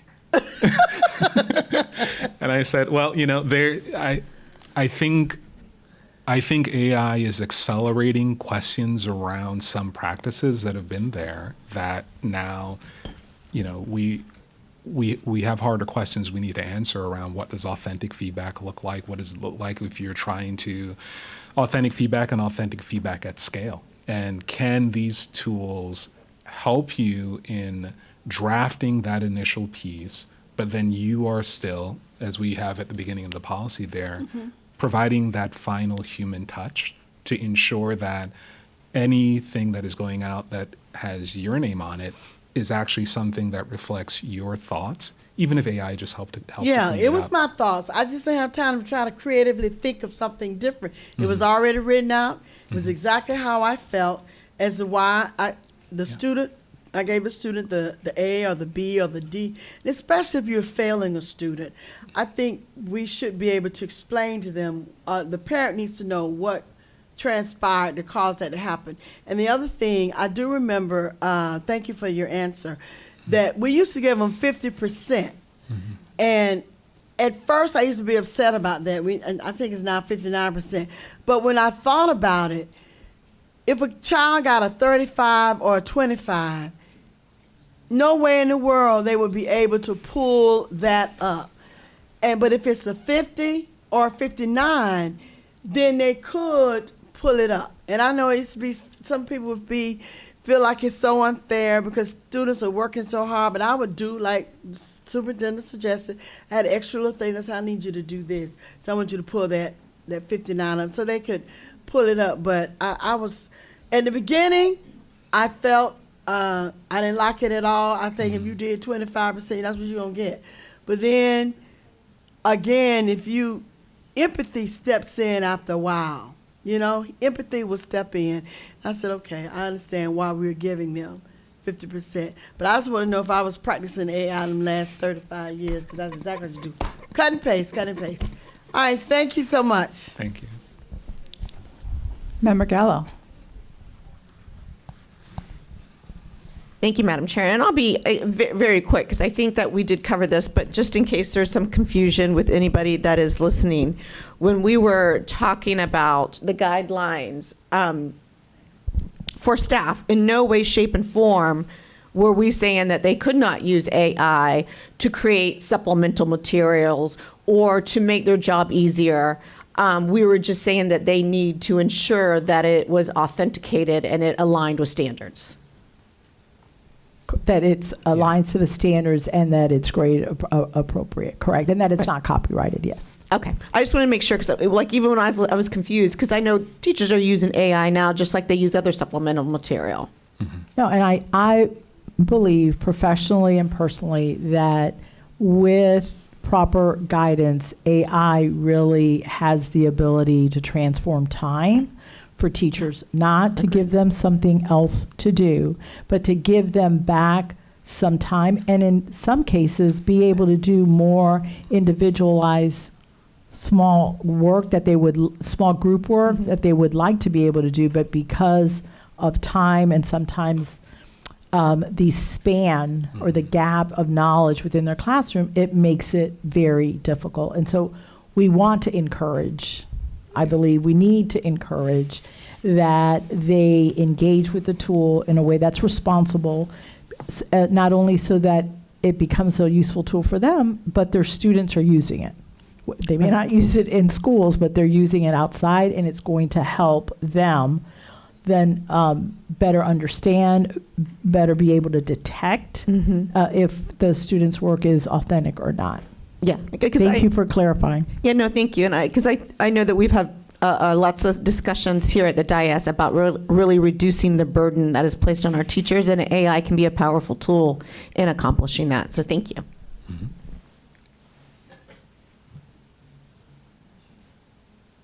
Superintendent. Member Salamanca. I have one quick comment. Okay, one quick comment, go ahead. It was a bit on a question on the appropriateness and correctness piece. So A. So right now, not AI related, if an employee or teacher uses Pinterest and disseminates something, and it's not inappropriate, but it is incorrect, is there any consequences to that? I would. if it is something that we are made aware of, then yes, the consequence really is redirection, or to be able to say, did you realize, or did I misunderstand? I saw this and doesn't appear to be accurate. So it's really more of a coaching. It's not punitive in any way, or should not be. Okay, and so with AI, it will be the same. So if they start using AI to create assignments and use them and grade students on it, but it's incorrect, it'll be more of a coaching. There won't be. Yes, I mean, that's really what we always want to try and do. We want, and not just with our students, but with our staff as well. Many times they may not even be aware. And so that awareness, and hopefully then that opens the door to more conversations, and so that they are able to use it in a responsible manner. Yeah, and I get that, and I'm supportive of being open-minded. I think it's just a very black and white picture when it comes to the students, and when they use AI, if it's straight to the code of conduct, or it's plagiarism, which I get it. They're the students, their job is to learn, the teachers are doing something else, but part of the job is to do the job.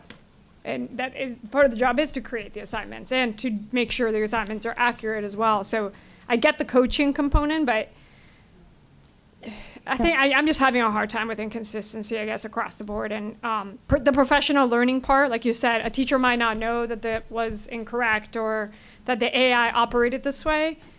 But I didn't know, or I didn't go to the training, feels like not a great answer when it's available to them. I know it's not mandated. So We could, as part of pre-planning, and we have in other years, require, and it's not, actually, this is a training that they have been asking for from the feedback we received.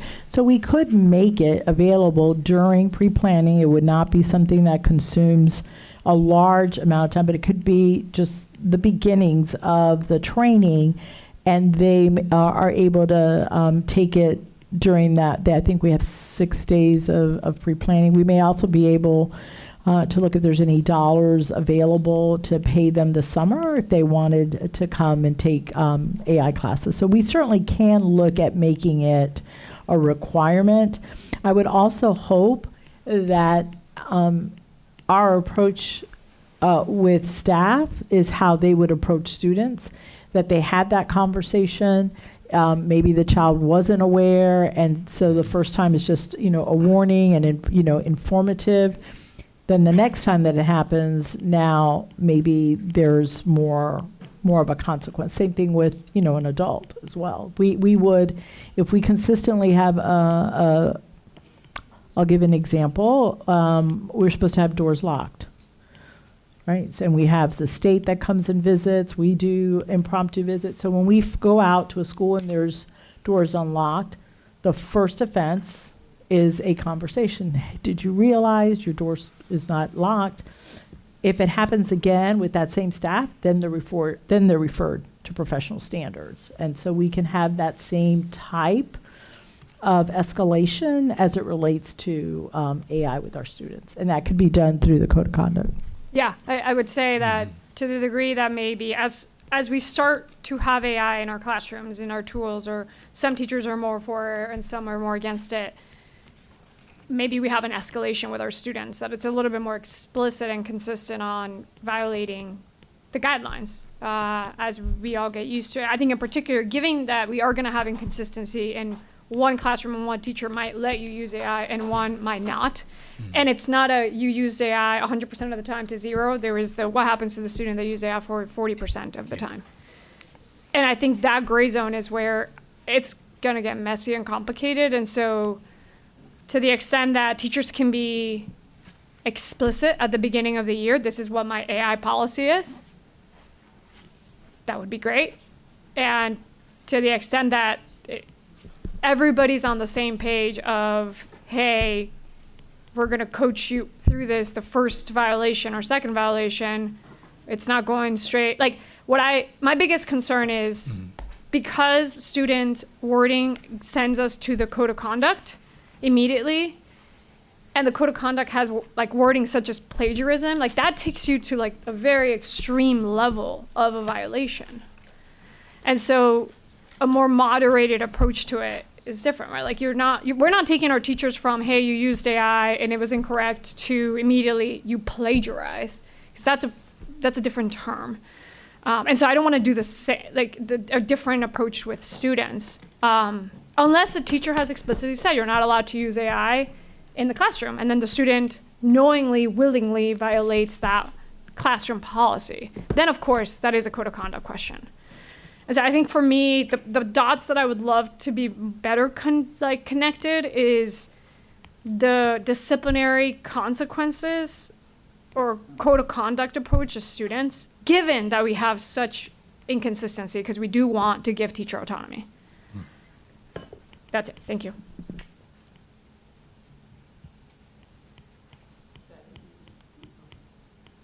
Superintendent?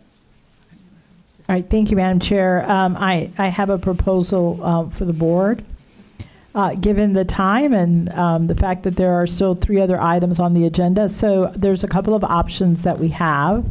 One being that we reschedule the code of conduct. That is going to be a very lengthy conversation, and we'll look for a date in the next 2 weeks to be able to reschedule that. But then we also have 2 other items. We have our legislative update, and we have the leasing information for the buildings that currently are going to be vacated due to the school closures. So we could look at giving Marquise time now to do the legislative session update for you, and then we end. Or we can look at starting Thursday a little bit sooner for the closed session that we have scheduled. We can maybe take an hour before and do either the legislative or the leasing option, and then reschedule the other one. So you've got a couple of things to do. Marquise is probably going to be about an hour. So if you can hold on till 5:30, and I'm saying Marquise, his presentation's not an hour. I'm saying the whole thing would be an hour, including your comments. I know many of you were up there and are aware of the legislative changes, so I think that could move pretty quickly. And then we could just do Dr. Border right before the closed session on Thursday from 10 to 11, and then move into the closed session. I'll leave it to the board.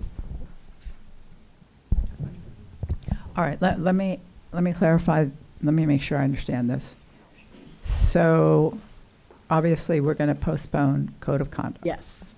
We could hear the legislative now and come in earlier than the 10 o'clock meeting on Thursday. Come in at 10 instead At of 10. 11.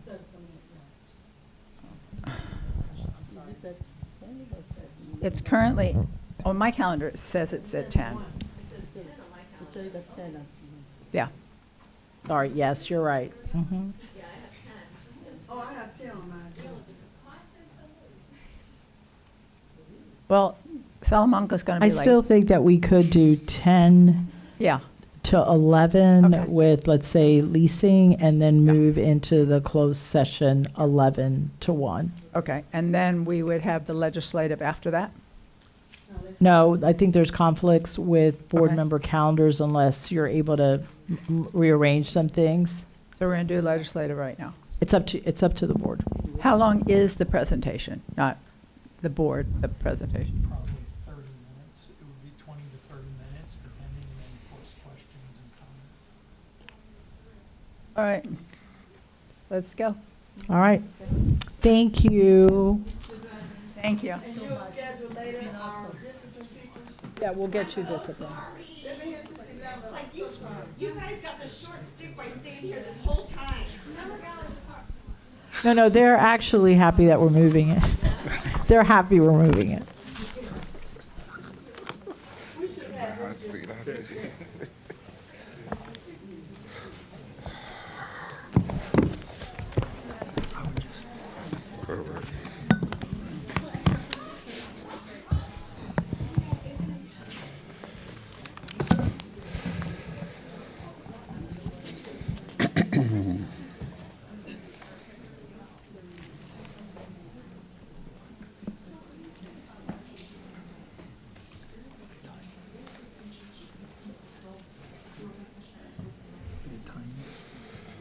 You say you'll put the time Yeah, whenever you're ready.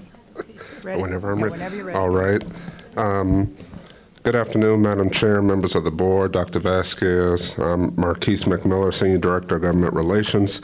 This will be a very expeditious update on the 2026 regular legislative session, which produced far less policy bills than past sessions. While we are expected to return for extended session again mid-April to finalize the budget. Now, these bills represent significant shifts in safety, personnel management, and district operations. It's the goal of government relations to work with all divisions to ensure OCPS is positioned for full compliance as we approach the July 1st effective dates for most of the bills presented today. So there are 4 sections that we will cover today: operations and infrastructure, where there are 4 bills; teaching and learning with student services, there are 4 bills; human resources and labor, there are 6 bills; and finally, governance and compliance with 7 bills, and then time for your questions. Operations and infrastructure, starting with House Bill 757, school safety. It broadens the safety mandate primarily to our public post-secondary education partners. However, crucially for K-12 education, it requires us to improve the transfer of disciplinary and safety records to higher education institutions when our students transition, if they have data within the threat management database. It also mandates that we don't just train staff on safety protocols, but explicitly explain the purpose behind them and how to properly implement them to ensure buy-in. Additionally, and finally, it increases criminal penalties for discharges of firearms within 1,000 feet of a school, providing an extra layer of deterrence for our campuses. Next bill, Senate Bill 824, School District Unimproved Real Property. This bill was run by our delegation member, Senator Trunow, introduces a new level of transparency for districts' real estate holdings across the state. While there may be underlying intentions not expressly presented, for now, the legislation as is presented is simply an inventory of our holdings. By June 30th each year, we must submit an inventory of all unimproved property to the DOE, including parcel IDs, fair market value, and other identifiable pieces of information. This data will be included in a statewide public report that will be initially published in December 2026, that will be published every 3 years thereafter. This requires our facilities and real estate teams to maintain highly accurate disaggregated data, which the DOE is planning to use to produce a state-level long-range planning report. Senate Bill 1074, the 1 cent piece penny rounding bill, prepares our cafeterias, school stores, or any entities within the district that handles cash transactions for a potential federal halt in penny production. This law authorizes nickel rounding for cash transactions only. It does not change our sales tax obligations or affect electronic payments, but it ensures our point-of-sale systems remain compliant with state rounding formulas if the penny is phased out.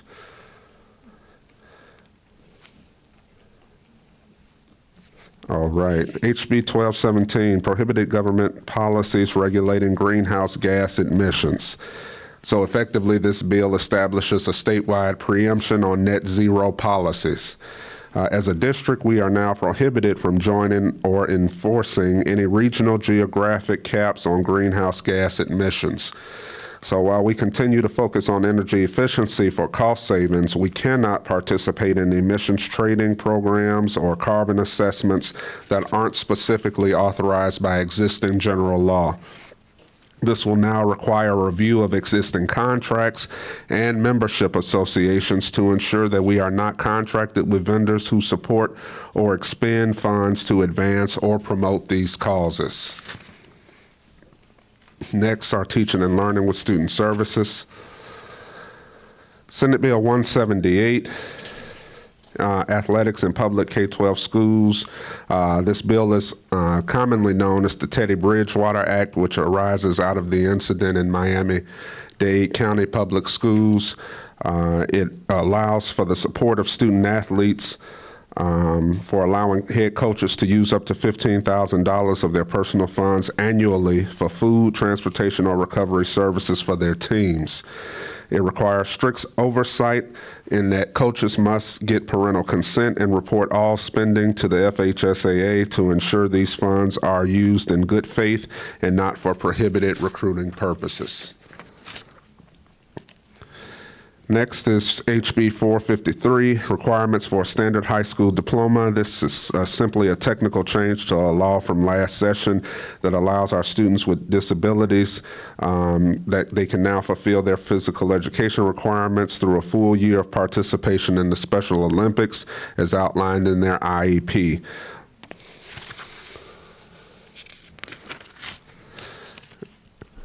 HB 1201, the Student Health and Safety Bill, simply covers changes to the seizure training. HB 1201 expands seizure disorder protections in conjunction with the State Department of Health. We are now required to train all employees who teach or transport students in seizure response, with that training being remaining valid for 5 years. We must also display Department of Health approved seizure response posters in all schools and implement a new medical form for individualized seizure action plans, or ISAP plans, as they're commonly referred. All right. HB 1279 is the education train. So just for your information, the train is typically a smorgasbord of liked policies from failed bills in a policy area, and you typically see these in education and transportation. So this bill took preferred provisions from failed education policy bills that the chambers could reconcile and agree upon. So we'll start. There is some scholarship accountability, which would limit scholarship payouts to recipients who now have to be physically located in the state of Florida. Additionally, this bill incentivizes, and I got a clarification, for the incentives that were $50 per student bonus for teachers of advanced courses, or there used to be, it was $500 for site-based. Now it is both and. So a teacher is eligible for both the however many students pass, they can get that many number of $50 incentives, as well as if they're in an eligible school, they can get the $500 site-based bonus as well. Additionally, there is deregulatory language centered on VPK programs and the Gold Seal Quality Care Program as it relates to kindergarten assessment that is done to assess the readiness of VPK students for kindergarten. Additionally, there are new requirements that were imposed on districts as it relates to educating parents by requiring our parent engagement teams to provide more information on virtual school programs and options where it was formerly reserved to just the Florida Virtual School.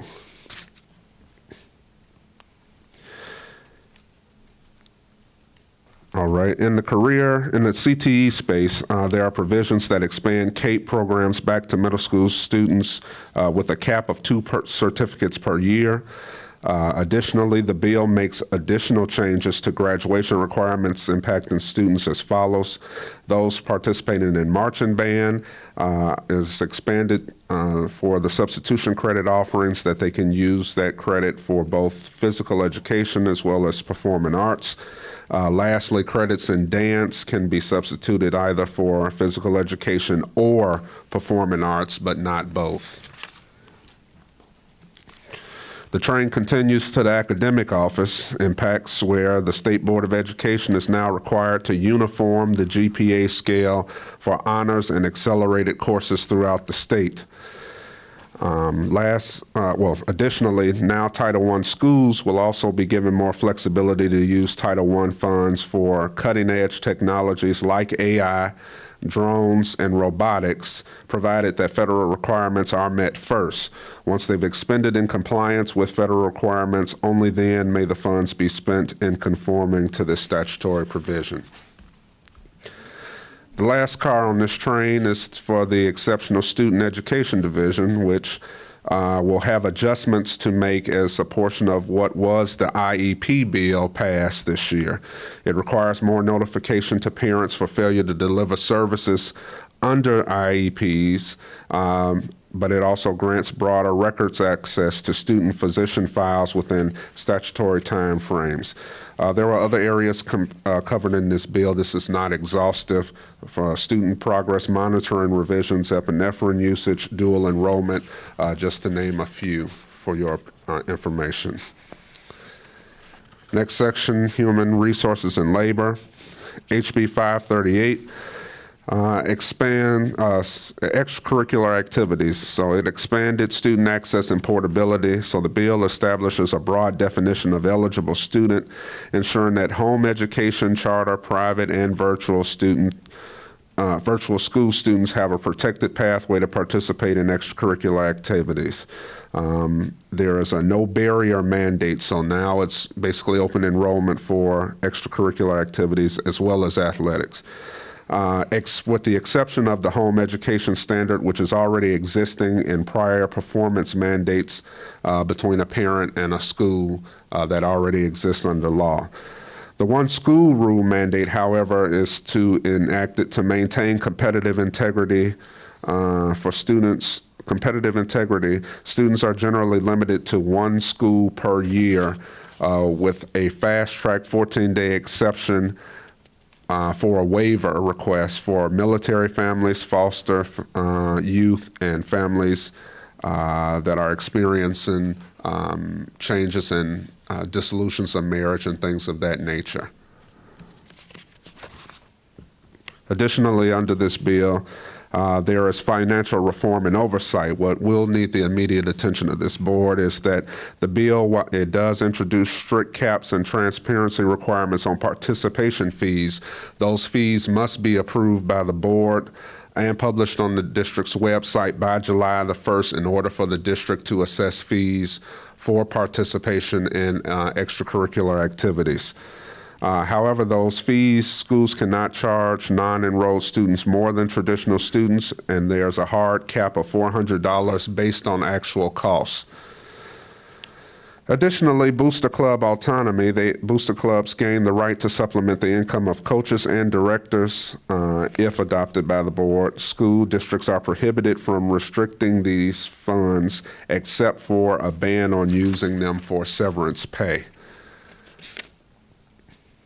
Lastly, the bill creates a formal extracurricular activities administrator role to attract talent. Superintendents may negotiate salaries for these roles up to the level of the district's highest paid administrator. I guess now, lastly, as far as it remains for parents' transportation of their students, parents remain 100% responsible for the transportation of non-enrolled students. However, the bill provides specific indemnification protections during transit to and from sanctioned activities. Next, we have HB 561, Educator Preparation and Certification. To help recruit faster, candidates can now apply for eligibility statements while still in their preparation programs from the DOE. It also removes testing barriers for those reinstating expired certificates and provides no-cost professional learning points through the David C. Anchin Center at USF for those who are trying to renew certifications. HB 753, school counselors. This bill recognizes the unique role of counselors by now requiring that evaluations be based on the Florida school counseling standards and shifting their evaluations to the same requirements as non-instructional personnel. However, it maintains the district's flexibility in hiring by providing certain certification exemptions for counseling candidates. HB 851, Professional Learning for Instructional and School Administrative Personnel. It covers the autism spectrum disorder reform efforts.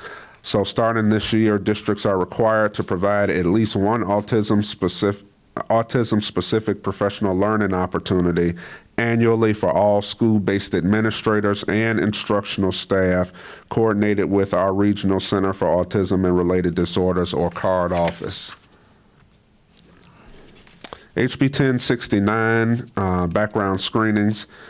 We have seen the revisions to this section of law around the ACA clearinghouse for the past 3 legislative sessions and hopefully have come in for a final landing.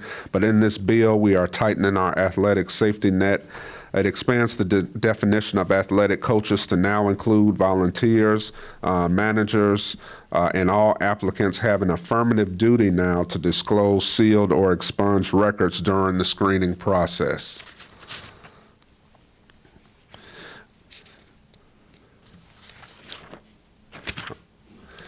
SB 1296, the Public Employees Relations Commission bill reforms, labor union regulations. So this is a major shift in labor relations. To remain a certified union, unions must now secure 50% participation rate from the entire bargaining unit. That is, those eligible to be within the bargaining class, followed by 51% of those voting yes. Otherwise, PERC decertifies the organization as an agent. It also ends direct dues deductions from payroll and allows members to revoke membership at any time in the year, amongst other provisions, which you will be provided and have been already provided access to the detailed bill analysis that gives a line-by-line analysis of this particular law. Additionally, the latter portion of this bill was already enshrined in law but expanded for the use of a financial emergency to help expedite the bargaining on TSIA portions of negotiations. Lastly, governance and compliance. HB 91 is the 300 candidate qualification. The 365-day voter integrity window now establishes that 1 year, a firm 1 year requirement for party affiliation prior to the start of the qualifying period. You have to be registered in a particular party or nonpartisan 1 year from the qualifying date to run for a specific office. It also restricts, for the purposes of ensuring ballot clarity and preventing candidates from legally changing their names to a voter-friendly or deceptive alias, restrictions on strategic name changes. So unless you are getting married or divorced, you cannot change your name 1 year prior to running for office. HB 145, claims against the government, or otherwise known as sovereign immunity. This bill has significant fiscal implications. Sovereign immunity caps for individual claims are increasing from $200,000 to $350,000 for aggregate claims. They have risen to $500,000. To balance this, the statute of limitations for filing most of these claims is being drastically shortened from 4 years to 18 months, providing the district with quicker legal certainty on matters. A bill that we followed all year and almost forgot was SB 382. It's gone through an additional name change. Now it's the micro-mobility device. You may have remembered this as the e-bicycles and scooters and that named bill. However, the final outcome of that bill was the speed limits in pedestrian zones. It establishes a mandatory speed limit of 10 miles per hour for e-bikes operating on sidewalks or pedestrian designated areas when pedestrians are within 50 feet. Additionally, riders must yield the right-of-way to pedestrians on shared path, and they have to give an audible signal before passing. It requires licensure, a valid driver's license or learner's permit to operate any electronic bicycle that has a speed capable of up to 28 miles an hour. Creates a non-criminal traffic infraction for knowingly modifying an e-bike to increase its motor-assisted speed capabilities beyond legal limits. Additionally, it creates a task force for the Micro-Mobility Device Safety Task Force to recommend further safety improvements and other legislative changes to the governor by October of 2026. And now crash data reports will include any incidents or crashes involving e-bikes. It also requires updates to driver education examinations to include specific questions on e-bike and scooter safety. HB 461, polling locations service, polling locations volunteering, at polling locations. We want to encourage civic engagement. HB 461 allows high school students to now legally earn community service hours for Bright Futures or graduation by assisting at polling locations, provided they are registered or pre-registered to vote. HB 1073, Public Education, or as it's more commonly referred to as the School Board Member Bill of Rights Bill. This bill codifies a Bill of Rights for you as board members, ensuring free and timely access to district documents. Furthermore, it also defines good cause for rejecting personnel nominations such as credentialed fraud and prohibits the use of NDAs and employment agreements.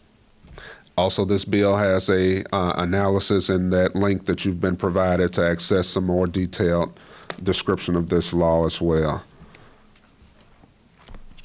HB 1407, commencement of civil actions. This coupled with sovereign immunity, as we see this change in our legal landscape, while the sovereign immunity caps are increasing, the window to file most claims has been shortened from 4 years to 18 months. With this bill, it revises the filing period specifically for employment-related lawsuits to a strict 1 year or 18-month filing deadlines following a complaint. HB 1471, Systems of Law and Terrorist Organizations. Finally, this is our last bill. This bill prohibits the district from expending public funds on or contracting with designated terrorist organizations. It also requires the suspension of resources for any student groups found to be promoting such organizations. This will be done through a chief domestic officer that will report violations or designations rather to cabinet, who will then make the final determination, and then that list is updated every 5 years. Again, if members of the public and or staff have additional questions, this is my contact information. We thank those who follow our weekly legislative report, which was distributed weekly. As government never stops, even when it's a shutdown, neither will our report. It will transition to a monthly report covering local, state, and federal electoral politics until the 2027 legislative session commences. We will also be seeking stakeholder impact as we begin now the development for the 2027 legislative platform. And lastly, thank you to those who tuned in to Tallahassee Talks with Mr. Tallahassee. We will be returning in December 2026 after general elections. Madam Superintendent, this concludes my legislative update. Oh, thank you, Marquise. You know, I got an opportunity to brag on our CIO. I need to also brag on Marquise because he did a phenomenal job in Tallahassee with various groups that went up there. He indeed was lead lobbyist. He was able to speak various bills, was very, very informative, and not only in Tallahassee, but I also received feedback from other board members in other districts who were in DC last week. Again, just praising his professionalism, his expertise, and we're very thankful that he was part of that visit. So we do thank you. We know it's a lot of time away from your beautiful family, but I do want you to know how much we appreciate all of your efforts this legislative session. Madam Chair, I turn it over to you. Thank you, Dr. Vasquez. And in spite of the government shutdown, based on the heroic work that you've undertaken over this past legislative session, I move that we continue to pay him. Please. There we go. All right, let me go to Member Gallo. Thank you, Madam Chair. And I'll just concur with our superintendent. I heard you did a great job in Washington, D.C. You were very, very prepared, and they were very impressed. So kudos to you and the hard work that you've done this legislative cycle. It hasn't been easy, especially since we don't have a budget. You got to go back. So, I do, my biggest question, and you probably can't answer because, again, we have no budget, but will any of these be funded mandates, or will they all be unfunded mandates? That's yet to be determined. That is such a politically correct answer when we know the answer. Okay, going to the first slide on the House Bill 757, slide 4. Does it state like all records? Is this like discipline records that we have to hand over to higher ed? So, in discussion, the way it reads in the law is that it's anything that's within the threat management database. So this would fall under the district police, far as what's ever implemented under the existing school safety law. Into that system, it would be reported to higher ed. I know the intent is to then give access to higher ed, our higher ed partners for what is created under this law, the Armor Act, which is their version of having the Guardian program if they opt into it on college campuses. This was in response to the Florida State University shooting last year on that campus. So it's meant to enhance and basically, I guess, give that university information for, potential issues that could potentially arise with the students that they admit. Will they be allowed to deny? The bill doesn't speak to the admissions process. It's just that if a student applies to that school, we have an affirmative duty now to report anything within our threat management database on that student for the time we had them to that university or college.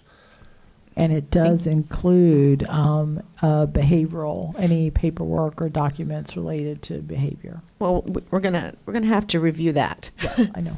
We're gonna have to review that because that is concerning for, especially if all records, kids in elementary school, and we'll just have to flesh that out a little bit. Then moving right along, onto the slide 12, student and health and safety seizure training. Are they giving us any funds to be able to train and for all the posters that we're gonna have to put up in our schools? I'm not saying this is a bad idea. It's a fabulous idea. I just want to know, are they going to fund it? Well, there was no appropriation attached to the law, Thank you. so I can only assume. And then on slide 13, the advanced accelerated supplement, I'm curious because last year, when we went back and forth on will we get AP funding, won't we get AP funding, IB funding, and they were looking to cut it to like 30% of its value, they did put a cap. They put a cap on the amount of money that will go in for AP and IB and ACE and dual enrollment. And what we're seeing this year is a higher acceleration of students taking advantage of like AP and IB. And in the past, whenever we've accelerated students or students on their own have accelerated, we got more money. Like we were incentivized to encourage kids to take advantage of dual enrollment or IB or ACE. But it's my understanding now that the pot remains the same. So it's almost like CTE, that the pot remains the same. And the more kids that take advantage of it, the less money we're going to get per student. Well, so part of that negotiation that had the level of funding we got in that last legislative session was they made it a categorical. So now the way we have to negotiate lobby, I should say, for transportation and all the other categoricals within the FEFP, we now have to lobby for that increase as well. So they maintained the funding for that next year, which I think that's this year, but then every year after from now on, we have to lobby for any increases in that, and it'd be at the discretion of the So as more legislature. students take advantage of these great programs that public schools offer, less money, we'll get less money per student because the pot remains the same. This year, yes. Yeah. Yes. Yeah. It's undetermined for the future. Because I think I think more students are already utilizing it than they projected this year. So we're going to get less money. I'm just trying to point out every single thing, like when we talk about all the money that's given away in taxpayer-funded vouchers. I'm hoping that the public is paying attention and understand all of the other unfunded mandates that get put into public schools, including charter schools, that other entities aren't required to do, and yet they get the exact same amount of funding as us. So on that same page, so I basically, what you're telling me, if they have to be, which I think this is awesome, they have to be in the state of Florida, so there'll be no more RV travels, no more people getting vouchers to RV traveling around the country? Not by the letter of this law. You have to be in the state of Florida physically. Yes. And then moving on to 16, I'm trying to do this as quickly as possible because I know people want to leave. Create a uniform weighted GPA honors and articulated accelerated programs. Are they doing that so it'll match DE? Like, what was the purpose for creating I'm not against it. I'm just curious as to why we're creating a weighted GPA, and if that was their solution, so that students that remain in school can have the same weighted GP as those that are dual enrolled. Well, there was, from the committee weeks, remembering the discussion that they had in different committees, part of it was the lack of understanding of how we get, 5.0, GPAs, and this very wide gap in, weighted and unweighted GPAs. It was part of a larger conversation, too, for portions that failed, which was to also help to increase the admissions access for students in the state of Florida to get into Florida colleges and universities. So part of this was, this portion was a part of a larger package to try to help increase in-state students' access to higher education, Florida students' access to Florida colleges and universities, which they do think, and then also because of, I've conversations about certain students wouldn't take certain courses because the weight of it might lower their GPA. So certain desired courses the legislature preferenced for students to be taken aren't being taken because students with higher GPAs won't take them because the weight of it will lower their overall GPA. I'm thrilled, but that's been a problem for a while. So I hope that when they're doing this, I hope the State Board of Education also looks at the dual enrollment and the points, the GPA that can be scored in there, because it's not exactly a level playing field. So I hope they look at that so that they can make the playing field more level. And then on page 17, I know that there was a bill about placing cameras in ESE classrooms. Did that fail? It failed. Okay. It failed this year, but I can say you can expect to see it again next year. And there was no appropriations attached to that either, I would assume. They took it out. It was initially in the House, and it was taken out. Because we spoke on it, and it was told to us that districts need to prioritize their funding. This is a school safety matter, and so we need to preference our dollars towards making sure that all students, especially our most vulnerable students, are kept safe. Do private schools have to ensure that their ESE students are safe? Not from the files that's in front of me. I don't want to put you on the spot. I'm just giving you what's in the law right now. It's expensive. Home school, so I'm moving quickly. Page 19, does that only apply to their home school, or can they play sports or extracurricular activities at any school in Orange County? So it's a kind of a tiered process. You start with, you can go to the school school within the district, the county in which you reside. If the school in the county that you reside does not offer or is somehow at capacity, you can petition to go to the adjoining counties. So for us, it'd be Seminole and Osceola or Lake that you could go to.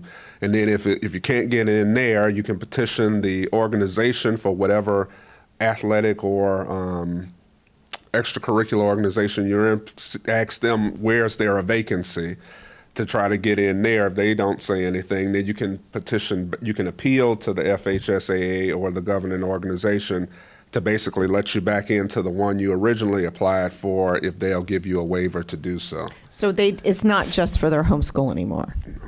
So who's going to monitor? Because let me just throw out a scenario. I have, and this is happening more and more, so it's a valid scenario. I have a son that is playing club ball. He's been playing, we'll call it baseball. He's been playing baseball club. I've decided to homeschool him because of the club baseball and our need to travel with the club ball. He's not getting a lot of recruiter attention, so now I think I need him to go to high school so maybe he could get some more attention from recruiters from colleges. I'm picking this out of the air. I'm going to go to East River because they have the best baseball team and they've won states, so they're going to have more recruiters look at that baseball team than anywhere else. So I'm going to apply to be at East River, even if I'm zoned for Boone. That would be allowed. Yes, however. And who's going to monitor that these shenanigans don't happen? So in terms of as far as eligibility records, that responsibility falls to the athletic directors. In fact, it's specifically outlined in the law. You see my detailed summary. That responsibility.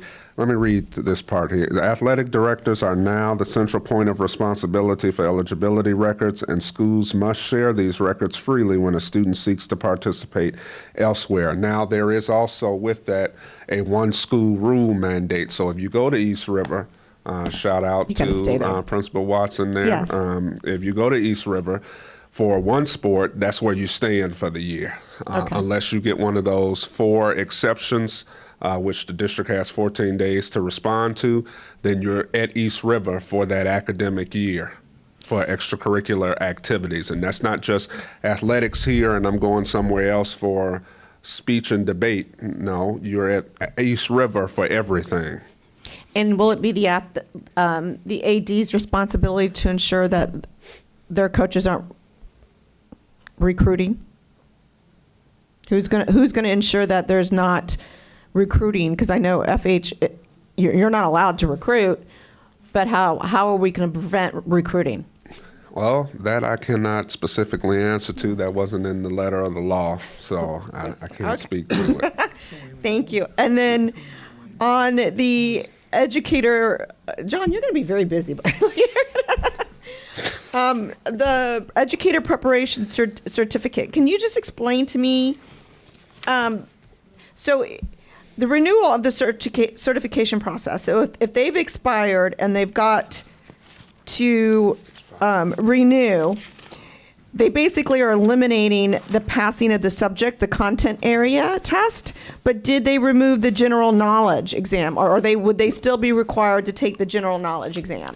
General knowledge was still required. It mentioned in the lines, and I was looking that specifically it was the state board has to create some rules for the subject matter areas, but for persons who had a certificate prior and it's just expired, I believe from what I read that it was removing the subject matter area. You have to do the general knowledge, and then there's some other provisions under the law that you had to still conform with, and then your certificate could be reinstated. Okay. Well, you could, but you can also get a temporary certificate in dependency too. Okay. So they were also expanded for temporary eligibility while they go through that process. Because usually, and Dr. Vasquez can correct me if I'm wrong, it's not usually the content area exam. Teachers have no trouble passing that exam because it's what they teach. They know it inside and out. It's a general knowledge exam that typically prevents teachers from getting a certificate. And content I would think would be more important because you want to make sure that you're knowledgeable about the content you're teaching versus a general knowledge exam doesn't align up with the content area or with what you're teaching. So I'm just curious as to, that just seems like it should have been reversed in my mind if we really want to recruit and retain teachers. And I am almost done, I promise. So, and this might be in policy, but on page 23, when it talks about it must be coordinated with the district's card office, I'm assuming we'd be working with UCF card on that? Okay, perfect. And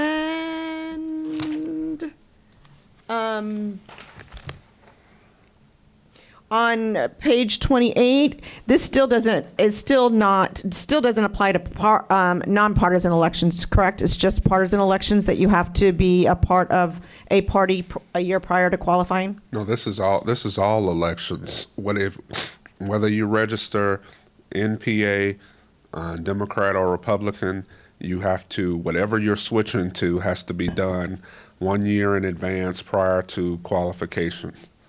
So that's a change then, because right now, if you are running in a nonpartisan, like if you're running for county commission here in Orange County, you could switch your party at any time because it's a nonpartisan election, and your party isn't listed on the ballot. Yeah, well, that would be a change then to the law. Under this law, if signed, that you can no longer freely switch parties or switch names. The names I understand. It's just with a nonpartisan election, I don't understand. Okay. And then finally, I think. I'm sure we're not going to get more money for sovereign immunity caps, are we? No, they didn't. Okay. No appropriation. That was page 29. And my last question is for slide 34. Did they give us a list of which terrorist organizations that we are not allowed to expend funds on? So there aren't, well, this isn't the law yet, so there's not a list yet, and there's not yet a chief domestic officer that has made the determination. So once that, and what slide is that again? 34. 34, I want to put it on the screen. So once Chief of Domestic Security, that's it. Chief of Domestic Security, once that's been appointed, then I assume this list will follow after Cabinet confirms who these organizations are. I will say to your previous question about the sovereign immunity, it did require, though, that your vendors, if they have to raise their insurance limits up to the limits that we are now at. So, if they cause something that's directly related to them, their insurance has to pay out first. So I guess they figure that's the appropriation, get good vendors with good insurance. So. Because insurance isn't already too high for everybody as it is, right? So let's make it more affordable. All right, that's all the questions I have. Thank you so much, Marquise. I appreciate you. Yes, Thank you, ma'am. Member Gallo. Member Vanos. Thank you, Madam Chair, and thank you, Member Gallo. You asked a lot of my questions, so that decreased my time, so thank you. Question on slide 10 about the coaches and their spending and how that has to be reported to FHSAA. Is that also reported to the school? Like, are we monitoring that as well? Both the school and the district? Any coaching spending on their athletes? It's required to, yes, it was required to be reported to, because the school does their investigation too, Okay. so it would be So a violation that'd be reported to, professional standards for us, but not reporting what you spend is already considered bad faith. So they put that specifically in the law. Failure to report is a bad faith. Spending over the amount is bad faith. That will automatically lean towards you being in violation of this law. Okay, and we're monitoring that. I'm hearing down here, right? Yeah. Okay. Thank you. Yep.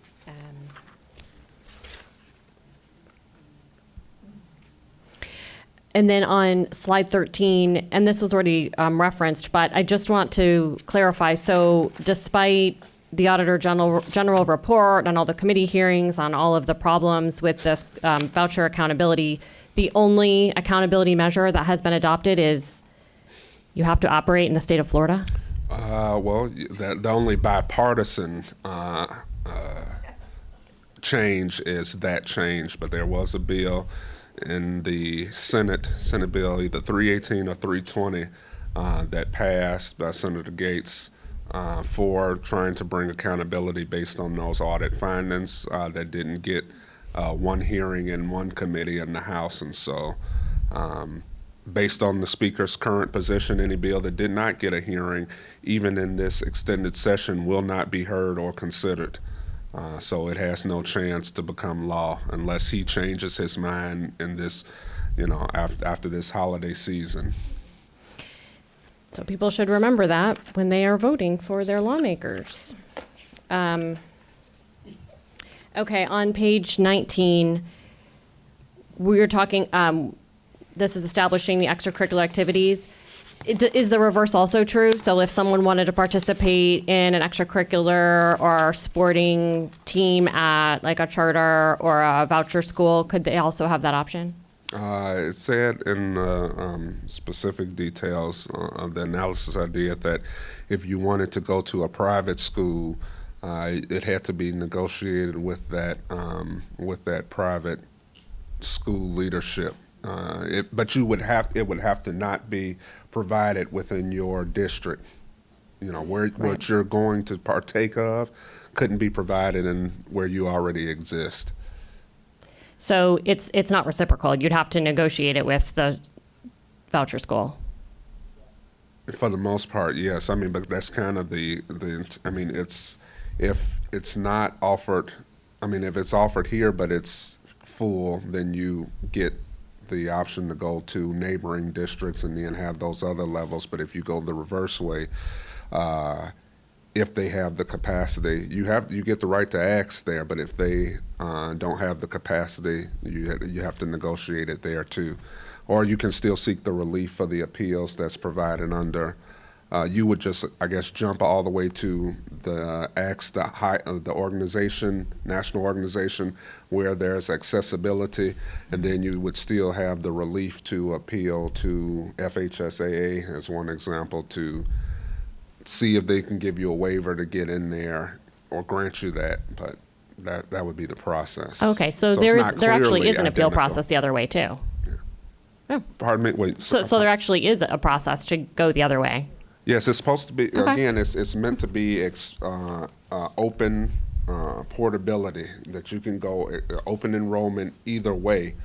But, it's not many more ways for when you coming from here going that way. So when you hit there, you kind of automatically, I guess you do still get if the private school isn't, open, then you could still go to neighboring counties and see if the option is there, and then if not, again, taking that process that was previously outlined. Oh, okay. Madam Chair. So the legislation, I actually pulled it up. For the purposes of this subsection, any participation by an eligible student at a private school other than the school in which the student is enrolled must be pursuant to an agreement between the private school and the student. So if they fail to reach an agreement, and it makes sense because how can the state force a private entity to accept the student that they don't want to accept? Okay, so it is one way. Okay. Thank you. So I do submit that I do have a JD after my name. I am a lawyer, not an attorney, so please refer all legal questions to general counsel. So. Thank you. Okay, I'm just trying to move on quickly on 530. So on slide 20, when it talks about parent logistics, so parents are providing the transportation, but the bill provides indemnification protections during transit to and from sanctioned activities. Can you talk about that a little bit? Let me see. What's this? What does that mean?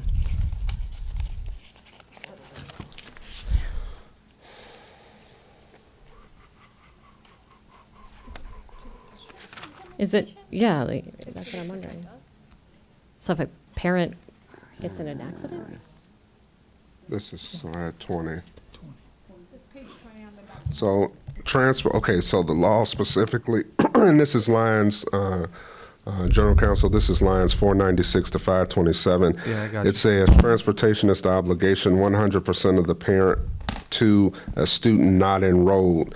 However, indemnification is provided for students while being transported to and from an activity. I'm guessing, well, this would be my assumption, is that if there is somehow an event where there would be transportation, then a school district would have indemnification should any incident occur during that course of travel. But generally, the rule is that a parent has to take their child to the activity, but if we were gracious enough to provide a ride, then we're indemnified during that ride.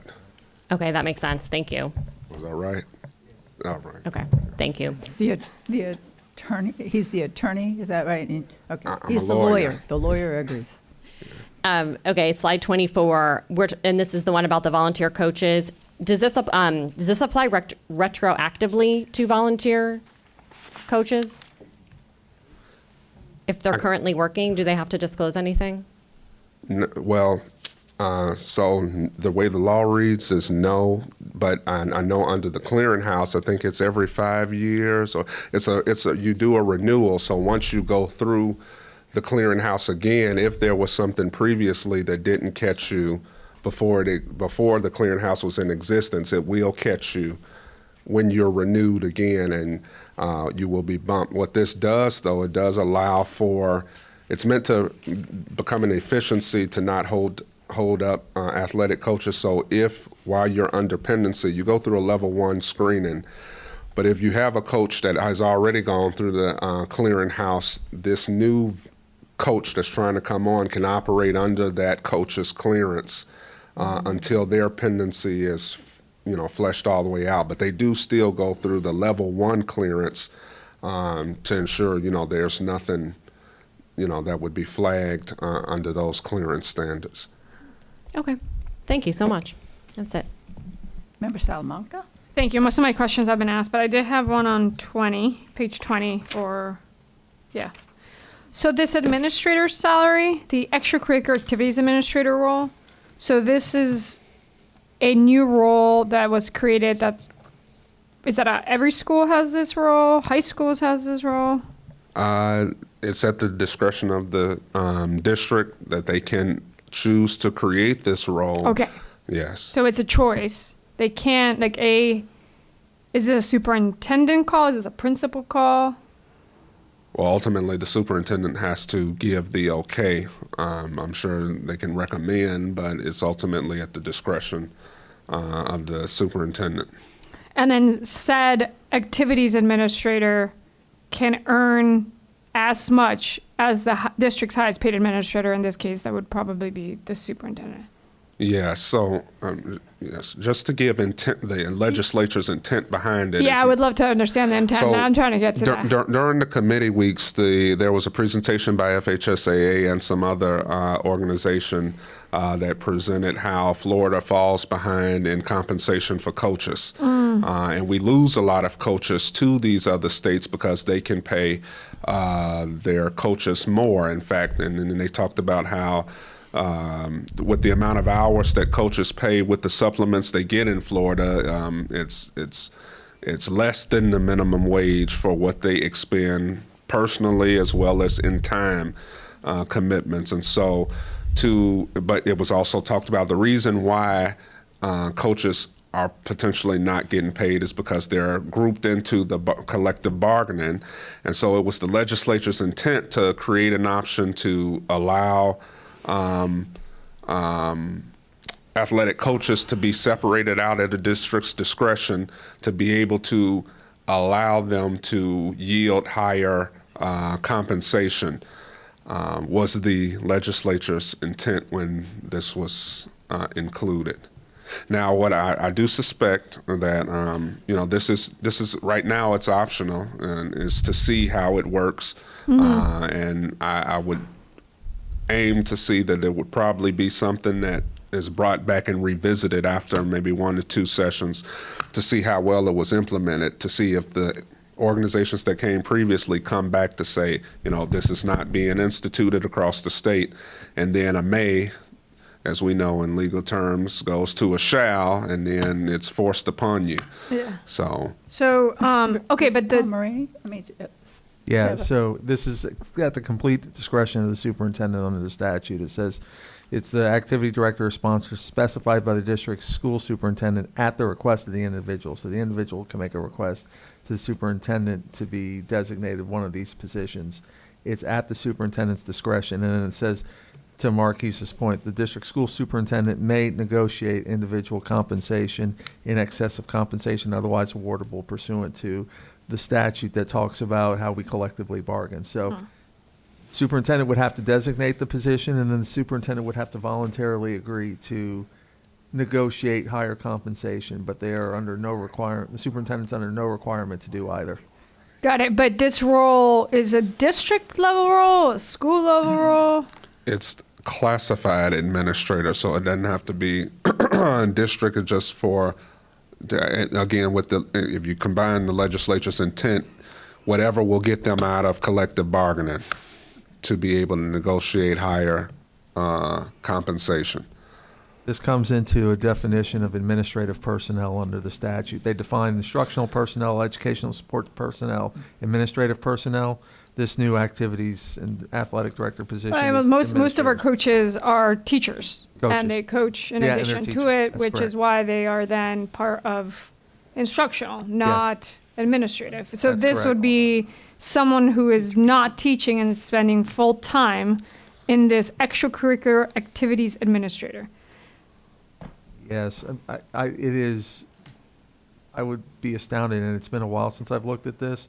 Most of our coaches are teaching class loads. They're not just coaching full Right, time. of course. And then, I mean, I also read, the title is interesting. Like, I read someone's, if I saw someone's title saying extracurricular activities administrator, I think that's someone who's supporting clubs, student activities, recruitment for, I mean, now that we could have fees for, you know, having external parties come in and use our extracurricular programs that are top notch, someone that manages all that. So, but it sounds like the intent was specifically athletics. But is there a definition on just athletics, or it really is No. just anyone that is an extracurricular activities No, the administrator? legislature, the original bill title, I forget the name of it, but it was more clearly defined. But I mean, it kind of does succinct to extracurricular activities, but that's their intent. Anything that's an extracurricular activity. So what is that? What type of clubs exist in school now? Student government. Right. Yeah, there's, I mean, there's any- debate, there's dance, there's all kinds of Yeah, extracurricular all those activities. activities now can have a booster, external booster. They can also, their club director can petition to be put into this. Again, it's at the superintendent's discretion, but it's meant to, because some clubs more than others have more support from national organizations and require a lot of time commitment, and there will be boosters that will pay. And there's no to cap on support. how many of these a district or school can have? Okay, interesting. All right, thank you. Member Felder. Thank you, Chair. I just have two questions. And you've done a very thorough job in giving us explanations of the bills. I just have one question on page 17. So, I guess, and you probably answered, I just want to get some clarity. There are to be no cameras, and if there were cameras in the ESC classes, we'd have to provide the appropriations for that. Is that what you're saying? Oh, so that was that question that came from that was a separate bill. There was a ESC classroom videos. Just for clarification, that was a pilot program in the state. It was done in Broward County schools for 3 years, where they did have video cameras within the ESC classroom, specifically the ones that had 50% or more ESC students. It's a particular type of class. I forget the name of it.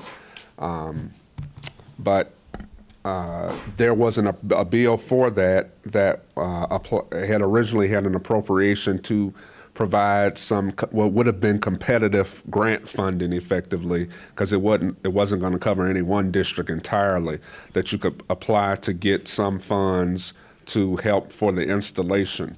But that bill died separately. This Parental rights? Yeah, this parental rights is specifically to the IEP bill, which was a separate bill. And in that bill, it was a very extensive, very strict timelines as it relates to how you had to deliver, when IEPs had to be constructed, when they had to be, the services had to be delivered, and if they weren't delivered, it was going to even come all the way to the board. They had to be notified when IEP services weren't delivered, but this is the well, let me not say watered down. This is the reduced, agreed upon provisions from that bill that made it in. So any services not provided, you have 10 school days to notify the parent in writing. And you have to also, in that plan, have a time to meet with them, and you have to remind them of these rights. And then they have additional rights by written requests. They can get any doctors, physicians' notes from any services that's provided under the IEP within 15 days after the written notice is provided. But the camera, I just wrote on that page, the camera thing, that's just out. They're not going to have any cameras. Yes, it failed this legislative session. Okay, that's really too bad, because I just think that sometimes teachers that are in ESC teachers, sometimes they're up under extreme duress, and, if there's a camera, you can see it, but then too, I know the privacy, and it's just a lot.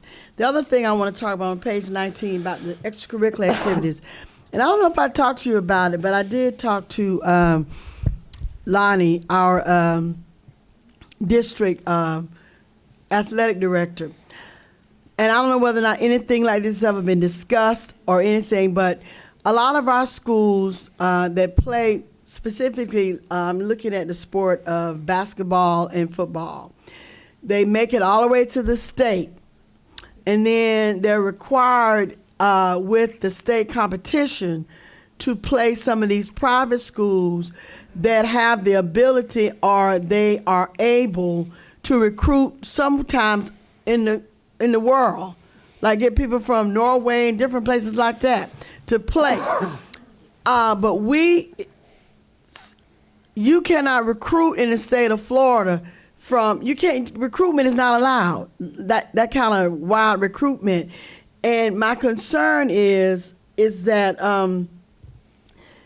some of our schools will probably never obtain a state championship in those areas, because of the competition is just beyond their abilities. Now, with our crew team and our swimming and things of that nature, we do very, very well in polo, water polo, because we can do the private teaching and so forth, the private lessons. So we're very competitive statewide, because we win a lot of state competitions in those areas with bowling and tennis and things of that nature. But I'm looking at football and basketball, where our students have done so well. They get to the state level and they're playing people that are like NBA players, because they have the private schools who getting some of our money can recruit like that, but then they won't allow us. So was that ever discussed? Not so much as the recruitment aspect, but I will say part of the legislature's intent was, while they understood that this could potentially create some disparity in terms of the booster aspect. The booster aspect was intended to solve a problem, while it also could potentially create one, where schools could then be able to get, because the booster funds weren't meant to just go for salary. It was meant to go for a school to be able to purchase additional, equipment for a particular athletic or activity. And so whatever and it would breed competition. So naturally, some schools with probably maybe a higher alumni base or stronger business community ties would probably be on the receiving end of more resources through this bill. But it would breed that competition to make public schools competitive without releasing the reins to say, you can have just open recruitment. But what did they do? They also opened up enrollment that you could go anywhere you wanted, but you stick to that one school. So based on what they could see as the investments from, external partners, if your district participates, your program would increase in its visibility, and it might draw other people to, other students to you naturally through the open enrollment process versus, poaching people from one district to the next. And I asked that question because in the state of Alabama, they have, their state legislature has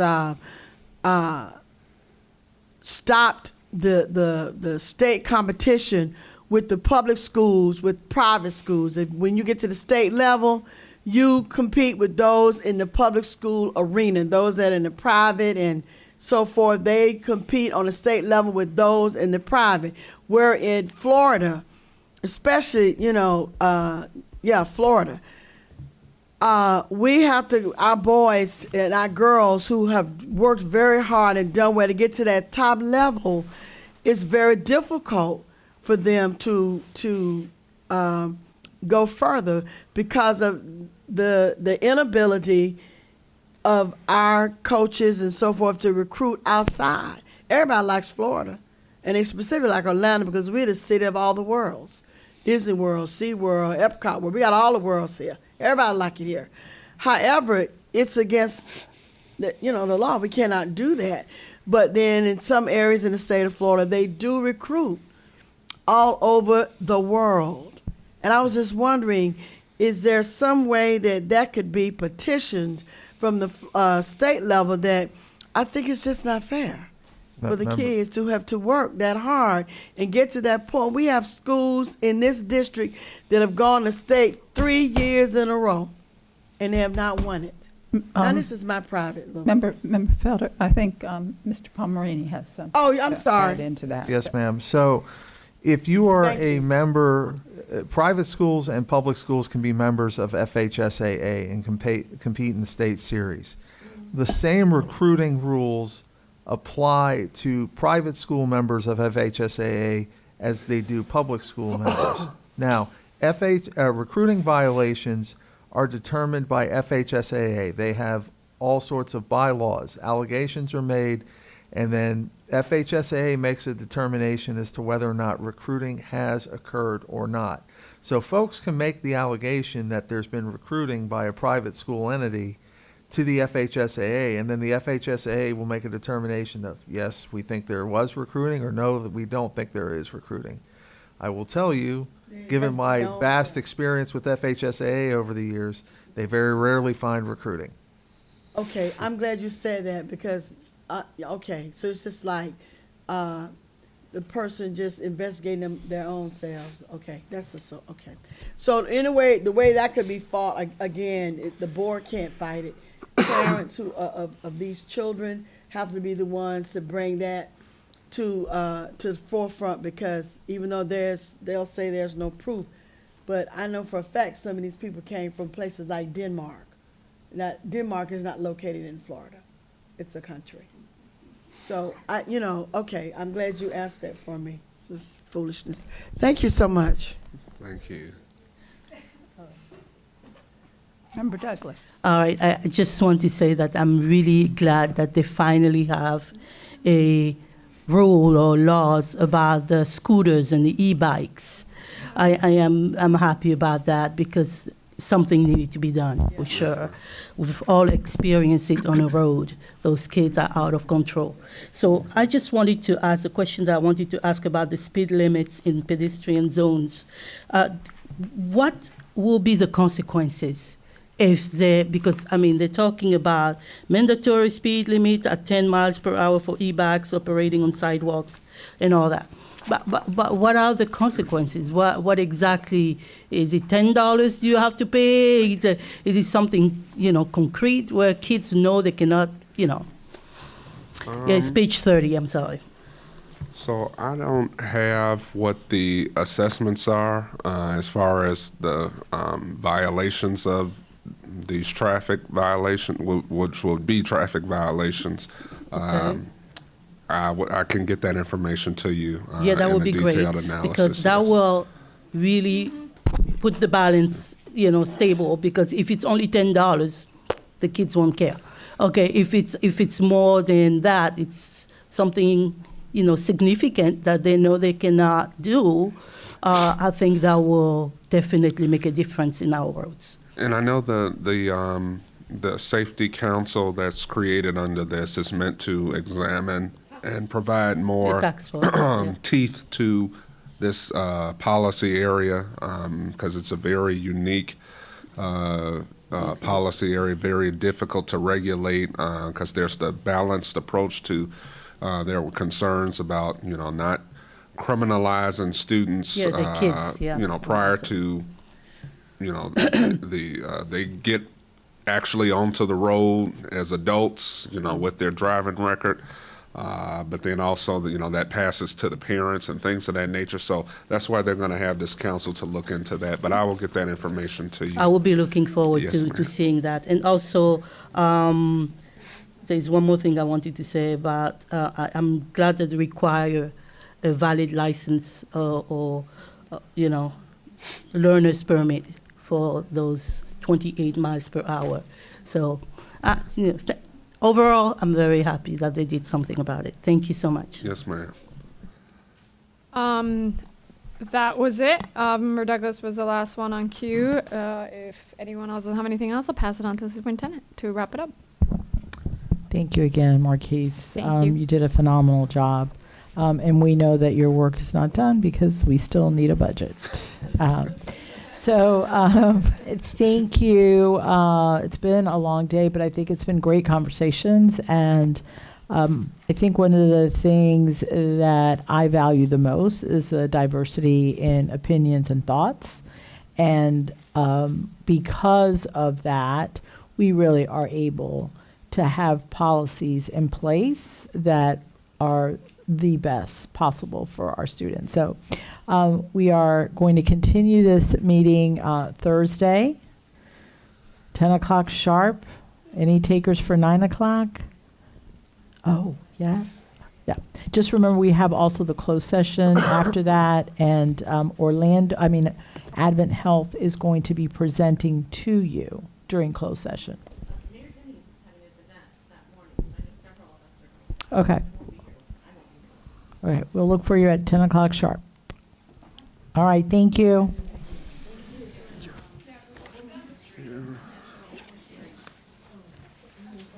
For the record, 23.